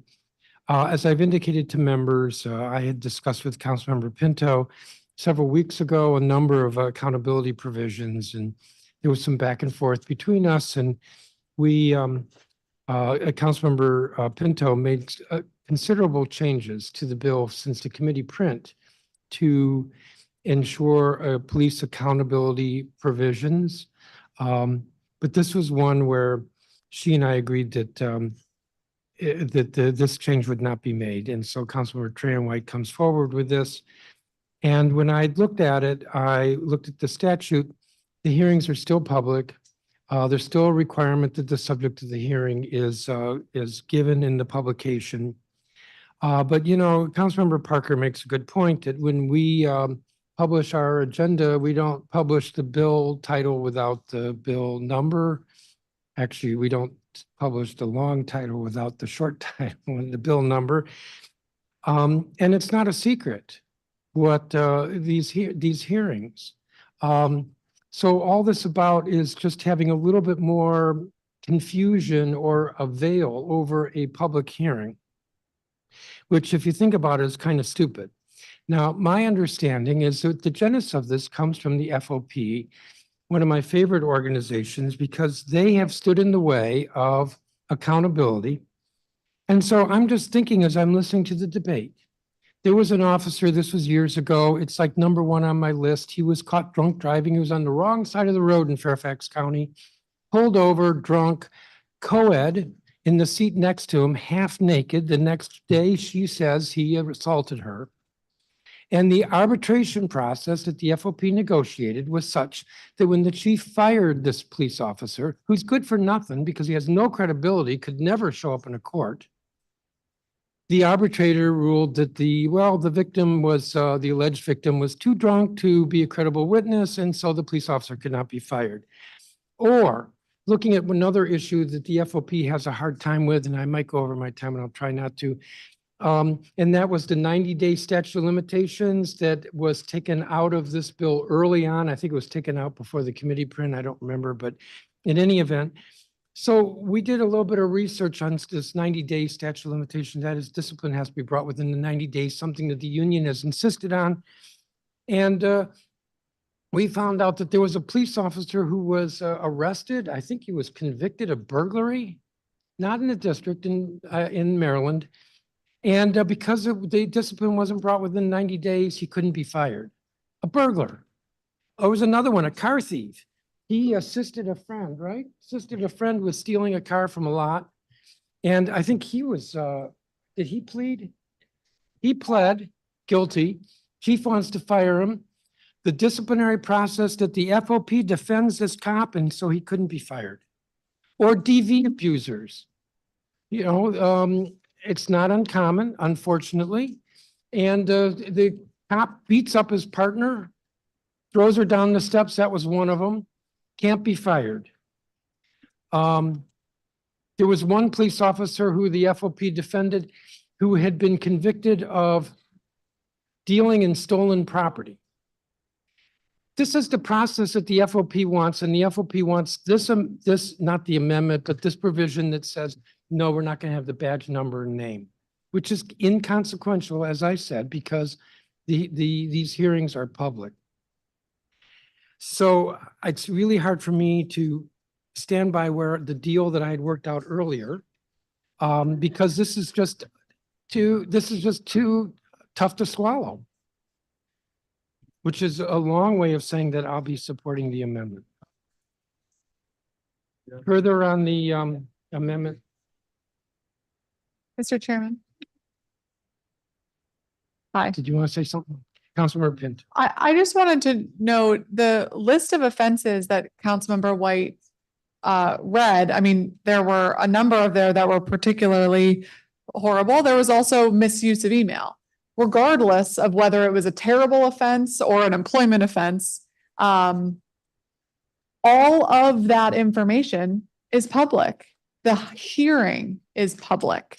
This is just about saying, do we want everyone in the public to know Sam Smith did that before Sam Smith has had the chance to defend himself? And that is Councilmember Pinto, you have the floor. Thank you. And I just remind people to take into account, again, not the theory, but the reality that we have a police department that is losing officers every month and year. I know we all hear from residents across the city every single day. I know you hear it like I do, that people want more police in their communities. This is not going to solve that. This is not going to solve that problem alone, but it is important to recognize in the totality of the environment that we're creating, that it does affect people's desire to come and join our department. Thank you, Councilmember Pinto. This is not a participatory process. This is, the public is watching the council as we struggle with these issues. If there's nothing further on the amendment, we'll have a roll call vote. Councilmember Trayon White. Yes. Councilmember Trayon White votes yes. Councilmember Allen. Yes. Councilmember Allen votes yes. Councilmember Bonds. Yes. Councilmember Bonds votes yes. Councilmember Freeman. Councilmember Freeman votes no. Councilmember Gray. Yes. Councilmember Gray votes yes. Councilmember Henderson. Yes. Councilmember Henderson votes yes. Councilmember Lewis George. Yes. Councilmember Lewis George votes yes. Councilmember McDuffie. Yes. Councilmember McDuffie votes yes. Chairman Mendelson. Yes. Chairman Mendelson votes yes. Councilmember Nadeau. Yes. Councilmember Nadeau votes yes. Councilmember Parker. Yes. Councilmember Parker votes yes. Councilmember Pinto. No. Councilmember Pinto votes no. Councilmember Robert White. Yes. Councilmember Robert White votes yes. Mr. Chairman, there are 11 yeses and 2 nos. The amendment is approved. Councilmember Trayon White. Yes, thank you. I have my amendment number 2 before us that speaks of face covering and mask. I believe that the portion of the bill that speaks to face coverings and masks was too broad. Contrary to popular belief, I believe that people should not be walking around with ski masks on their face unless they're skiing. And I want to go on record to say want to digress because I think that Councilman Janice Lewis George covered a lot of the bases. So as a result, I'm going to withdraw this measure today. And I look forward to working with my colleagues to make sure we are addressing the ski mask provision. Thank you, Councilmember. So amendment number 2 is withdrawn. Amendment number 3. Thank you, Chairman. My amendment number 3 speaks to the drug-free zones. I live in a quadrant of the city where drugs is prevalent and have been prevalent for a very long time. And a lot of what happens in these drug-free zones are already illegal. It's illegal to sell drugs. It's illegal to smoke drugs in public. And so this provision of the bill is greatly concerning because I'm concerned that primarily Black people will be targeted in these zones. And if we're really serious about creating these drug-free zones and getting to the core issues, then it should not just be MPD that's addressing these drug-free zones. And so this portion of the legislation would include language that ensure that our interventions, outreach, information that includes employment and school and skill training from Department of Employment Services, mental health services, behavioral health services, addiction treatment services, and programs and individuals in drug-free zones. It's irresponsible to say we have drug-free zones and don't have DBH working with substance abuse. Police is not the end-all solution to addressing crime, and we don't deal with the underlying issues. They'll just be trying to arrest their way out of the problem, and we know since from history that this is not a solution. So I look forward to getting support of my colleagues on this amendment. Thank you, Councilmember White. Councilmember Pinto? Thank you. Thank you, Councilmember White. I think that you raise a really important point that we have to do better as a city to get services to people who need them, particularly who have substance use disorder and use of drugs. This drug-free zone policy is a narrow tool. There are a couple of spots in the city that have become real hotspots of crime, of illegal activity, of weapon sales. And this empowers with a lot of safeguards that I worked with a lot of my colleagues, and especially thank you to Councilmember Henderson for coming up with a lot of really important ideas to make sure that we have notice to the public of where these zones are, that we have notice to DBH and to our healthcare agencies so that they know that this is set up, that we have notice to the council in advance, notice to the public. These are set up for 1,000 square feet. It's a pretty small area for a period of only 120 hours, which is 5 days. So this is not a citywide huge change in policy. This is a narrow tool. And so I think to add all these requirements here is not the right path. And I'll also just suggest procedurally, the amendment seeks to change the definition of drug-free zones and adding these requirements, which will have a cost, which would make it so that we wouldn't be able to implement this in the emergency that we're moving today. And so for all those reasons, I would ask my colleagues not to support this amendment with the recognition that we should all continue to work together to provide much better services to residents in need across the city. Thank you, Councilmember. Madam Budget Director, is there a fiscal impact on this?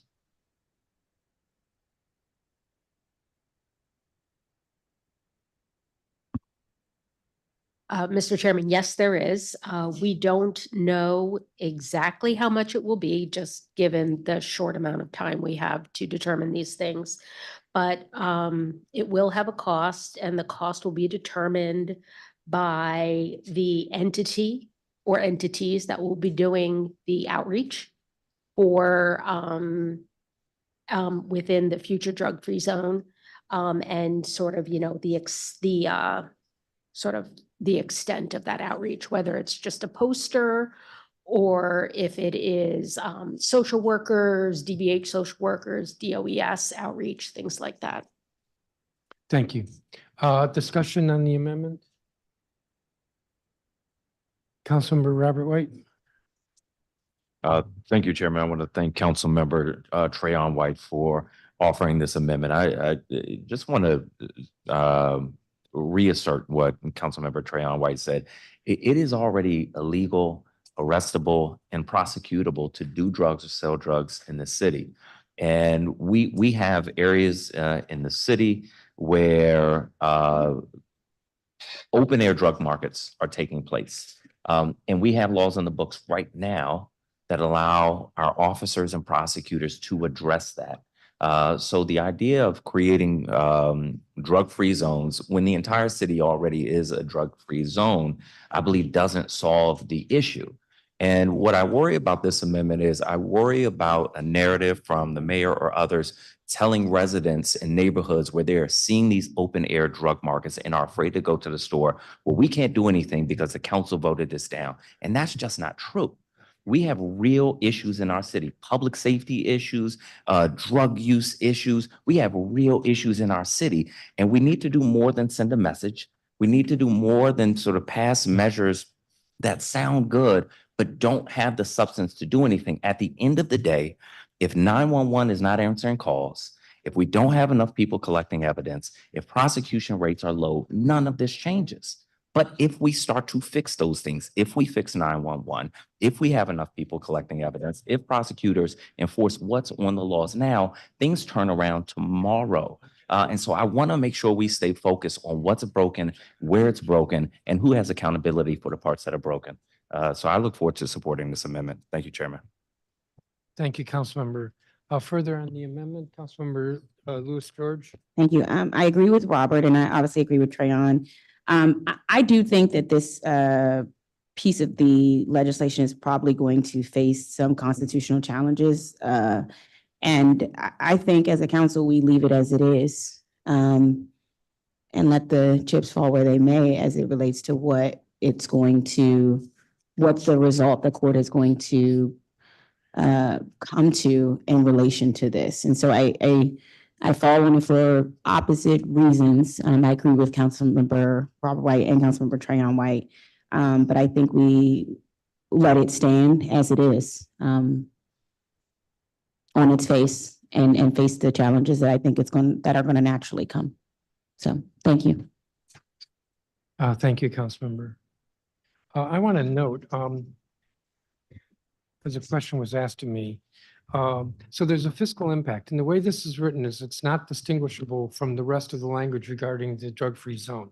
So the effect of this is that this would postpone putting off the drug-free zones, which of course might be fine for folks who oppose the drug-free zones. But if the council thinks that we need to be, or council members feel we need to be responsive to those who are looking for action, this will undercut the drug-free zone as one of the tools in this bill. In addition, I would note that the language is somewhat vague.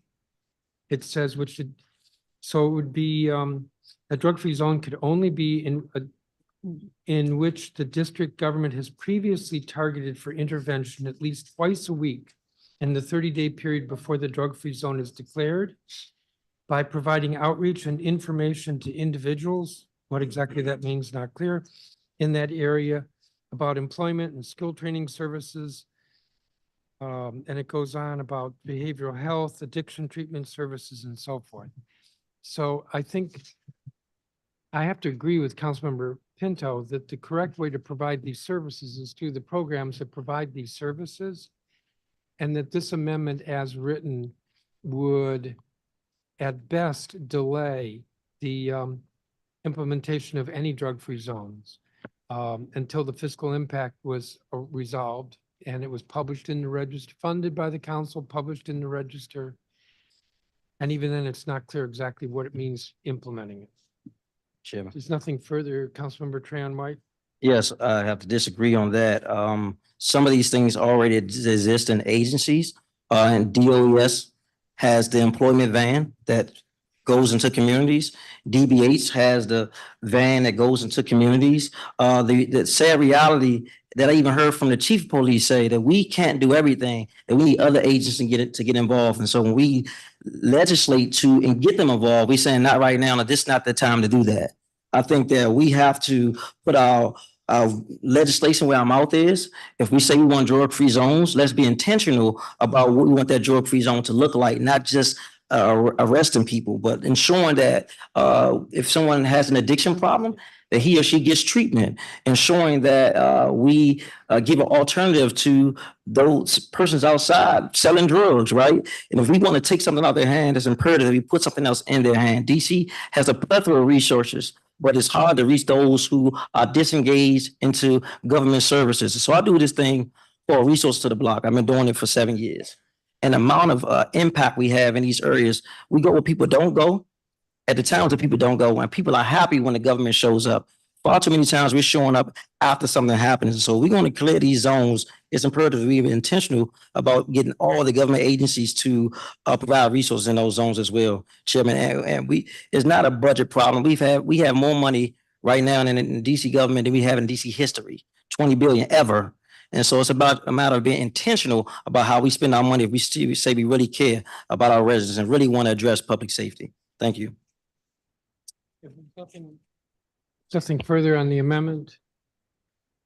We'll have, we seem to be doing roll call votes and all of these. We'll have a roll call vote. And Councilmember Pinto. I'm sorry, I just want to be really clear, because when we talk about the budget, we're talking about passing this on an emergency basis that I hope we will do later today so that we can take effect of these provisions that we all agreed on, most of us agreed on a month ago. And so it will completely kill this intervention for right now. And I actually think moving forward, because I don't think that there would be the support from the executive to do this as intended. And that was a very important part of my process. Not that there's full agreement with the mayor on everything at all, but that we are working with all of our agencies so that every piece of the Secure DC, I can fully have confidence that will be implemented. So we don't just pass legislation and not see it happen. We can really own it and see the improvement. And so I ask my colleagues, despite the very important point that Councilmember White is making about services needing to be improved, to not support this amendment. Point of clarity. What's the point of clarity? That means you want to have third round and there's not a third round. I got a comment though, Chairman. She Yeah. just spoke again. I should have, Yeah, it's my bill, so I should be able to speak on it. She spoke twice. You've spoken twice. Madam Secretary, Chairman, you call the point roll. of clarity, Chairman. I gotta give a response to that. No, you don't. You've already You know what spoken I'm saying? twice. The Councilmember There's Pinto no- spoke twice. Madam Secretary, please call the roll. Councilmember crazy. Allen, No. Councilmember Allen votes no. Councilmember Bonds, no. Councilmember Bonds votes no. Councilmember Freeman, No. Councilmember Freeman votes no. Councilmember Gray, Yes. Councilmember Gray votes yes. Councilmember Henderson, No. Councilmember Henderson votes no. Councilmember Lewis George. No. Councilmember Lewis George votes no. Councilmember McDuffie. No. Councilmember McDuffie votes no. Chairman Mendelson. No. Chairman Mendelson votes no. Councilmember Nadeau. No. Councilmember Nadeau votes no. Councilmember Parker. No. Councilmember Parker votes no. Councilmember Pinto. No. Councilmember Pinto votes no. Councilmember Robert White. Yes. Councilmember Robert White votes yes. Councilmember Trayon White. Yes. Councilmember Trayon White votes yes. Mr. Chairman, there are 3 yeses and 10 nos. Thank you, Madam Secretary. The amendment fails. The fourth amendment from you, Councilmember White. Yes, thank you, Chairman. Amendment number 4, Bill B 25-0345, speaks to the need to require the executive office of the mayor to develop and publish a comprehensive safety plan. I don't know about you, but I've been talking about public safety in the district for over 2 decades. And when I first came to the council, the year before was 2016, in which Councilmember McDuffie introduced the NEAR Act. And people thought it was a joke, wasn't funding it. The media ran a narrative that DC is paying criminals not to commit crimes. And you know what happened when we didn't address the issue, it got worse over time. And so there has always been a narrative that crime was down when I kept going to funerals each and every week, time after time. And so every once in a while, I see or attend a press conference about a new crime initiative, but no real plan. I remember I attended a press conference in 2019 about building blocks, addressing 152 blocks that were high-risk communities, but I have heard nothing since. I went to the press conference about the curfew for the youth. I believe the mayor had a press conference, was it yesterday, day before yesterday? And I even looking at the report from the National Institute for Criminal Justice Reform, where gave some 16 good recommendations for some studies to CJCC and OGVP. But that was in 2022. It's 2024. I still don't know of those recommendations what is going to get incorporated into a plan. And so it's imperative that if we move forward with our city, we need a real plan. I was here when we were in the pandemic, and I saw when we took public safety serious. I mean, the pandemic serious. We had meetings every day, phone conferences, coordinated service with all these government agencies, calls every morning. It was intense. And as a result, it made people feel like we were really doing something about it. We've had a lackluster approach to addressing public safety. And at the time we do, it's highly criminalizing people and highly penalizing. And so if we want to address public safety, we got to have a wraparound approach to address all aspects of public safety. So this provision of the bill requires the mayor to come up with a real comprehensive plan to bring all these different moving pieces together on one plan that we can follow. Thank you. Thank you, Councilmember. Is there, Councilmember Pinto? Thank you, Councilmember White. I will note, we have plans in the city. We have a gun violence strategic plan. We have public safety plans that need to be implemented. We have major challenges with implementing the advice and plans that have been promulgated that experts both in DC and across the country have worked on. With that said, I appreciate what my colleague is trying to do and really focus the city in ensuring that we have a comprehensive public safety plan moving forward. And so I will be accepting this amendment as friendly. But it's only accepted if there's no objection. Is there any objection to the amendment? Hearing none, it's accepted.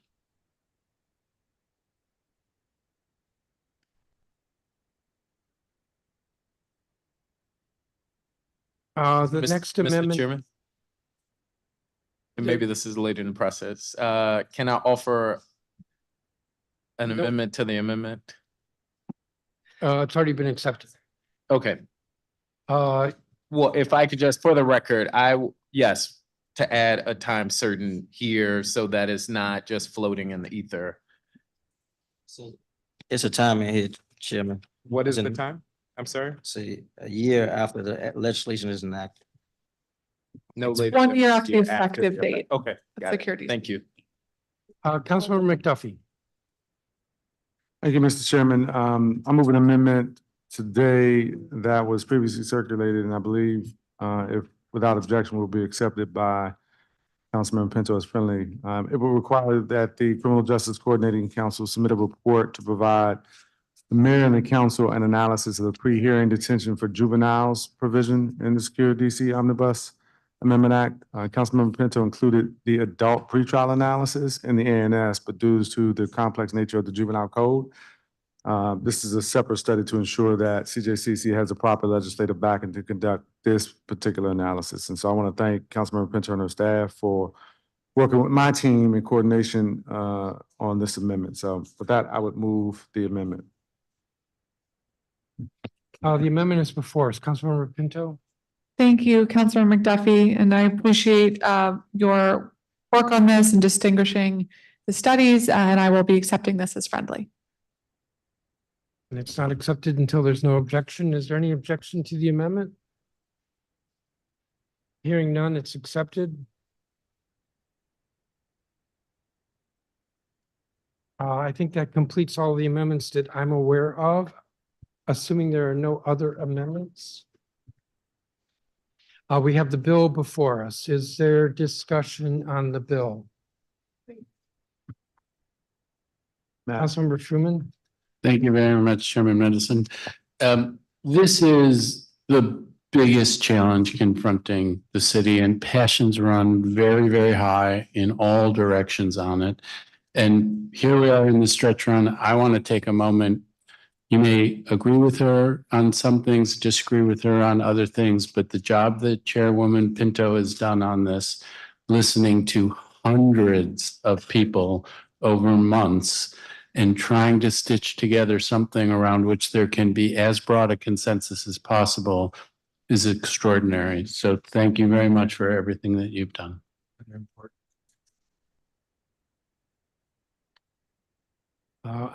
I realize I kind of screwed up. We haven't voted on the amendment nature of substitute, but why don't we go through, we'll go through a discussion on the bill overall and then do the vote on the amendment nature of a substitute. Councilmember White, were you looking to be recognized? Proceed.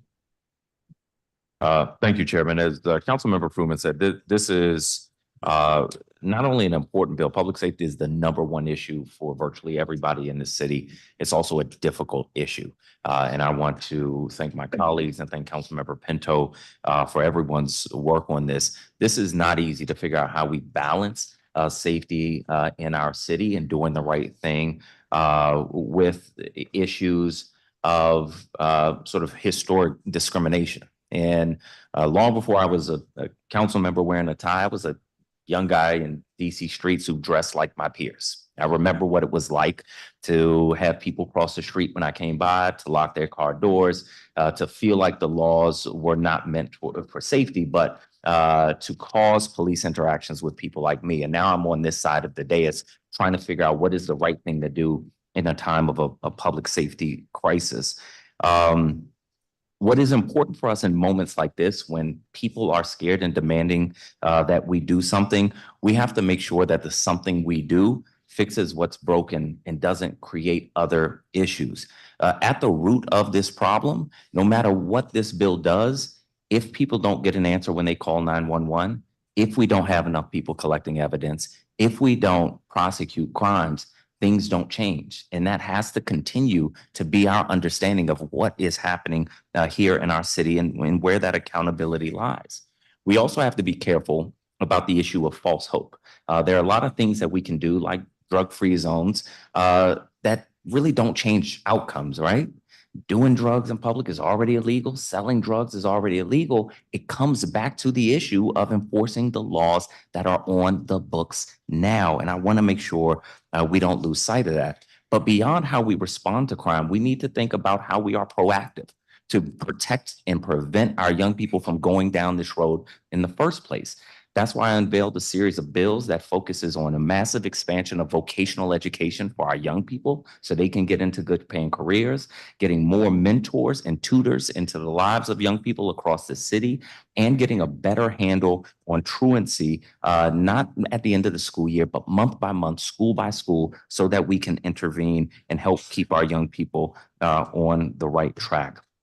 I want to thank Councilmember Pinto for including several provisions for my whole of government response to crime bill in this bill. I want to thank my colleagues for thoughtful amendments, and I look forward to voting yes on this bill. Thank you, Chairman. Thank you, Councilmember. Councilmember Trahan White. Yes, I want to thank you, Councilman Pinto, for working on this bill.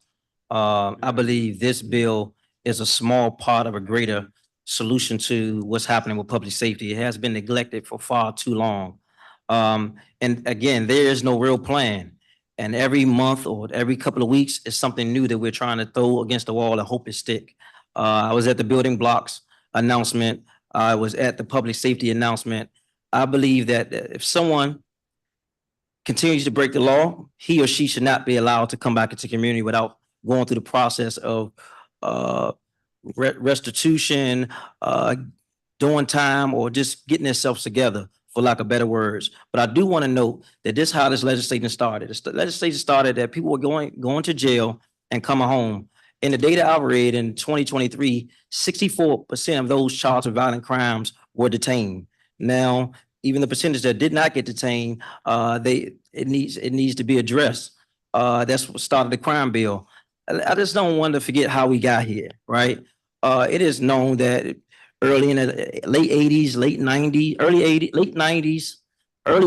late 90s, that crack swept through all major cities, especially Black communities, right? And when this happened, a lot of men and women went to jail, predominantly African-American and Hispanic. And I remember reading a book by Gary Webb called Dark Alliances, and he talked about how the U.S. military was involved, and the guy Roberto Salazar went to jail, right? And to see now that the drugs got flooded into our community, and the solution was the 1994 crime bill to lock them up, and that has crippled our community. I'm a young, well, I consider myself young, African-American male living in one of the poorest, Blackest parts of the city. And I know what it did for me and my community. I grew up without a father. None of my siblings had a father in our home.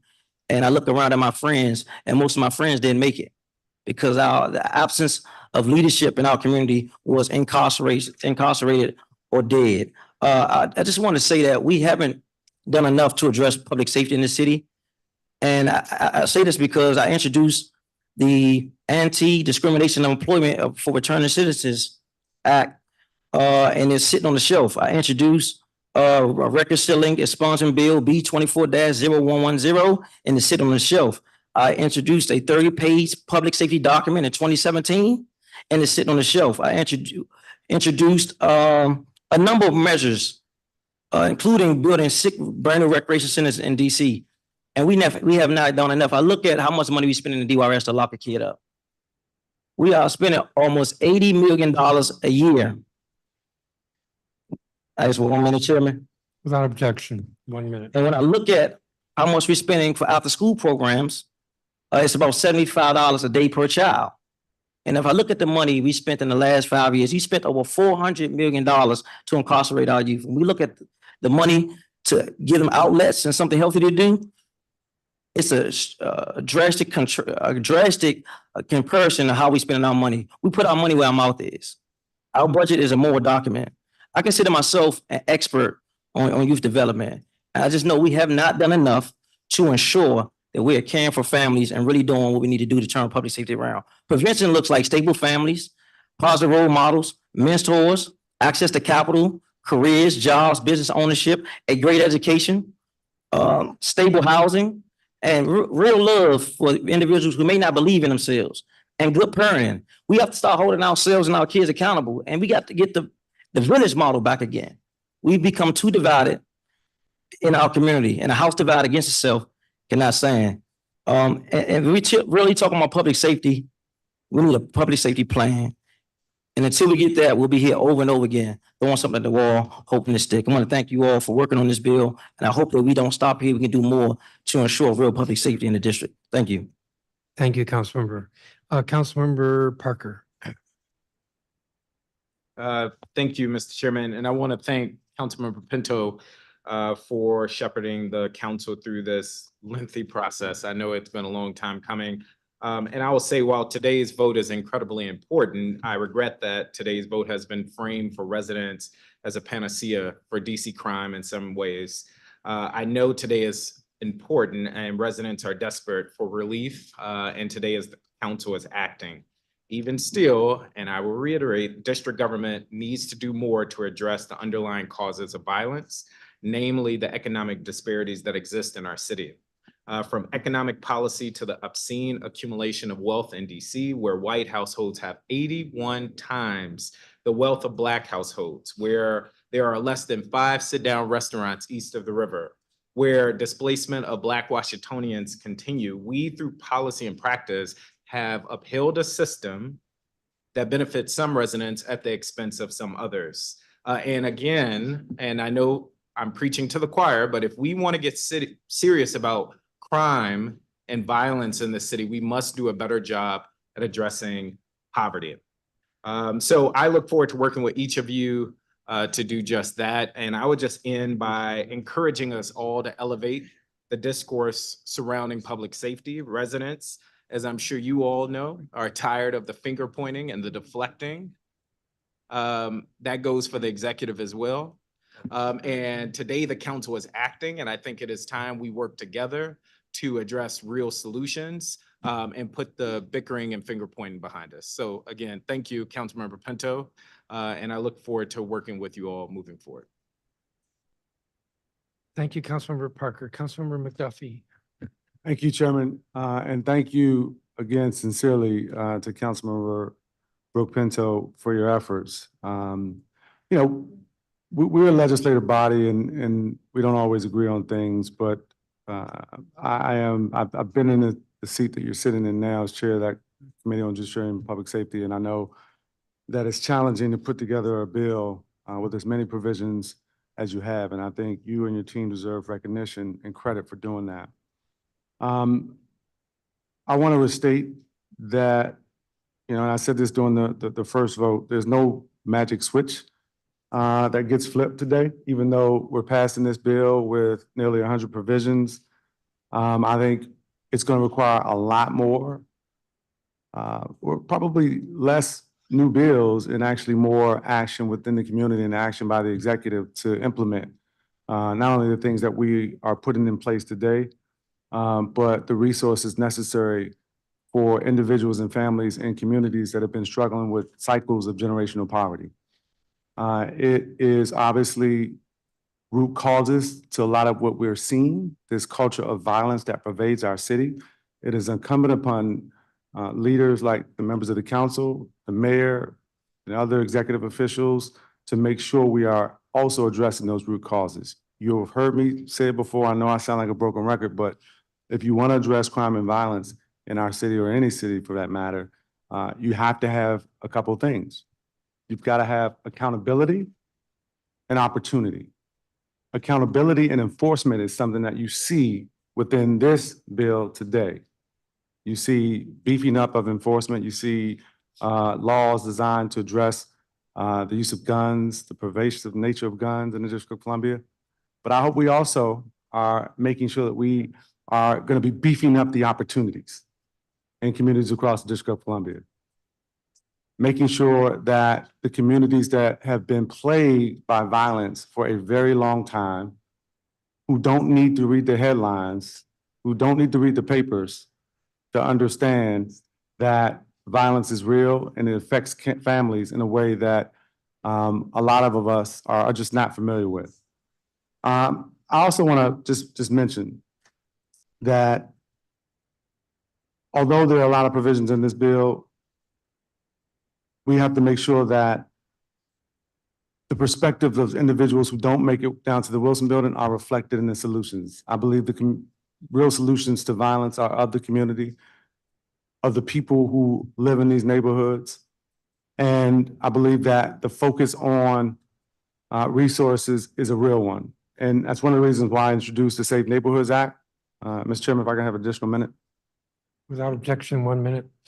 It's one of the reasons that I introduced the Safe Neighborhoods Act, which focuses on a couple of things: consolidating our violence prevention programs and better coordinating the work that is happening there so we can address crime as an epidemic, which it really is in our city.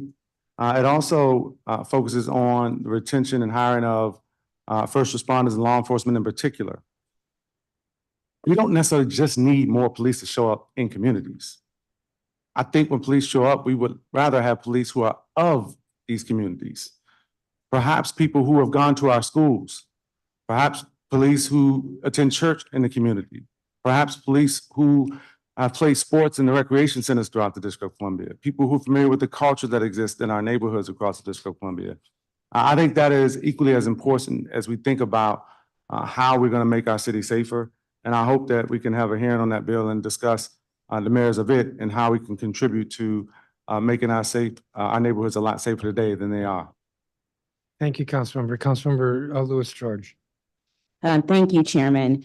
I want to acknowledge that this has been a high stakes debate in every shape of the form, both publicly, in the council, at the council. But that's what this work is. That's what a legislative body does. We are supposed to debate vigorously. We're supposed to share our perspectives.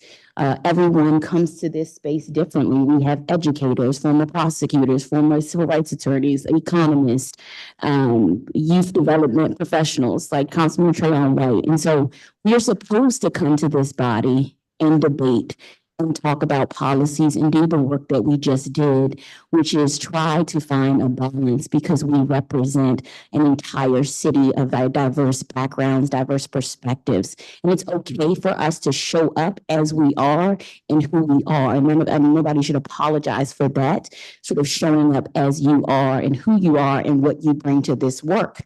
And I think as we have looked to what many of the conversation has been, I think for those of us who grew up here in this city, this has been particularly traumatizing and triggering for different reasons. I think, and it's okay for us to acknowledge that displacement affected us. Our communities were destroyed in a very real way. Our villages that Councilmember Trayon White talked about when he said it took a village. I mean, we really went through a lot as a city. And so when we hear people sort of characterize in mass sort of and talk about our city in such a negative light, when they don't understand sort of where we have been, especially as Black people in this city, I think it's right for us to say we agree that we have issues in this city, but we don't agree with you saying like all Black youth in DC are out of control. And that's just because we experienced that when we were young Black kids, where people were like, these DC kids, they're out of control. They don't care about anybody. And the reality is the vast majority of our young kids in this city are doing so amazing. They are doing amazing work. They are bright. They are brilliant. And I just want to acknowledge that it's okay for us to also highlight what we think and what we want to celebrate about our city. That is consummate to who we are. And we are more careful about how we talk about our city and our communities and our neighborhoods and our children, because we knew what it was like when people talked about our neighborhoods, our communities, and our children in a negative light. And we knew that we wanted to prove people wrong, that out of DC could grow up to be council members and people who had the ability to make it. So I think it's important as we have these conversations to just respect that factor of where people are coming from when we talk about and have these conversations in that way. I want to thank, can I have an additional minute, Chairman? 1 minute without. I want to thank the work that was done, the Herculean task that the committee had to do, that Councilmember Pinto did. And we did a lot of hard work went into making amendments from all of my colleagues. I want to thank my colleagues who all have contributed to what this legislation will be. I think what's important to note is like my colleagues have said, this won't be sort of a turn off, turn on light. Changes have been made here. We have put this Secure DC bill forward. Now we need work to happen. We need the executive to execute the laws that we put forward. We need accountability, and we need prevention, and we need intervention. And we need to make sure that we are creating safe spaces and safe places for people, and that people are not starving in our city, which is a very real reality right now. And I always say a James Baldwin quote where he says, if I am starving, you are in danger. And so I'm saying to us, stop starving our schools, stop starving our students, stop starving our community, stop starving and we will as a city grow and become safer. And so, Councilmember, yes. your additional minute has. Okay, well, I just want to say this. I am proud of the work that this council has been able to do. I hope, like Councilmember Parker said, that we could stop with the finger pointing. We can start investing in communities, and we can start really taking public safety seriously as a community, as the #1 issue that it is for our community, and we look at it and address it in a holistic manner. Thank you, Chairman. Thank you, Councilmember Allen. Thank you, Mr. Chairman. I want to begin by thanking my colleague, Councilmember Pinto, and her team for what is a big lift. As Mr. McDuffie said, I've sat in that same seat. I know it's hard. So kudos and appreciation to your team, who also did it in the spirit of compromise and collaboration. With the changes that have been made today, I do believe we have a stronger bill in front of us. On the whole, I believe this is an urgent and responsive package to the unacceptable level of violence that we've seen in our city this past year. Although, let's be very clear, it's not the only solution, and today's action must be paired with actions by the mayor. Let's have a 911 call center that picks up the phone, a crime lab that can actually process evidence, a gun violence prevention plan that's actually put in place. It also requires the prosecutors to charge cases, the courts to make wise decisions, the DC jail and the Bureau of Prisons to have an actual plan when someone's coming home after incarceration, and many more partners have to act. I was struck during our breakfast meeting today that so much of our debate danced around the fact that for the most part, the district already has tough laws on the books with strong penalties that deal with most crimes. We're trying to build workarounds for arrests that aren't prosecuted, systems that aren't working, and federal agencies that just won't work with us. Just one small example, in Ward 6, I got people that come home every day from the Federal Bureau of Prisons with zero notice to local agencies to help ensure their success and their return.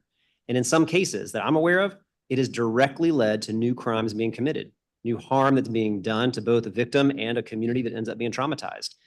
It also means for the vast majority of people coming home who are not a public safety risk, they don't have a place to start to find stable housing, a job, healthcare, mental health, or even getting on Metro. I do want to highlight a couple of areas in this legislation that I think will have a direct impact on reducing violent crime once this law takes effect. It's going to close a gap and strengthen and clarify DC's carjacking laws following the Court of Appeals' earlier decision that did lead to several carjacking prosecutions not being able to move forward. I think that's a great example of identifying a gap within our laws and then taking action to change it. It's going to make shooting reviews permanent. And when we talk about a whole of government approach to prevent violence rather than just react to it, it means coordination and focus. It adds many of the increased gun penalties that this council has passed multiple times, including the previous criminal code revision that was blocked by Congress from becoming law. And finally, thank you, Councilor Pinto, for including my legislation that expands our security camera program to now include interior cameras and other safety tools for our local businesses that have suffered a rash of burglaries. I'm glad to see that we are also once again pushing to adopt a strategic citywide plan on gun violence and violent crime. That was something this council and myself have pushed for many, many times. So I'm going to keep my fingers crossed this time it actually happens. But this won't be and should not be the end of our efforts. I know I'm working on legislation right now to get at one of those canaries in the coal mine for young people. We're seriously addressing truancy and absenteeism. The city is not addressing or reaching those young people with solutions. I think we can make a lot of progress here on complex issues with focus. If I can have one more minute. Additional minute without objection. I think we can make a lot of progress on complex issues with focus and a few innovative legislative ideas. But again, the best laws on the books aren't going to make a change without the agencies and government actually implementing them. I hope that DC residents know and trust that we have wrestled tremendously in an effort to try to get this right. I'm grateful for so many neighbors that reached out to me saying, we're counting on you to take action and we're counting on you to get this right. We all want to see crime go down significantly. This bill is a serious commitment from the council to our residents that we take your safety seriously and that action is more productive than finger pointing. And I hope that folks also recognize these are thorny and challenging issues to get right without creating inadvertent challenges down the road. So I'm grateful for everybody on this dais for the healthy and hearty and strong debate, the compromise that was found, and I'm looking forward to supporting this legislation today. Thank you, Councilmember Allen. There's no one else. I will make some comments.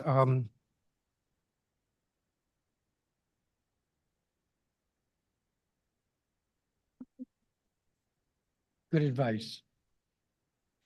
Let me see, Councilmember Parker lamented that this bill has been framed for residents as a panacea for crime. And I want to pick up on that.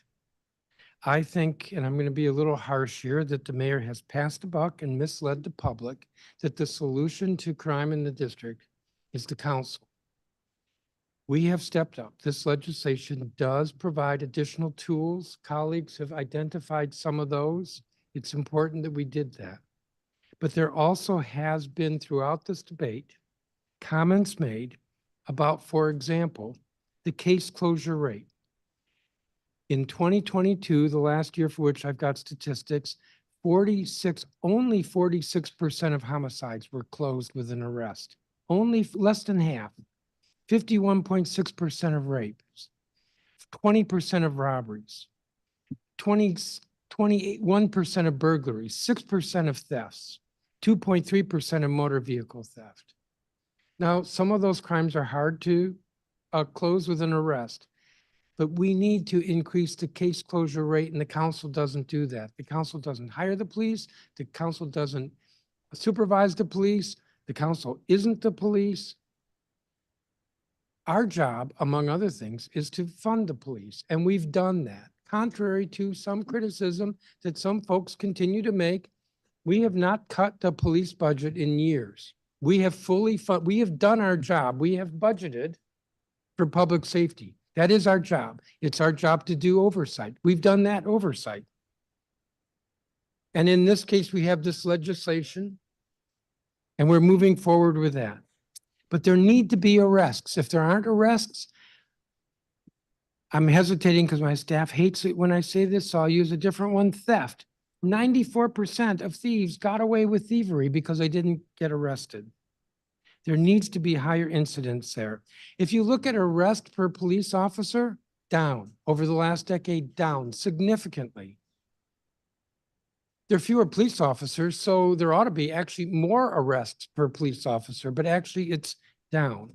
And then there's been talk about the prosecution rate, which primarily on the adult side, in fact, entirely on the adult side, is the U.S. attorney, who was embarrassed last year when the Washington Post reported that he was declining 2/3 of cases that were brought to him with an arrest. If you don't prosecute 2/3, 66% of the arrests, in that way too, people are getting away with crime. We don't prosecute, the council doesn't prosecute, we don't supervise the prosecutor. But it's very easy for the mayor to point fingers at the council, and in fact, she's indicated she's going to send another bill down. Instead of, in my view, stepping up with identifying resources that we will fund for the police to close cases and the other areas for law enforcement that are under her control. I just can't make that point enough. And when I've made it in the past, and the mayor was asked about this a year ago, she said it was asinine. Asinine to talk about increasing the case closure rate or increasing the papering rate of cases. I want to thank Councilmember Pinto for her work on this. I'm over my time. I don't believe anybody else wants to be recognized. Madam Secretary, I'm sorry, Councilmember Pinto, final word. Thank you. Thank you very much. So this has been really a year-long process. I was reminded that 1 year ago to the weekend was when my team and I held our 3-day gun violence roundtable. And it was so many of the ideas that I heard from residents, from families, from young people, educators, seniors across the city who have been clamoring for change and clamoring for a safer city that we can all be proud of. And so that led to my introducing over 12 bills.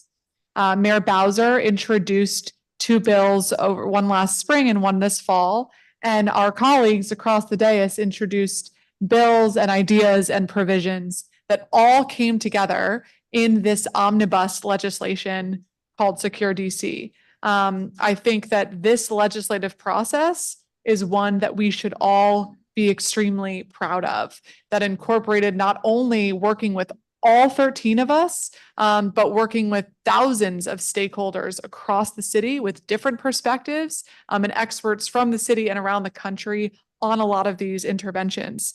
There are a lot of things in Secure DC that don't always get the attention as others. And so I want to just highlight a few things that I'm particularly enthusiastic about.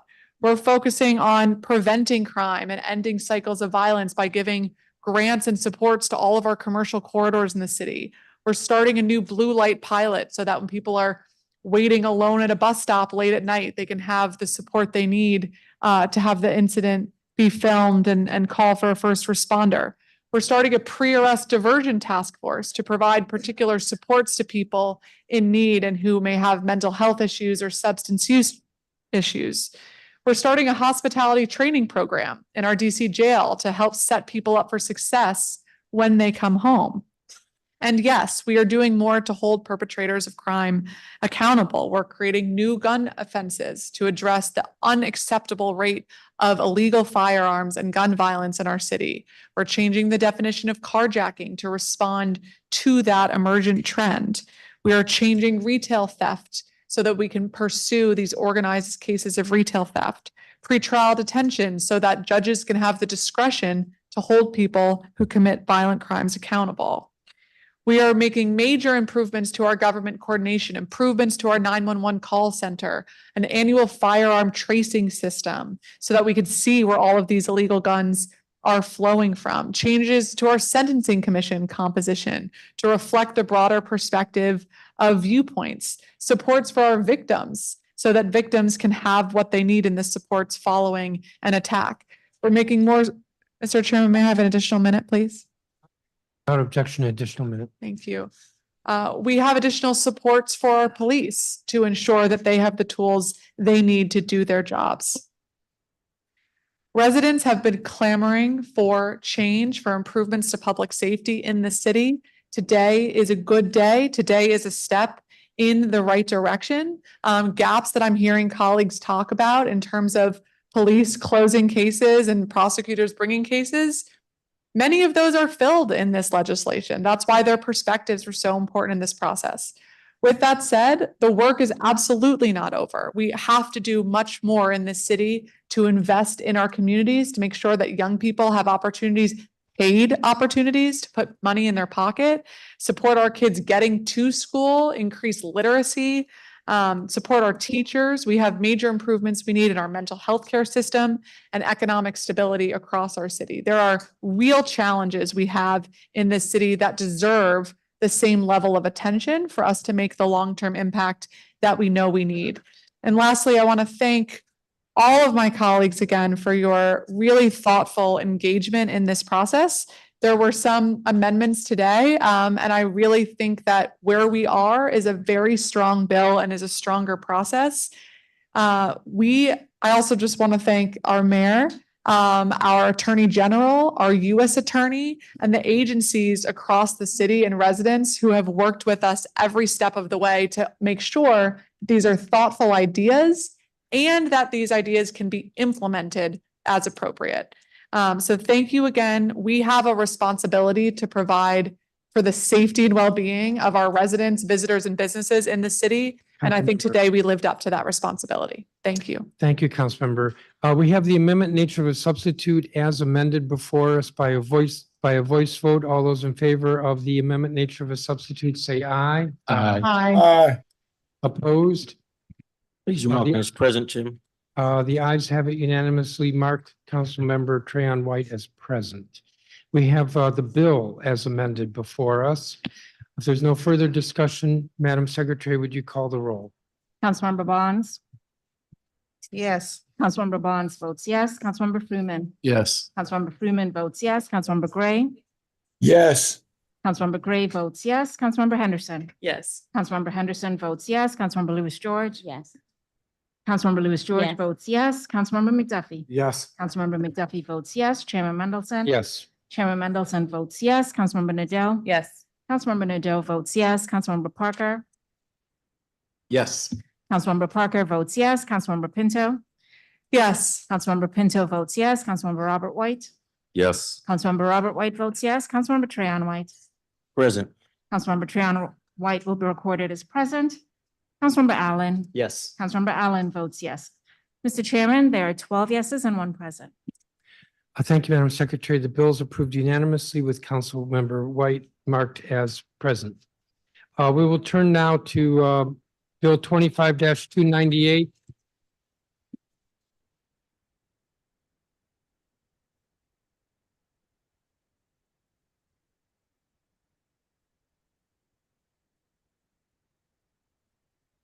The audience would please take the conversations outside the room.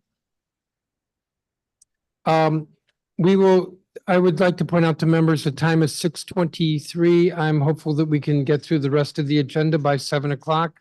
The next measure is first reading on Bill 25-298, Black LGBTQ History Preservation Establishment Amendment Act of 2024. Councilmember Nadeau. So moved, Mr. Chairman. Thank you. There's an amendment that I circulated. That would clarify that the 2 members to be appointed by the council actually will be appointed by the chairman of the council, and that the representative from the Commission on Arts and Humanities will be the executive director of the commission or his or her designee. If there's no objection to the amendment, it will be accepted. I'm not hearing any objection to the amendment. The amendment is accepted. Mr. Is Chairman, there- don't I have to accept the amendment? You didn't object. That's fine. And the way unanimous consent is if anybody objects. We have the bill as amended before us. Is there discussion? Roll call. We will have a voice vote. This is first reading on the bill. All those in favor of Bill 25-298 as amended, say aye. Aye. Aye. Are there any opposed? I don't hear any no votes. The bill is approved unanimously. We have proposed resolutions, PR 25-652, Local Rent Supplement Program Contract Number 2024, LRSP 03A, with Florida Avenue Apartments LLC Approval Resolution of 2024. Councilmember Robert White. Thank you, Chairman. This legislation would approve a subsidy for all new affordable apartment building that will be associated with the Marshall Heights Community Development Organization on Florida Avenue near the Noma Gallaudet Metro. The DC Housing Authority partners with other district agencies, including the Department of Housing and Community Development, to put out consolidated requests for proposals. The agencies work together to evaluate affordable housing development and preservation proposals based on how well they align with various priorities and then assign various types of subsidies. This project came out of the fall 2021 consolidated RFP process. The developer is planning to build a 12-story building with 115 apartments and ground level retail space. 58 apartments would be reserved for housing, making up to 30% of the median family income, and the remaining 57 units would be for households making up to 50%. The developer intends for 24 of the 115 units to be 3-bedroom units and another 30 units to be 2 bedrooms. So this development would be a big help for low-income families. Today's contract is about the 30% MFI units. DCHA is agreeing to give an operating subsidy in the form of project-based voucher payments for all 58 of the extremely low-income units for 15 years. Since this is a multi-year contract, it requires our active approval under the Home Rule Act. If we took no action, it would be deemed disapproved. On April 8th, the Housing Authority tells us that they need it finalized this month to avoid delaying the project. Based on the materials we've received, this appears to be a worthwhile project. I therefore move proposed resolution 25-652, the local rent supplement program contract number 2024-LRSP-03A with Florida Avenue Apartments LLC approval resolution of 2024. Thank you, Chairman. Thank you, Councilmember White. Is there discussion? Mr. Chairman, Councilmember Allen. just very briefly, encourage my colleagues' support for this. This project's taking place in Ward 6, where we're going to be able to convert what's currently just a parking lot, but a parking lot that is close to Metro, that is close to grocery stores, close to businesses, close to transit, close to jobs, and be able to turn it into meaningful, affordable housing. I'm particularly really excited about the fact that there's multiple 3-bedroom options within this. 24 of the units are going to be 3 bedrooms, 30 of them are 2 bedrooms. That's one of the things we struggle with, is to provide 2 and 3 bedrooms when we're looking at affordable housing. So I'm excited about this project, especially in an area where there is a lot of luxury housing that is being built. Being able to have a priority on working families and lower income homes being constructed is something we should all be very excited to support. Thank you. Thank you. Is there further discussion? Hearing none, voice vote. We'll have a voice vote on this on PR 25-652.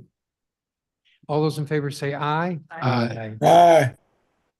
Are there any opposed? I don't hear any opposed. The ayes have it unanimously. Next is final reading and vote on temporary legislation, Streetery Program Extension, Temporary Amendment Act of 2023, Bill 25-594. Councilmember McDuffie. Hey, Mr. Chairman, I would like to move to postpone this measure indefinitely. Been a motion to postpone indefinitely. Is there discussion? By a voice vote, all those in favor say aye. Aye. Aye. Opposed? The ayes have it unanimously. The next measure, I think we can get done in a couple of minutes if everybody votes yes. PR 25-679, Alexei Navalny Way Designation Emergency Declaration Resolution of 2024. We will be done by 7 o'clock. So I want to emphasize that the reason why I put this on the agenda was to preserve the council's authority to designate streets and alleys without congressional intervention. I think that is very important. I would say that is highly important. And I would say I was a bit discouraged with the discussion this morning because others didn't share that sense of priority. I will also note that contrary to what some folks said, this is about making a statement about democracy and about democracy. I will also add that my staff informed me after the breakfast that some of the references appear to be actually Russian disinformation on the internet, such as the alleged photo of a Nazi salute. So thank you very much, Russia. I'm not going to prolong the meeting today with this measure, so it is withdrawn. The next measure is University, I don't want to read the whole thing, PR 25-618, UDC modifications number 1 through 4 of contract GF 2021-C-0009 with Bailey's Real Estate Holdings LLC, approval and payment authorization.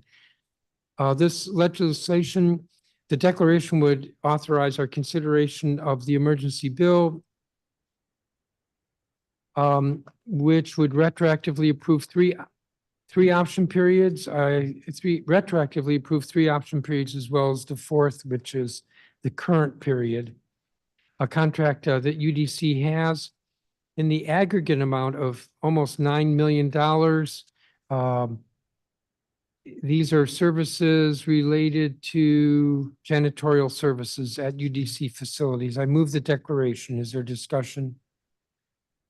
I will note also, I said it was retroactive. We did have a hearing. Even though it was retained, we had a hearing. And the senior staff of the university came and apologized for the mishandling of this legislation. There's no discussion or no further discussion. Because it's an emergency declaration, the secretary will call the roll. Councilmember Freeman. Yes. Councilmember Freeman votes yes. Councilmember Gray. Yes. Councilmember Gray votes yes. Councilmember Henderson. Yes. Councilmember Henderson votes yes. Councilmember Lewis George. Yeah. Councilmember Lewis George votes yes. Councilmember McDuffie. Yes. Councilmember McDuffie votes yes. Chairman Mendelson. Yes. Chairman Mendelson votes yes. Councilmember Nadeau. Yes. Councilmember Nadeau votes yes. Councilmember Parker. Yes. Councilmember Parker votes yes. Councilmember Pinto is absent. Councilmember Robert White. Yes. Councilmember Robert White votes yes. Councilmember Trahan White. Yes. Councilmember Trahan White votes yes. Councilmember Allen. Yes. Councilmember Allen votes yes. Councilmember Bonds. Yes. Councilmember Bonds votes yes. Mr. Chairman, there are 12 yeses and 1 absent. The declaration is approved unanimously. The underlying bill, Bill 25-673, so moved. I circulated an amendment, which I don't have in front of me, but the amendment I'm going to describe as technical. It's actually substantive in the eyes of the general counsel, but it's technical in the sense in that it clarifies what it is that we're approving, which is the 4 modifications, which has the effect of approving the 3 option years. So if there's no objection, the amendment will be accepted. It's accepted since I hear no objection. We have the bill as amended. Is there discussion? We'll do a voice vote since the declaration was approved unanimously. All those in favor of Bill 25-673 as amended, say aye. Aye. Aye. Are there any opposed? I don't hear any opposition. The bill is approved unanimously. The next measure is PR 25-674, Rent Stabilized Housing Inflation Protection Continuation Emergency Declaration Resolution of 2024. Councilmember Robert White. Thank you, Chairman. Last year, inflation was through the roof, which meant that renters and rent stabilized units saw the highest increase in rent since the program began 40 years ago. We heard grave concerns from tenants who couldn't pay such a high increase and from landlords about the heightened costs needed to keep their buildings in good conditions for their tenants. To prevent displacement and protect our existing stock of affordable housing in the district, the council unanimously passed emergency legislation I proposed with the help of my colleagues to still allow increases, but at a more reasonable level. The council tried to pass that legislation before any increases took effect. However, because the executive said the legislation would cost money, which prevented the council from moving a measure on emergency, we had to wait until we could fund it in our budget to pass the change. Ultimately, the administration said they could absorb the cost, but by then some renters had already seen an almost 9% increase in their rents. To make sure those impacted residents could benefit from the council's new protections, we included a 2-year cumulative cap that would capture those who already had a high increase. These measures before us today continue those protections and make one technical update to the 2-year timeline to make sure the existing protections align with DHCD and the Rental Housing Commission's timeline for allowable increases. This bill will not need to be made permanent as the protections were intended to last only for 2 years. Thank you again to the many residents, business owners, and support staff and council colleagues who helped develop this legislation. I move the Rent Stabilization, Housing Inflation Protection Continuation Emergency Declaration Resolution of 2024. Thank you, Chairman. Thank you, Councilmember. We have the declaration before us. Is there discussion? We'll have a roll call vote on the resolution, Madam Secretary. Councilmember Gray, Yes. Councilmember Gray votes yes. Councilmember Henderson, Yes. Councilmember Henderson votes yes. Councilmember Lewis George, Yes. Councilmember Lewis George votes yes. Councilmember McDuffie. Yes. Councilmember McDuffie votes yes. Chairman Mendelson. Yes. Chairman Mendelson votes yes. Councilmember Nadeau. Yes. Councilmember Nadeau votes yes. Councilmember Parker. Yes. Councilmember Parker votes yes. Councilmember Pinto is absent. Councilmember Robert White. Yes. Councilmember Robert White votes yes. Councilmember Tran White. Yes. Councilmember Tran White votes yes. Councilmember Allen. Yes. Councilmember Allen votes yes. Councilmember Bonds. Yes. Councilmember Bonds votes yes. Councilmember Fruman. Yes. Councilmember Fruman votes yes. Mr. Chairman, there are 12 yeses and 1 absent. Thank you, Madam Secretary. The declaration is approved unanimously. The underlying bill, Bill 25-717. So moved. Discussion. Voice vote. On Bill 25-717, all those in favor say aye. Aye. Opposed? I do not hear any no votes. The bill is approved unanimously. PR 25-678. I'm chewing something. Food delivery fees, transparency, emergency declaration resolution of 2024. Councilmember Allen. Allen, come over here. Thank you, Mr. Chairman. On June 6, 2023, the council passed the Food Delivery Fees Transparency Temporary Amendment Act of 2023. As a reminder, the temporary act restricts third-party meal delivery platforms from reducing a restaurant's placement within a given list of restaurants on a third-party food delivery platform based on a level or percentage of commissions paid, third-party meal delivery platforms from reducing a restaurant's delivery radius based on a level or percentage of commissions paid, and third-party meal delivery services from limiting driver availability based on the level or percentage of commissions paid. It is due to expire later this month on March 29th, 2024. Just a few short hours ago, the council passed on final reading the Restaurant Revitalization and Dram Shop Clarification Amendment Act of 2024. The bill incorporates the provisions that were in the temporary act and will now go before the mayor for her signature. The provisions of this emergency legislation are identical to the provisions in the Restaurant Revitalization and Dram Shop Clarification Amendment Act of 2024 and will prevent a gap in the law as permanent legislation is now headed towards the mayor's desk. Thank you very much, Mr. Chairman. Thank you, Councilmember Allen. So I move the Discussion. deck. We have PR 25-678 before us. Madam Secretary, would you call the roll? Councilmember Henderson.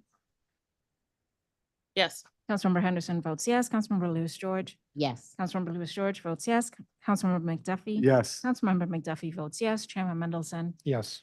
Chairman Mendelson votes yes. Councilmember Nadeau. Yes. Councilmember Nadeau votes yes. Councilmember Parker. Yes. Councilmember Parker votes yes. Councilmember Pinto is absent. Councilmember Robert White. Yes. Councilmember Robert White votes yes. Councilmember Tran White. Yes. Councilmember Tran White votes yes. Councilmember Allen. Yes. Councilmember Allen votes yes. Councilmember Bonds. Yes. Councilmember Bonds votes yes. Councilmember Fruman. Yes. Councilmember Fruman votes yes. Councilmember Gray. Yes. Councilmember Gray. Thank you. Councilmember Gray votes yes. Mr. Chairman, there are 12 yeses and 1 absent.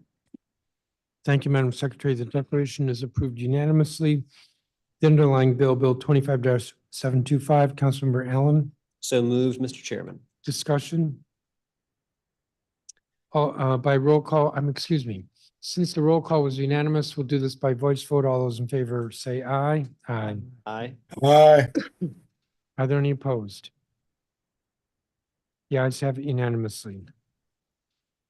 Street reprogram and endorsement deadline emergency declaration resolution of 2024, PR 25-675. Councilmember McDuffie.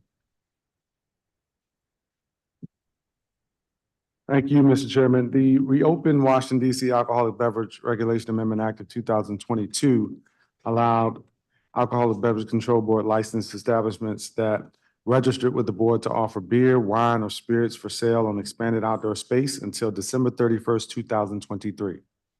The District Department of Transportation extended the street reprogram deadline through December 31st, 2024. to allow DDOT more time to develop regulations and guidelines needed to facilitate a permanent streetery program. And in December 2023, the council enacted legislation which is likewise extended the streetery program, but did not clarify the deadlines by which specific licensees must pay their annual fees. The December 2023 emergency will expire on March 20th, 2024. It's necessary to amend current law to clarify that while most alcohol licensees are required to make their annual payment this year by April 1st, 2024, the annual payment for taverns, nightclubs, and breweries is due on September 30th, 2024. To avoid confusion as a result of having multiple deadlines and to ensure administrative efficiency and a customer-friendly process, it is necessary that new legislation that continues the streetery program extension, but that also clarifies that breweries, taverns, and nightclubs can pay their streetery program fee for 2024 at the same time that their annual liquor license fees do be enacted. So with that, I move the measure.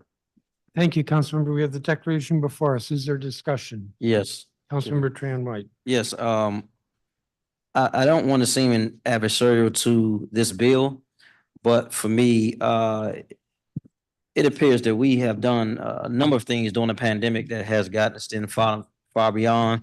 And as a result, this is one of many things that's taken away from businesses as relates to ability to park.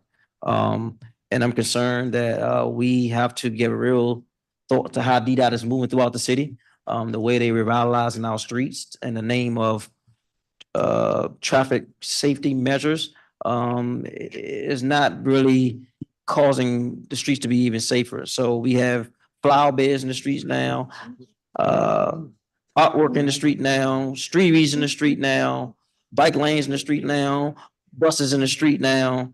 And as a result, our businesses are suffering in the district, and people just drive across the line in Maryland, Virginia to patronize our businesses. And while we want to give our business the opportunity to have stuff outside, I just think that it's contradictory to us trying to support the businesses. We're taking away parking and the ability to get to the business to stay and enjoy your meal. Thank you. Thank you, Councilmember Tran White. Further on the declaration, Councilmember Pinto. Thank you, Councilor McDuffie, for your continued focus on this. I am, like you, ready for the regulations to be promulgated. Thank you for that extensive speech. If there's no further discussion, we have the declaration before us. Roll call vote, Madam Secretary. Councilmember Lewis George is absent. Councilmember McDuffie. Yes. Councilmember McDuffie votes yes. Chairman Mendelson. Yes. Chairman Mendelson votes yes. Councilmember Nadeau. Yes. Councilmember Nadeau votes yes. Councilmember Parker. Yes. Councilmember Parker votes yes. Councilmember Pinto. Yes. Councilmember Pinto votes yes. Councilmember Robert White. Yes. Councilmember Robert White votes yes. Councilmember Trahan White. No. Councilmember Trahan White votes no. Councilmember Allen. Yes. Councilmember Allen votes yes. Councilmember Bonds. Yes. Councilmember okay. Bonds votes yes. Councilmember Freeman. Yes. Councilmember Freeman votes yes. Councilmember Gray. No. Councilmember Gray is absent. Councilmember Henderson. Yes. Councilmember Henderson votes yes. Councilmember Lewis George. Yes. Councilmember Lewis George votes yes. Mr. Chairman, there are 11 yeses, 1 no, and 1 absent. Thank you, Madam Secretary. The declaration is approved.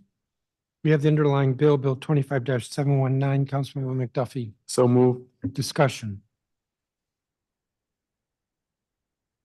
Since the emergency was approved, overwhelmingly, we'll do a voice vote on the bill, Bill 25-719. All those in favor say aye. Aye. Aye.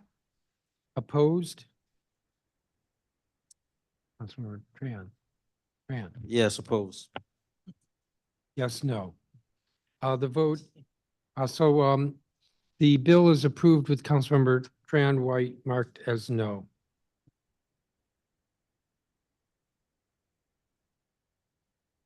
Two pages left.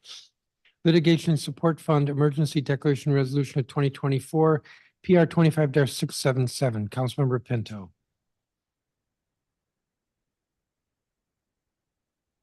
Sorry, Mr. Chairman, one moment.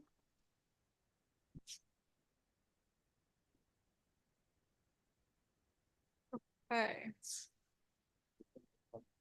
This legislation increases the limit on the funds in the Office of the Attorney General's Litigation Support Fund from 23.5 million to 27 million, and increases the amount the office is authorized to spend on public safety initiatives from 9 million to 9.7 million. In fiscal year 2024, OAG allocated $9 million for these public safety initiatives, including the Cure the Streets program. OAG also allocated 7.1 million for litigation support, including e-discovery, expert witnesses, and transcripts. OAG has faced higher spending this year on both public safety initiatives paid out of the fund and on litigation support costs, with the recent surge in violent crime in the district, including youth crime. In order to keep running these programs, OAG needs an increase in the support fund spending cap of 9.7 million. In regards to litigation, OAG has had higher litigation costs as a result of larger caseloads and active litigation in cases that had been dormant due to COVID-19. All of this will result in an operational shortfall of funding of $3.5 million for fiscal year 2024 if we do not act. To address this shortfall, the emergency legislation will increase the limit on the funds in the litigation support fund to 27 million and increase the amount OAG is authorized to spend on public safety to 9.7 million. The additional funds will be available from amounts that OAG recovers themselves from successful litigation. So just to clarify, this is money that they will recover from their litigation. I move the declaration. Thank you, Councilmember. We have the declaration before us. Is there discussion?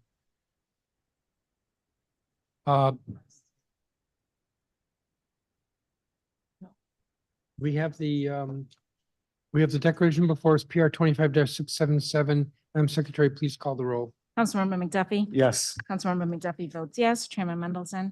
Yes. Chairman Mendelson votes yes. Councilmember Nadeau? Yes. Councilmember Nadeau votes yes. Councilmember Parker? Yes. Councilmember Parker votes yes. Councilmember Pinto? Yes. Councilmember Pinto votes yes. Councilmember Robert White? Yes. Councilmember Robert White votes yes. Councilmember Trayon White? Yes. Councilmember Trayon White votes yes. Councilmember Allen? Yes. Councilmember Allen votes yes. Councilmember Bonds? No. Councilmember Bonds votes no. Councilmember Freeman? Yes. Councilmember Freeman votes yes. Councilmember Gray is absent. Councilmember Henderson? Yes. Councilmember Henderson votes yes. Councilmember Lewis George? Yes. Councilmember Lewis George votes yes. Mr. Chairman, there are 11 yeses, 1 no, and 1 absent. Thank you, Madam Secretary. The declaration is approved. We have the underlying bill, Bill 25-723. Councilmember Pinto.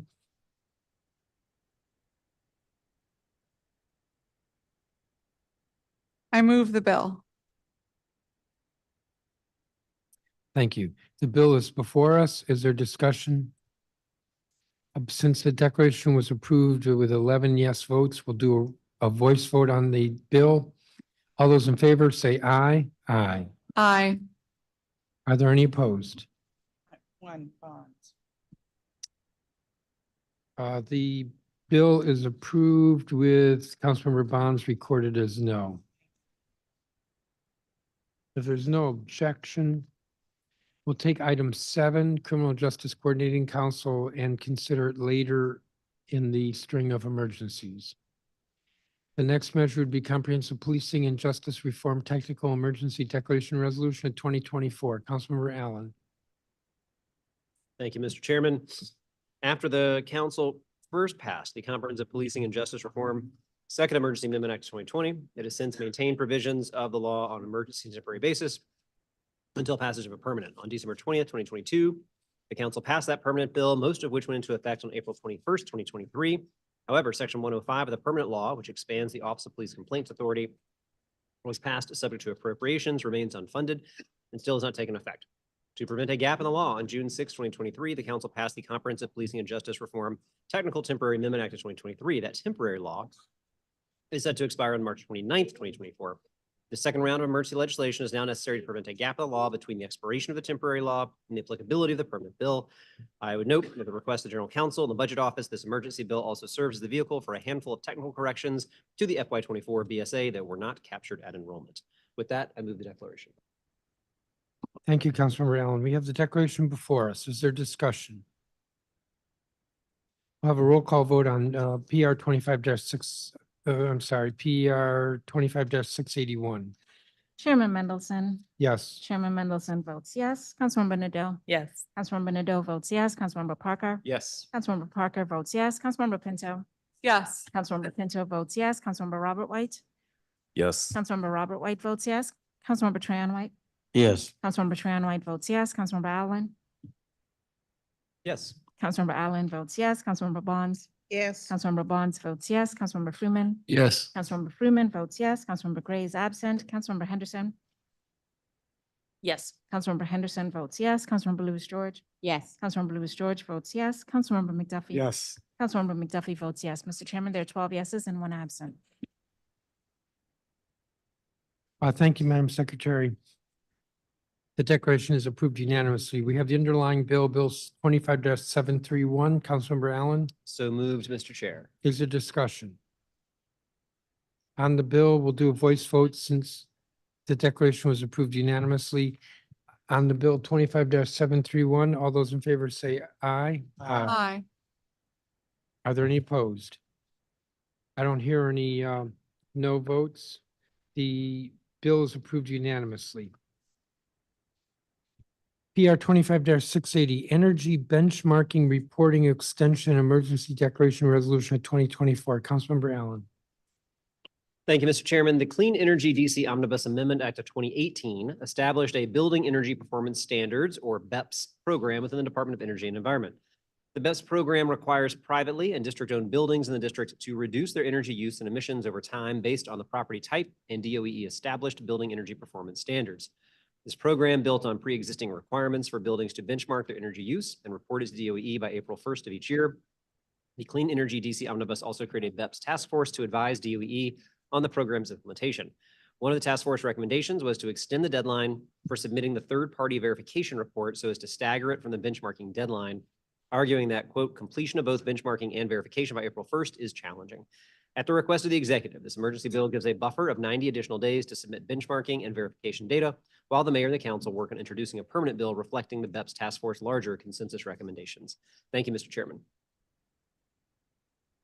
I move the deck. Thank you for remembering. Discussion, Councilmember Lewis George. Thank you. I want to note, I will support this one-time 90-day extension for building owners, but I want to make clear that I support BEPS and we need to and plan to enact permanent legislation to support its goals. Thank you. Further discussion? There'll be a roll call vote on the declaration, PR 25-680. Councilmember Nadeau.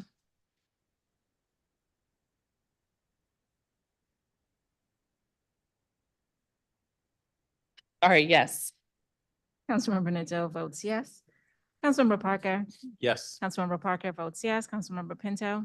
Yes. Councilmember Pinto votes yes. Councilmember Robert White. Yes. Councilmember Robert White votes yes. Councilmember Trahan White. Yes. Councilmember Trahan White votes yes. Councilmember Allen. Yes. Councilmember Allen votes yes. Councilmember Bonds. Yes. Councilmember Bonds votes yes. Councilmember Freeman. Yes. Councilmember Freeman votes yes. Councilmember Gray is absent. Councilmember Henderson. Yes. Councilmember Henderson votes yes. Councilmember Lewis George. Yes. Councilmember Lewis George votes yes. Councilmember McDuffie. Yes. Councilmember McDuffie votes yes. Chairman Mendelson. Yes. Chairman Mendelson votes yes. Mr. Chairman, there are 12 yeses and 1 absent. The declaration is approved unanimously. We have the underlying bill, Bill 25-729. Councilmember Allen. So moved, Mr. Chairman. Is there discussion? Since the declaration was approved 12-0, we'll do a voice vote on Bill 25-729. All those in favor say aye. Aye. Aye. Are there any opposed? I don't hear any no votes. The ayes have it unanimously. The next measure is PR 25-683, which is Secure DC Omnibus Emergency Declaration Resolution of 2024. Councilmember Pinto. Thank you, Mr. Chairman. We have a need to pass the bill that we just passed on a permanent basis, on an emergency basis. As we have discussed extensively today, the district is experiencing significant increases in crime and violent crime.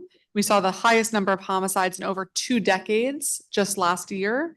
And so I really appreciate the shared recognition conversation that we have had today of the need to act and act swiftly. And so it is important that we implement these interventions immediately.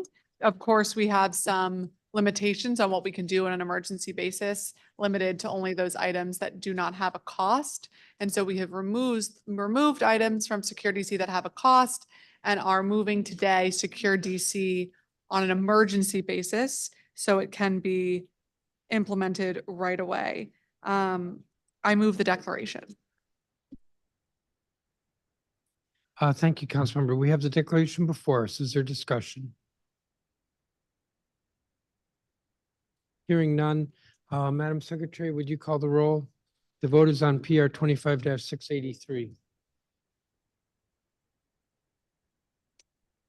Councilmember Parker. Yes. Councilmember Parker votes yes. Councilmember Pinto. Yes. Councilmember Pinto votes yes. Councilmember Robert White. Yes. Councilmember Robert White votes yes. Councilmember Trayon. White. Present. Councilmember Trayon White will be recorded as present. Councilmember Allen. Yes. Councilmember Allen votes yes. Councilmember Bonds. Yes. Councilmember Bonds votes yes. Councilmember Freeman. Yes. Councilmember Freeman votes yes. Councilmember Gray is absent. Councilmember Henderson. Yes. Councilmember Henderson votes yes. Councilmember Lewis George. Yes. Councilmember Lewis George votes yes. Councilmember McDuffie. Yes. Councilmember McDuffie votes yes. Chairman Mendelson. Yes. Chairman Mendelson votes yes. Councilmember Nadeau. Yes. Councilmember Nadeau votes yes. Mr. Chairman, there are 11 yeses, 1 absent and 1 present. The declaration is approved unanimously. We have the underlying bill. Councilmember Pinto. I move the emergency, but I want to make sure that all of the amendments that were adopted earlier today will be incorporated into the emergency that we're moving that don't have a cost. All the amendments that do not have a cost. So let's go over that. Okay. The amendment nature of a substitute as circulated, I assume had no additional, had no fiscal impact. The amendment by Councilmember Pinto regarding DNA had no fiscal impact. The amendment by Councilmember Nadeau regarding a CJCC study had no fiscal impact. The amendment by Lewis George regarding theft had no fiscal impact. The amendment by Lewis George regarding masks had no fiscal impact. The amendment by Councilmember Trayon White regarding badge and name for adverse action hearings had no fiscal impact. The amendment by Councilmember White regarding a plan, crime reduction plan or something, had no fiscal impact. It did. Yes, Mr. Chairman, the Nadeau amendment and the Trayon White amendment number 4 both had costs. It's also my understanding that the pretrial studies have a fiscal impact. Which I haven't gotten to amendment? that one. So Okay. Councilmember McDuffie's amendment, which was the His very last last amendment we amendment. considered. So the section of the bill that it amended was already subject to appropriation. So So that would not, yes, exactly. so that would be excluded as well. Okay, so let's be clear for general counsel. The emergency that we're considering will conform. No, the emergency that we're considering will be the same as what was circulated, plus the following amendments, which is Pinto Amendment number 1, Lewis George Amendments 1 and 2, Trayon White Amendment 1,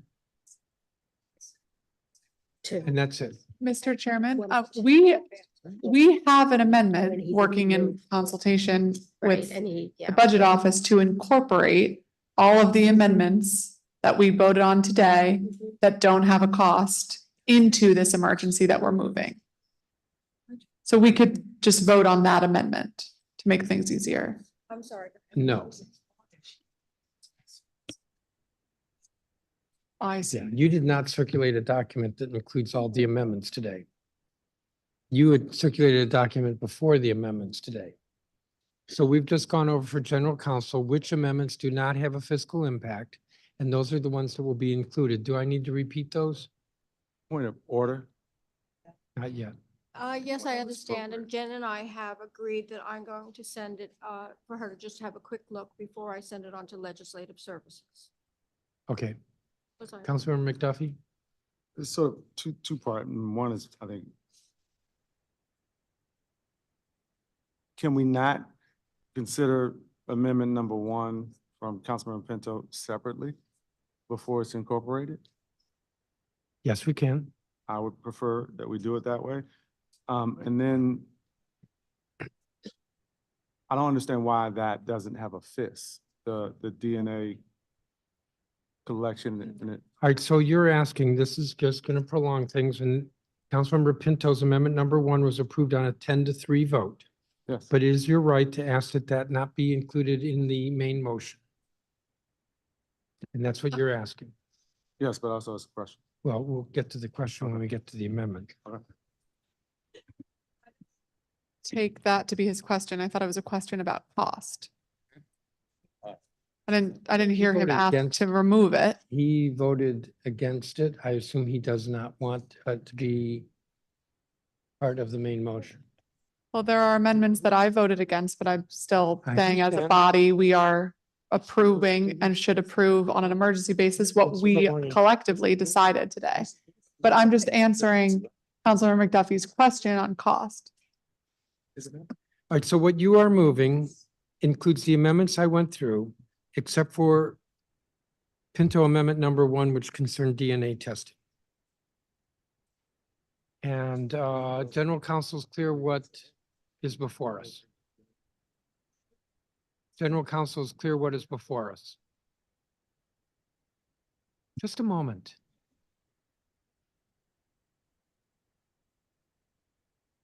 Negative impact. Clear what we are voting on, what Councilmember Pinto is moving. But that was on here over here. Oh, All right, all right. I will start over. Councilmember Pinto is moving Bill 25-735. Rather than go through all the amendments and vote on each one, ordinarily we conform the emergency to the permanent bill. We are excluding any amendment that has a fiscal impact. We are excluding Councilmember Nadeau's amendment that was adopted. We are excluding Councilmember Trayon White's amendment that was adopted, the second, his amendment number 4, which was adopted. We are excluding Councilmember McDuffie's amendment that was adopted. That's what was before us. We are also excluding Councilmember Pinto's amendment regarding DNA because Councilmember McDuffie wants that considered separately. That's what's before us. Okay, I'm now going to ask for discussion. And I'm assuming that Councilmember Pinto is going to move to have her amendment number 1 included. That's right. And as a reminder, this is an amendment that we all have talked about at length, and that was passed today on a 10-3 basis. And so I ask that we don't prolong another debate on this and that we incorporate all of the amendments that we as a body passed today that don't have a cost into the emergency, whether we supported them or didn't. All right, so the amendment is before us. Is there discussion on the amendment? Yeah, I just had one question about the FIS. I just wanted to understand. Or is it that the cost is going to be absorbed or there's no cost at all? Madam Budget Director? Thank you. The fiscal impact says that there's no cost to implement this provision because the mayor has the authority, but is not required to conduct the DNA collection.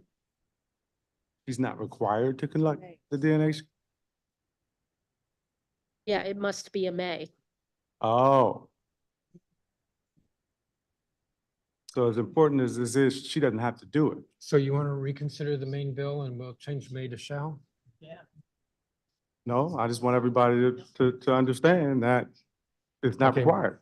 I'm happy to take the vote and It's 7:04. The amendment is to add Councilmember Pinto's amendment number 1. If there's no objection, it will be added. Hearing no objection, it's added. No, I object. I want to vote. Tell me it's all no. Okay, I would appreciate if we'd move a little faster. So, we will vote on Councilmember Pinto's amendment number 1, which was the DNA testing. All those in favor of the amendment say aye. Aye. Aye. Opposed? Please record Ms. vote no, Chairman. Record Councilmember McDuffie is voting no. The amendment is approved. All right, we now have the bill with all of the amendments we've discussed. Anyone unclear what we're voting on? No, but are we allowed to make comments? Are you allowed to? Make a comment? Yes. See if we can prolong the meeting, but don't feel the pressure. I just want to say that, I want to note, however, that I disagree with OCFO when they originally determined last summer that expanding pretrial detention would have no budget impact. And they have since revised that determination. And so, as we look forward, I just want to note that there will be additional costs starting in October. And as I indicated, there was a fiscal impact. Thank you. All right, if there's no further discussion on the bill, everybody's clear what we're voting on, general counsel's clear what we're voting on. All those in favor of the bill, say aye. Aye. Are there any opposed? I don't hear any noes. The bill is approved unanimously. The next measure is opioid crisis and juvenile crime public emergencies extension authorization emergency declaration resolution 2024 PR 25-682. Council member Pinto, Council member Henderson. Who's speaking to this?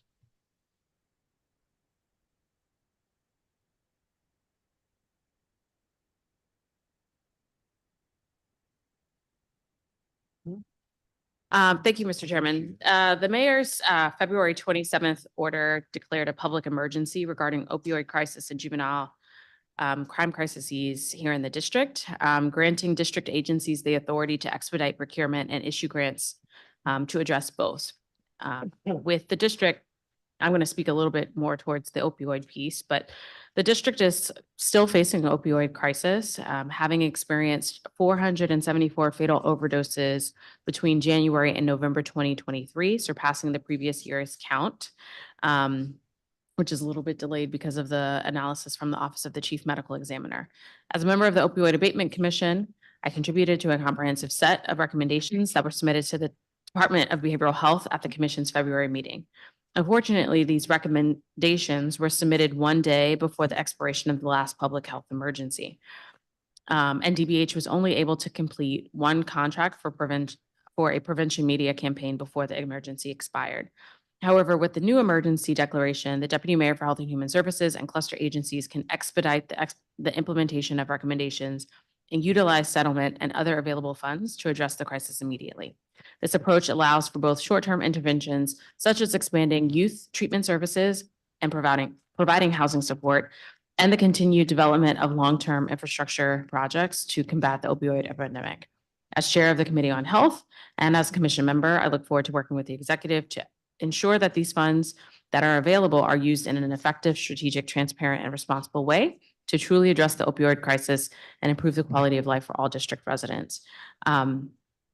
I will be offering a small oral amendment to the temporary version of this measure to set an effective date for the expiration of the mayor's authorities under this emergency.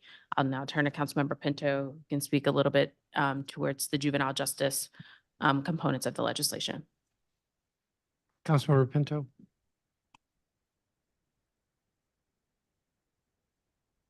Thank you very much, Councilmember Henderson. I'll just add, DYRS needs this authority, particularly for our juvenile crime crisis, to expedite contracting for shelter beds for youth who are in their care. And this authority has already been used to the benefit of safety in the district over the last several months. And so it's important that this emergency is extended for another several months to ensure that we can keep district youth safe. Is there discussion on the emergency, on the declaration? Hearing none, we'll have a roll call vote on PR 25-682. Madam Secretary? Councilmember Pinto, Yes. Councilmember Pinto votes yes. Councilmember Robert White, Yes. Councilmember Robert White votes yes. Councilmember Trahan White. If you can come back to me, Or Councilmember Allen, Yes. Councilmember Allen votes yes. Councilmember Bonds, Yes. Councilmember Bonds votes yes. Councilmember Freeman, Yes. Councilmember Freeman votes yes. Councilmember Gray is absent. Councilmember Henderson, Yes. Councilmember Henderson votes yes. Councilmember Lewis George, Yes. Councilmember Lewis George votes yes. Councilmember McDuffie. Councilmember McDuffie votes yes. Chairman Mendelson. No. Chairman Mendelson votes no. Councilmember Nadeau. Yes. Councilmember Nadeau votes yes. Councilmember Parker is absent. Councilmember Trahan White. yes. Councilmember Trahan White votes yes. Mr. Chairman, there are 10 yeses, 1 no, and 2 absent. The declaration is approved. On the underlying bill, Bill 25-733, Councilmember Henderson or So Pinto? moved, Mr. Chairman. You said so moved. Did you also say you had an amendment? No, I have an amendment to the temporary. Okay. Discussion? Since the bill was, excuse me, the declaration was approved with 10 votes, I think we can do a voice vote. On Bill 25-733, all those in favor say aye. Aye. Opposed, say no. No. Please record me as voting no. The bill is approved. The next measure is autonomous vehicle testing permit requirement emergency declaration resolution of 2024, PR 25-669. Councilmember Allen? Thank you very much, Mr. Chairman. The District Department of Transportation currently administers an autonomous vehicle testing program through which DDOT is required to create an application process for people to obtain an autonomous vehicle testing permit. Under current law, a person cannot generally test or operate an autonomous vehicle on a district roadway without an autonomous vehicle testing permit. There is, however, an exception referred to in a law passed several years ago as the pre-existing testing period, allowing a person to conduct an autonomous vehicle testing anytime before DDOT makes an AV testing permit application available and up to 60 days after such an application is made available. DDOT is in the process of issuing rules to establish such an AV testing permit application and now seeks to narrow the exception currently established in law to better protect the safety on the roadways. Specifically, the legislation allows a person to conduct AV testing without a permit if 1, there is a test operator physically present in the vehicle. 2, the person is otherwise in compliance with federal and local laws. And 3, the person provides notice to DDOT before testing begins. The executive has introduced permanent legislation on this matter. The committee will consider later this year. This emergency measure is necessary to address the immediate safety risk presented by unpermitted AV testing being conducted without notice to DDOT and other minimum safeguards. Thank you, Mr. Chairman. And with that, I move the declaration. Thank you, Councilmember Allen. Is there discussion? Madam Secretary, would you call the roll? The roll is on PR 25-669. Councilmember Robert White. Yes. Councilmember Robert White votes yes. Councilmember Trahan White. Yes. Councilmember Trahan White votes yes. Councilmember Allen. Yes. Councilmember Allen votes yes. Councilmember Bonds. Yes. Councilmember Bonds votes yes. Councilmember Freeman. Yes. Councilmember Freeman votes yes. Councilmember Gray is absent. Councilmember Henderson. Yes. Councilmember Henderson votes yes. Councilmember Lewis George. Yes. Councilmember Lewis George votes yes. Councilmember McDuffie. Yes. Councilmember McDuffie votes yes. Chairman Mendelson. Yes. Chairman Mendelson votes yes. Councilmember Nadeau. Present. Councilmember Nadeau will be recorded as present. Councilmember Parker is absent. Councilmember Pinto. Yes. Councilmember Pinto votes yes. Mr. Chairman, there are 10 yeses, 2 absent, and 1 present. The declaration is approved unanimously. We have the underlying bill, Bill 25-708. Councilmember Allen. So moved, Mr. Chair. Is there discussion? Since the declaration was approved with 10 votes, we'll do a voice vote on Bill 25-708. All those in favor say aye. Aye. Aye. Are there any opposed?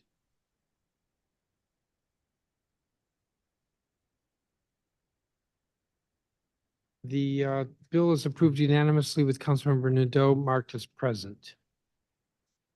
If there's no objection, we will move the following temporaries in block. Mr. Chairman. Oh, shoot. Mr. Chairman, Yes. this is okay. I want to just clarify, this was the amendment that, one of the additional amendments that should have been incorporated into the Security C emergency because it was in our ANS. So just want to make sure, and if that was properly incorporated, then we don't need to take a separate vote on it. But if it wasn't, then we should Well, move it you as, need to know whether it was in or not. It was your ANS. it was our amendment, in our amendment introduced. And there was not a fiscal impact statement. They would have kept it out. Correct, right? Yeah, I delayed it and then forgot about it.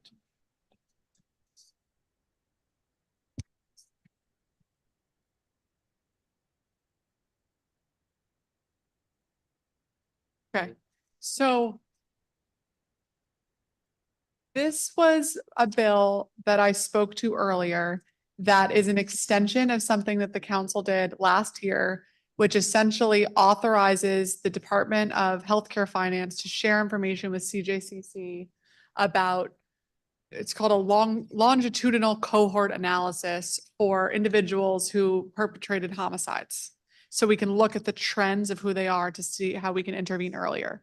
It is a data sharing tool for CJCC. Our hope was to include this in the Secure DC permanent legislation and the emergency. So I just want to double check. If it's not incorporated in the secure emergency that we just voted on, then I could just move it as a separate emergency right now. Well, can we sort this out because it's now 7:15? And the maker of the motion can't say, well, if it's included, Well- it either is or it isn't, or you move it or you don't move it. I understand. With all due respect, I wasn't expecting how we did the emergency to go through that list the way you did. We had our own amendment prepared. So that's why I just want to double check that the way that it was done incorporated this emergency. So, yeah, so council member, are you Uh-huh. referring to the amendment?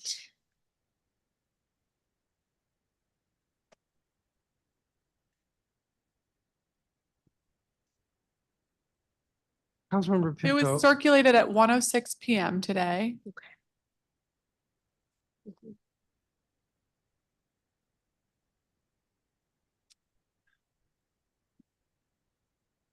Thank you for your patience, everybody. I apologize. Yeah, I'm not feeling it, sorry, but We did prepare a FIS for that amendment that was circulated at 1:06. And it said that funds are sufficient. Okay, thank you. So I would like to move this bill as an emergency. I just explained the intention for it. It is a data sharing measure so that the Department of Healthcare Finance can share with the Criminal Justice Coordinating Council information of perpetrators of homicide so we can look at repeat trends. This is something that the council did last year, and we are seeking to extend this authority on an emergency basis. all right, the declaration is before us. This is PR 25-676. Is there further discussion? General Counsel, are you clear?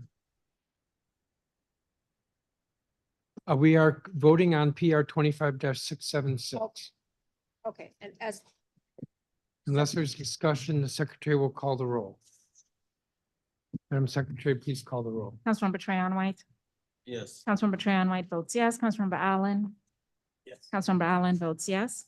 Councilmember Bonds. Yes. Councilmember Bonds votes yes. Councilmember Fruman. Yes. Councilmember Fruman votes yes. Councilmember Gray is absent. Councilmember Henderson.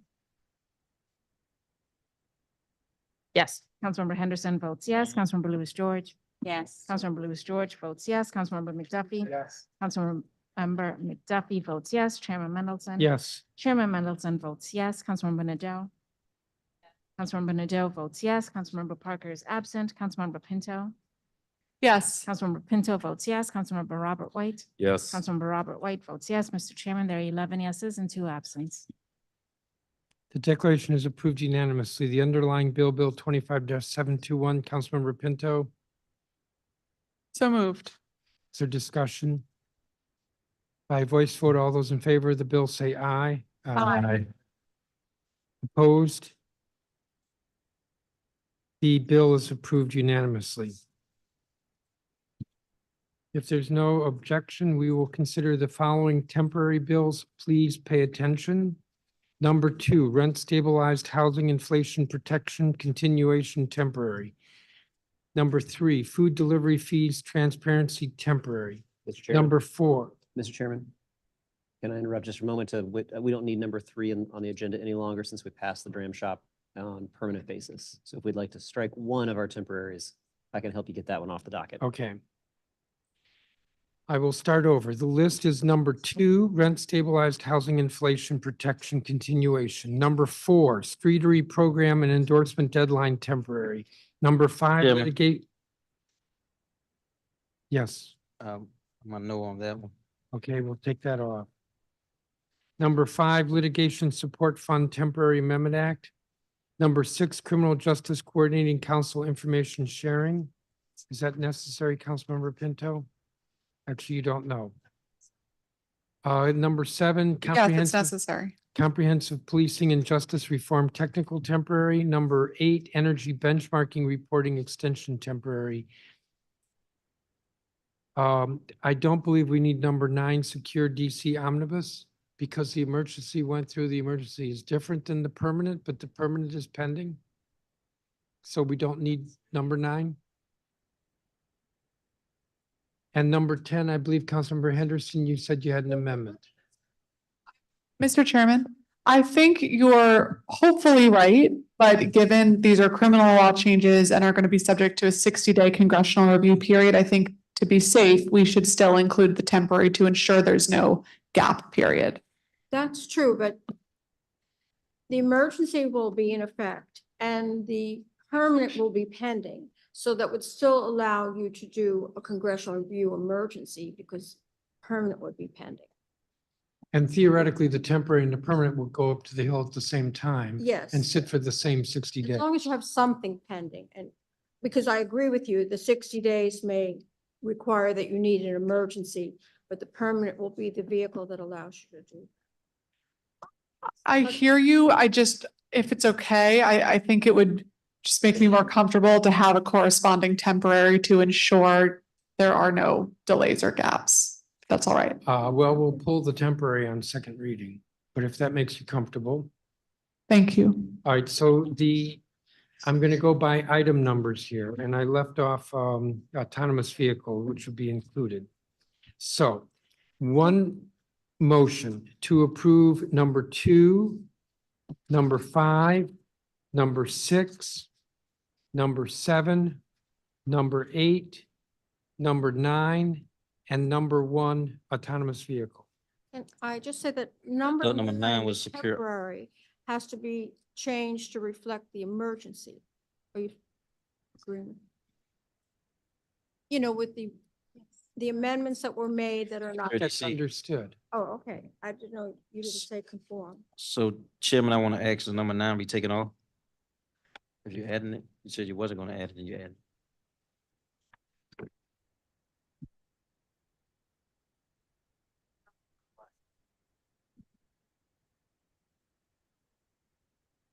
It would be quicker to just vote on these individually. Yeah. All right, I move Bill 25-718, Rent Stabilized Housing Inflation Protection Continuation Temporary Amendment Act of 2024. Is there discussion? All those in favor say aye. Aye. Are there any opposed? The ayes have it unanimously. I move Streetery Program and Endorsement Deadline Temporary Amendment Act of 2024, Bill 25-720. Is there discussion? Voice vote. All those in favor say aye. Aye. Are there any opposed? No. Councilmember Trayon White will be recorded as voting no. I move Bill 25-724 Litigation Support Fund Temporary Amendment Act of 2024. Is there discussion? All those in favor say aye. Aye. Aye. Are there any opposed? The ayes have it unanimously. I move Bill 25-722, Criminal Justice Coordinating Council Information Sharing Temporary Amendment Act of 2024. Is there discussion? All those in favor say aye. Aye. All those opposed? The ayes have it unanimously. I move Bill 25-732, Comprehensive Policing and Justice Reform Technical Temporary Amendment Act of 2024. Is there discussion? All those in favor say aye. Aye. Opposed? The ayes have it unanimously. I move Bill 25-730, Energy Benchmarking Reporting Extension Temporary Amendment Act of 2024. Is there discussion? All those in favor say aye. Aye. Are there any opposed? The ayes have it unanimously. I move Bill 25-736, Secure DC Omnibus Temporary Amendment Act of 2024. Is there discussion? This bill will conform to the emergency. All those in favor say aye. Aye. Are there any opposed? Chairman Malcolm is present. Councilmember Trayon White will be marked as present. The bill is approved first reading unanimously. I move Bill 25-734, Opioid Crisis and Juvenile Crime Public Emergencies Extension Authorization Temporary Amendment Act of 2024. Councilmember Henderson. Thank you, Mr. Chairman. I'd like to offer a very brief oral amendment to the Opioid Crisis and Juvenile Crime Emergencies Extension Authorization Temporary Amendment Act to limit the term of the mayor's emergency procurement and grant-making authority. I think there's several colleagues who are not comfortable with the standard 225 days. That's nearly 10 months. These contracts and grants must get out timely. Instead, I'm moving an amendment to set a date certain of September 17th, 2024 for the expiration of this measure. That would be the date of our first legislative meeting post recess. So the oral amendment is to strike the text of section 5B and replace it with the phrase, "This act shall expire on September 17th, 2024. My staff has verified with the Budget Office and the General Counsel that this change would not have a physical impact, and there are no legal sufficiency issues with this language. So moved. If you're contemplating that the council would act on the 17th, it would not be enrolled on the 17th. So you might want to say like the 18th, 19th, 20th. No, what we are contemplating is that this hopefully would be unnecessary come September. I fully understand that, but you pick a date when the council meets. So if for some reason we decide it is necessary, there will be a gap. So if you say like September 20th, then that gives us time to act. It's up to you. I'm comfortable with letting it ride on September 17th. All right, if there's no objection. Hearing no objection. Mr. Chairman, can I just ask, the 16th, oh, I'm looking at 2025. Never mind. I withdraw my question. If there's no objection, it's accepted. We have the temporary before us as amended. Hearing no further discussion, all those in favor say aye. Aye. Opposed, record me as voting no. Autonomous Vehicle Testing Permit Requirement Temporary Amendment Act of 2024, Bill 25-709. So moved. Is there discussion? All those in favor say aye. Aye. Opposed? Aye. The ayes have it unanimously. The time is 7:29 PM. This meeting is adjourned. 7:30. I'll tell her for dinner this time. Next time, tell me.